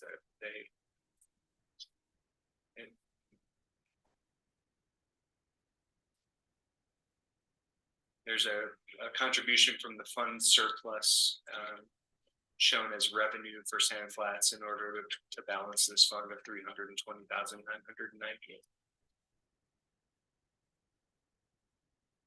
And I think that's largely associated with this $380,000 expense for a capital improvement. And I think that there are a number of projects that Andrea has in mind, some improvements to the ticket booth, some other items. So that's why that explains why there's a budgeted draw from the fund surplus in that amount. Because you build up money in there so you can do nice projects. Good job, Andrea.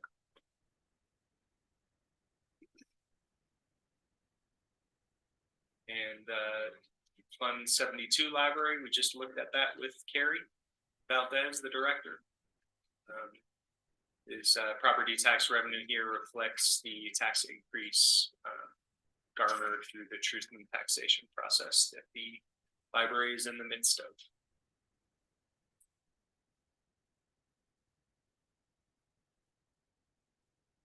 Now, I will say that, Carrie, in the face, I think she'll get a lot of relief, because one thing I've noticed since I've been familiar with the Grand County budget is she is as long as I've known, she's been very, very tight about her budget, and almost always underspends it by some amount like this like 50,000 here, 75,000 there. Because she's always seeing that fund balance shrinking, and she doesn't want to see it shrink faster. And So it's just another sort of nod to how responsible she has been, and how I think that she really and it would be nice if she could actually feel comfortable enough to spend her budget, her approved budget.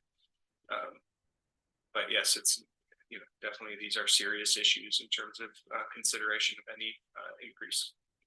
So, but I thought it would be important to point that out. And then the library capital projects fund. Looks like they're being, Carrie's not planning on jumping on the like a roof remodel quite yet, but the idea is to get there. It looks like there's several categories in here that were associated with the library facility construction. Moab Mosquito Abatement District. They bring in tax revenue. That's another one when you get through your tax evaluation notice in July from my office. This is another one of those taxes that you pay. If there's a certified tax rate to reflect it.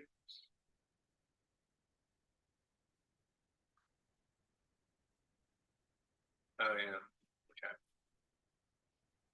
That's we actually didn't get an update from them regarding the salary figures, and we'll have to work on getting this corrected.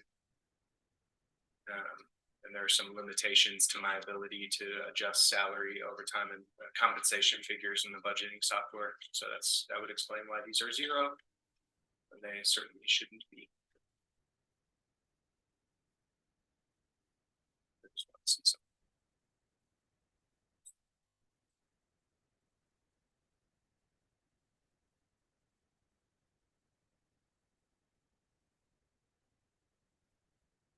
Oh, you know what I did?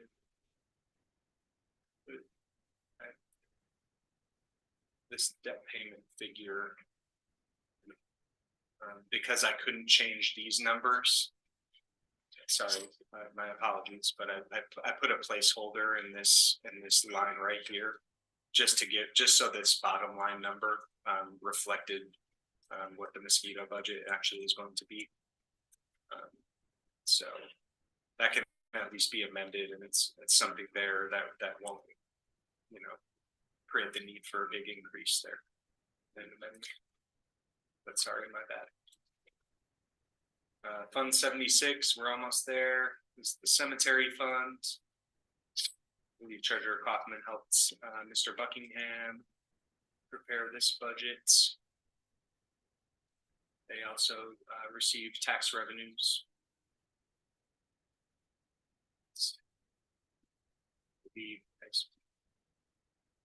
Move along to their capital projects fund. I do believe that they're planning I don't know if the cemetery liaison can speak to 2024 proposed capital projects. Not too specifically. Okay. That was Fund 77. Wow. So yeah, I just thought it was, that seemed pretty long and laborious, and thank you all for sitting through it, but we scrolled through it. I did my best to point out things that I thought were significant about this budget as I've gotten quite intimate with it.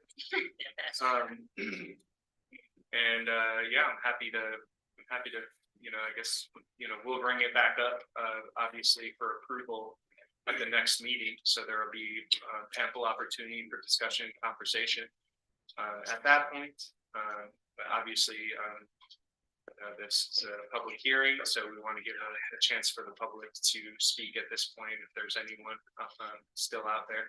Yeah, I don't believe I've opened this public hearing yet, so I'll do that right now. Okay. And then we can give people a chance to Thanks. speak. So yeah, first off, Gabe, thank you for all that. That's a super in-depth view of everything that the budget entails, and I very much appreciate you going through that. And definitely, I looked through it for about an hour before the meeting this morning, also, and that just it's nice to take a second look at it, and I'm sure everybody who is paying attention to the budgeting process appreciates that as well.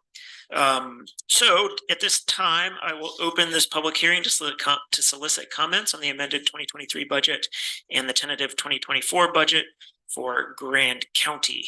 I will leave this this public hearing open until December 13th. That's Wednesday at 5 p.m. And at this time, I would invite anyone to make comment on this. If you are in the chambers and you'd like to come forward and comment on this amended 2023 budget and tentative 2024 budget, please raise your hand and come forward if you'd like to.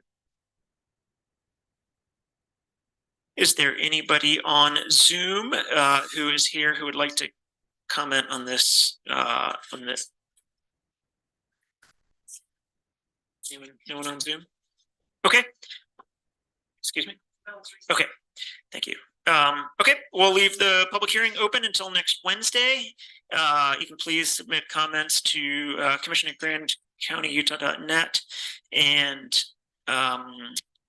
we will be voting to likely approve this budget at our next meeting on December 19th. Thank you so much, Gabe. I will move on to our next public hearing. Our next public hearing is agenda item number 15, public hearing to solicit comments on the proposed cost of living adjustment for all elected officials and an increase to the sheriff's wage. And Renee Baker, our Personnel Services Director, is joining us on Zoom, it looks like. I am. I will share my screen. I do have a breakdown of the elected officials' cost of living adjustments.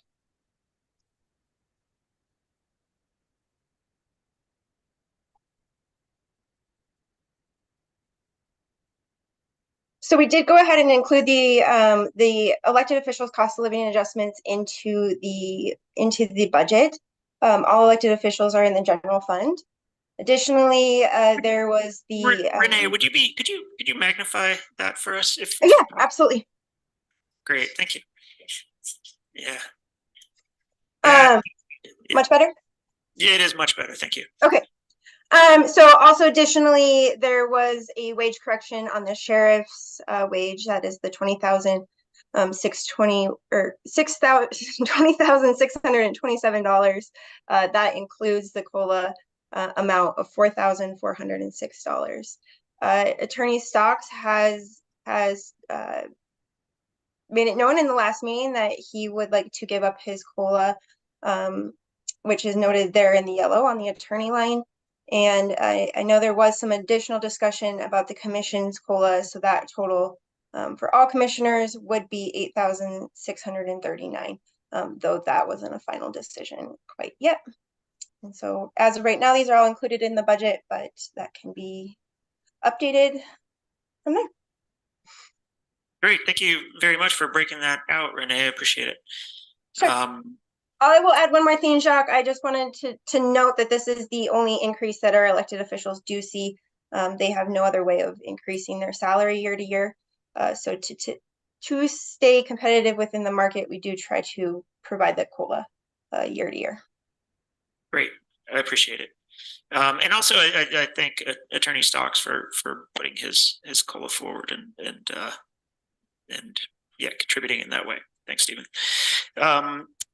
I guess I should probably open the public hearing first before we have any discussion, or seems prudent. Okay, at this time, I will open our public hearing to solicit comments on the proposed cost of living adjustment for all Grand County elected officials and an increase to the sheriff's wage. I will leave the public hearing open until Wednesday, December 13th at 5 o'clock, and this will be voted on at our next meeting.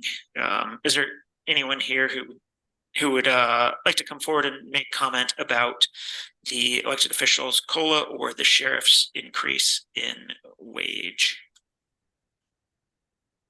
And anyone on Zoom who would like to make comment? Okay, you can submit comments to commission@grandcountyutah.net for consideration. Thank you. Anyone in this body want to make a comment? Mary? we went years and years and years as a commission, not receiving COLAs and not receiving,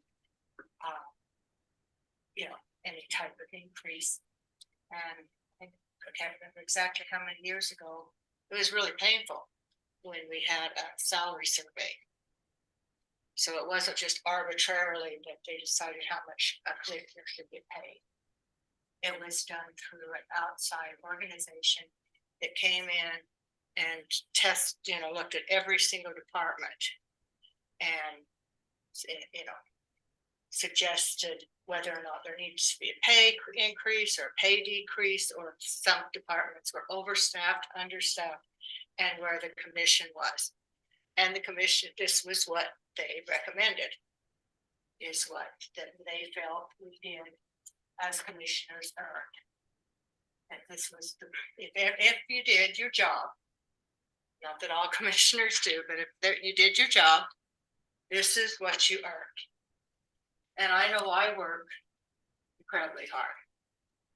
And through commissioners' work, oftentimes they bring in more money than they are paid. If they're out there pounding pavement, finding grants, helping get grants, or lobbying, you bring in a huge amount of money. Through my team's effort, we brought millions and millions of dollars to this committee. Through the Octa project, through the state park. And I think if someone wants to give up their COLA, that's their prerogative. And that's what was decided years ago. One of the commissioners really said they didn't think they deserved this increase. And we said, well, that's your prerogative, but it should be each individual's prerogative to decide whether or not they get a COLA, and that can be done.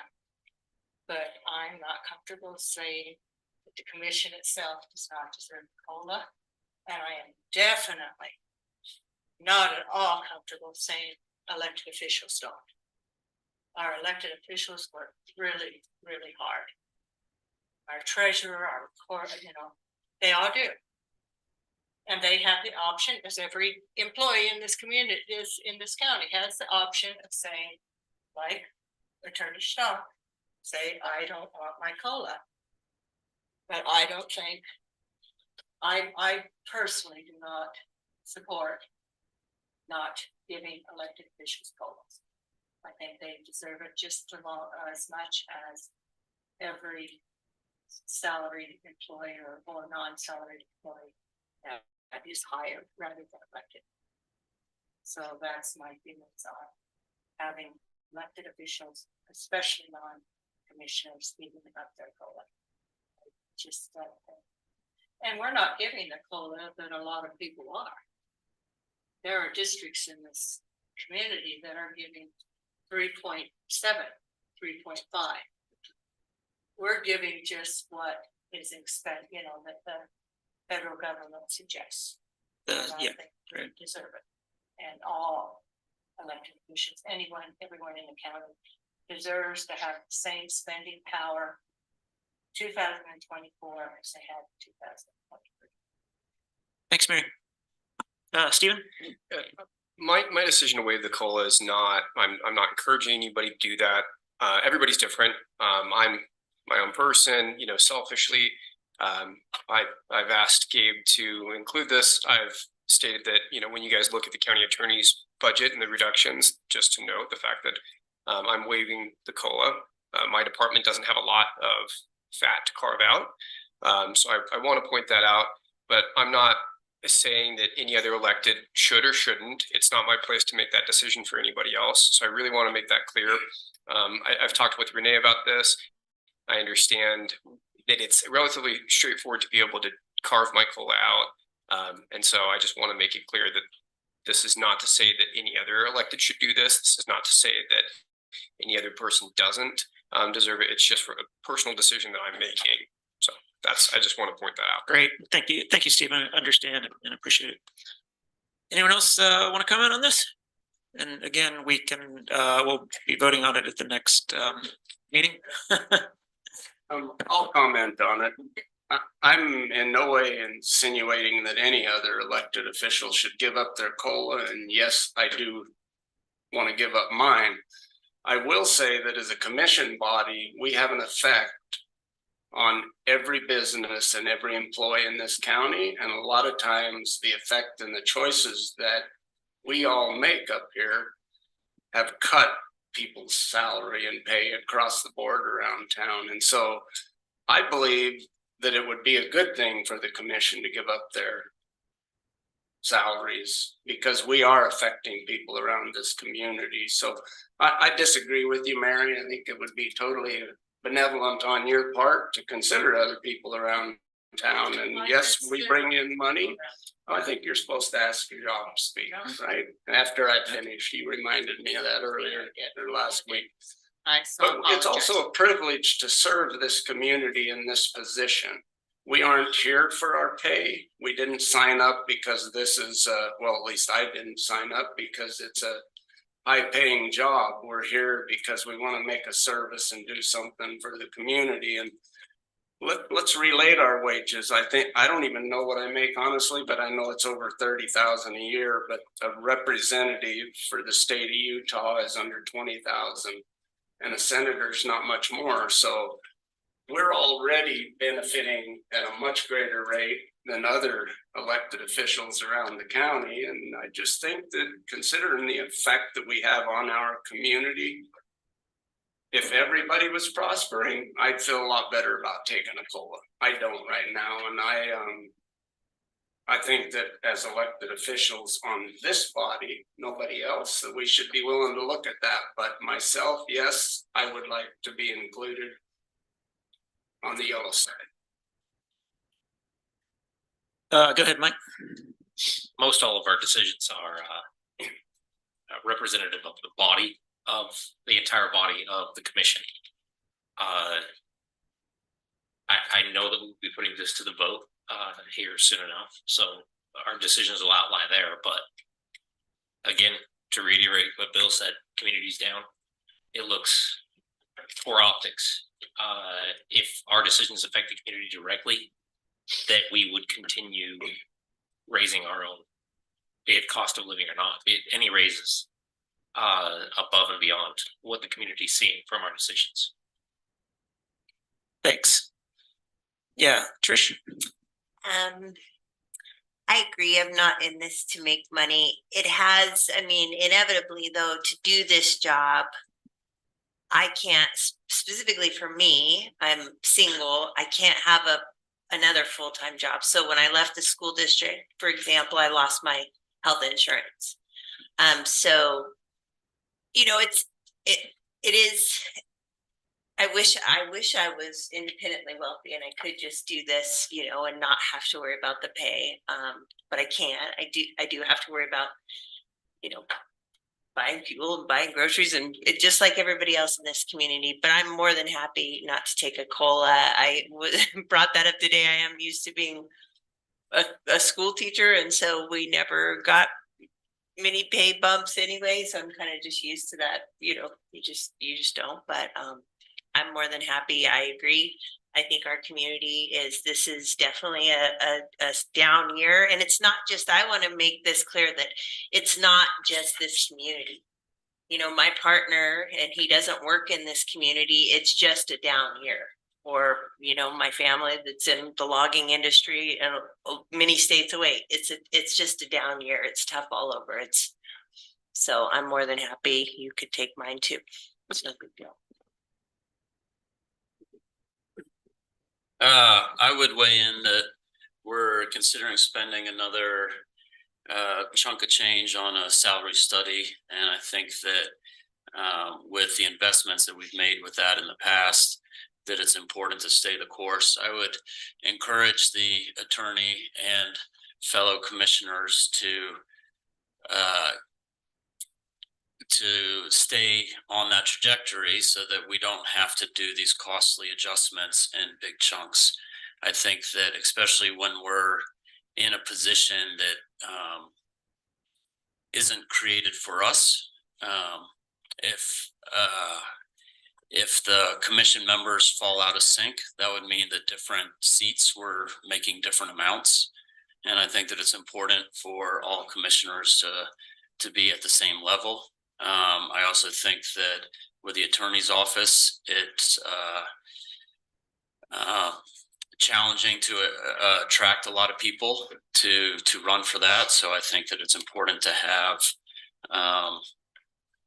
comparable pay rates that are equal across the state. I'm not opposed to trimming our budget down. I think if you look at our travel lines and each of our things, they have gone up more this year than this living adjustment that's being considered.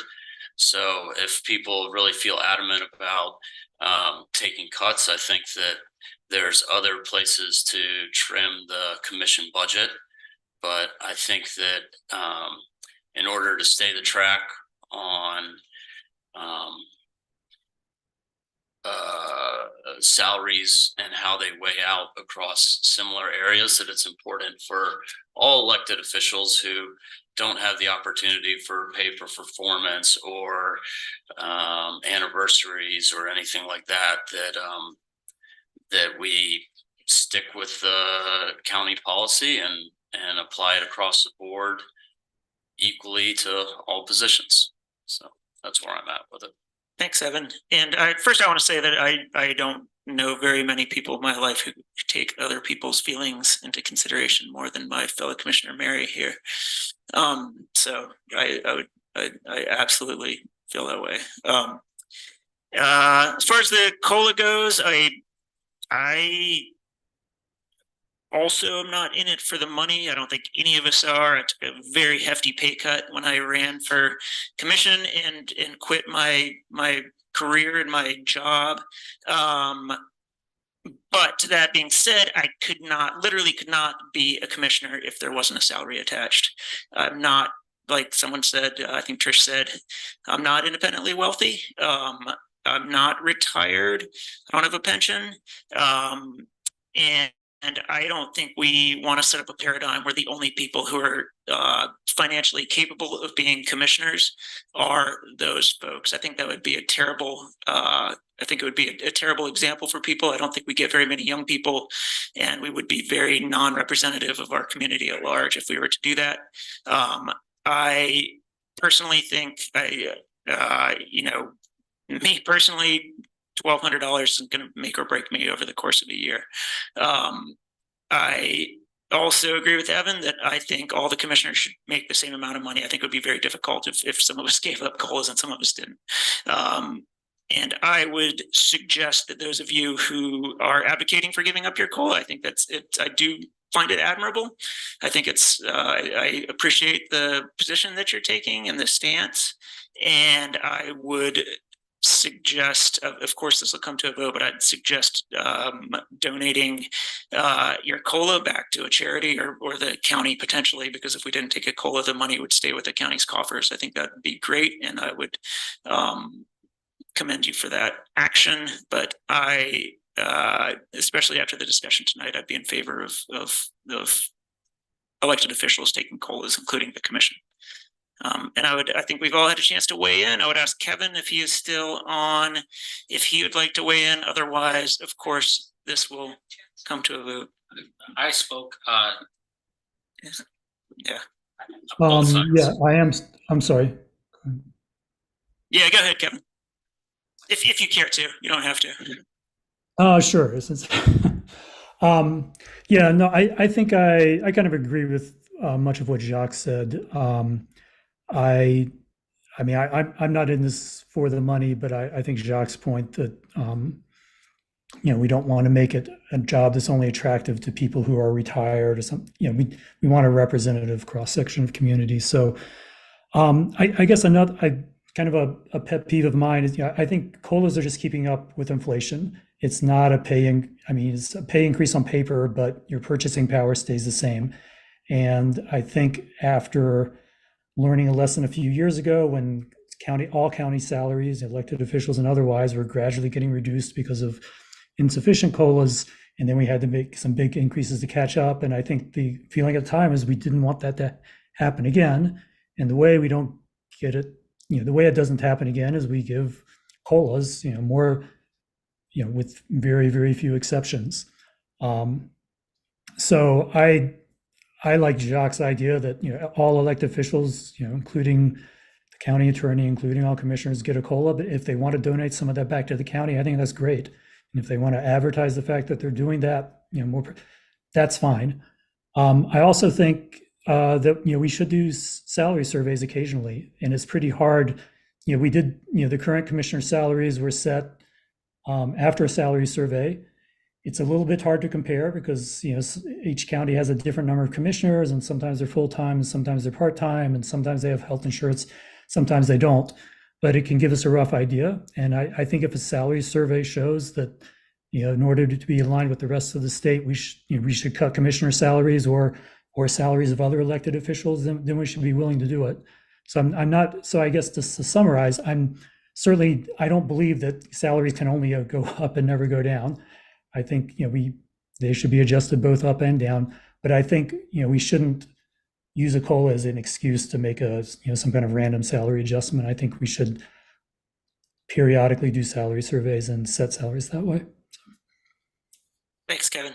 I think each one of us has had a chance to weigh in. This is a public hearing. I expect to get some public comment on this, and I think we can continue the debate at our next meeting. Great. All right. I will, all right, we have come to the end of I will just state that public hearing will remain open until next Wednesday at 5 o'clock. And so we've come to the end of our regular agenda. I'd entertain a motion to go into closed session if anyone. Yes, Mike. I'd make a motion to go into closed session regarding purchasing, exchanging, leasing of the sale of real property. Thank you. I'll second that. Okay, I have a motion to go into closed session from Commissioner McCurdy, a second from Commissioner Winfield. All those in favor of going into closed session? Anyone? Yes. Okay, great. Passes unanimously. We will go into closed session. Yeah. Let's go on, Gabe.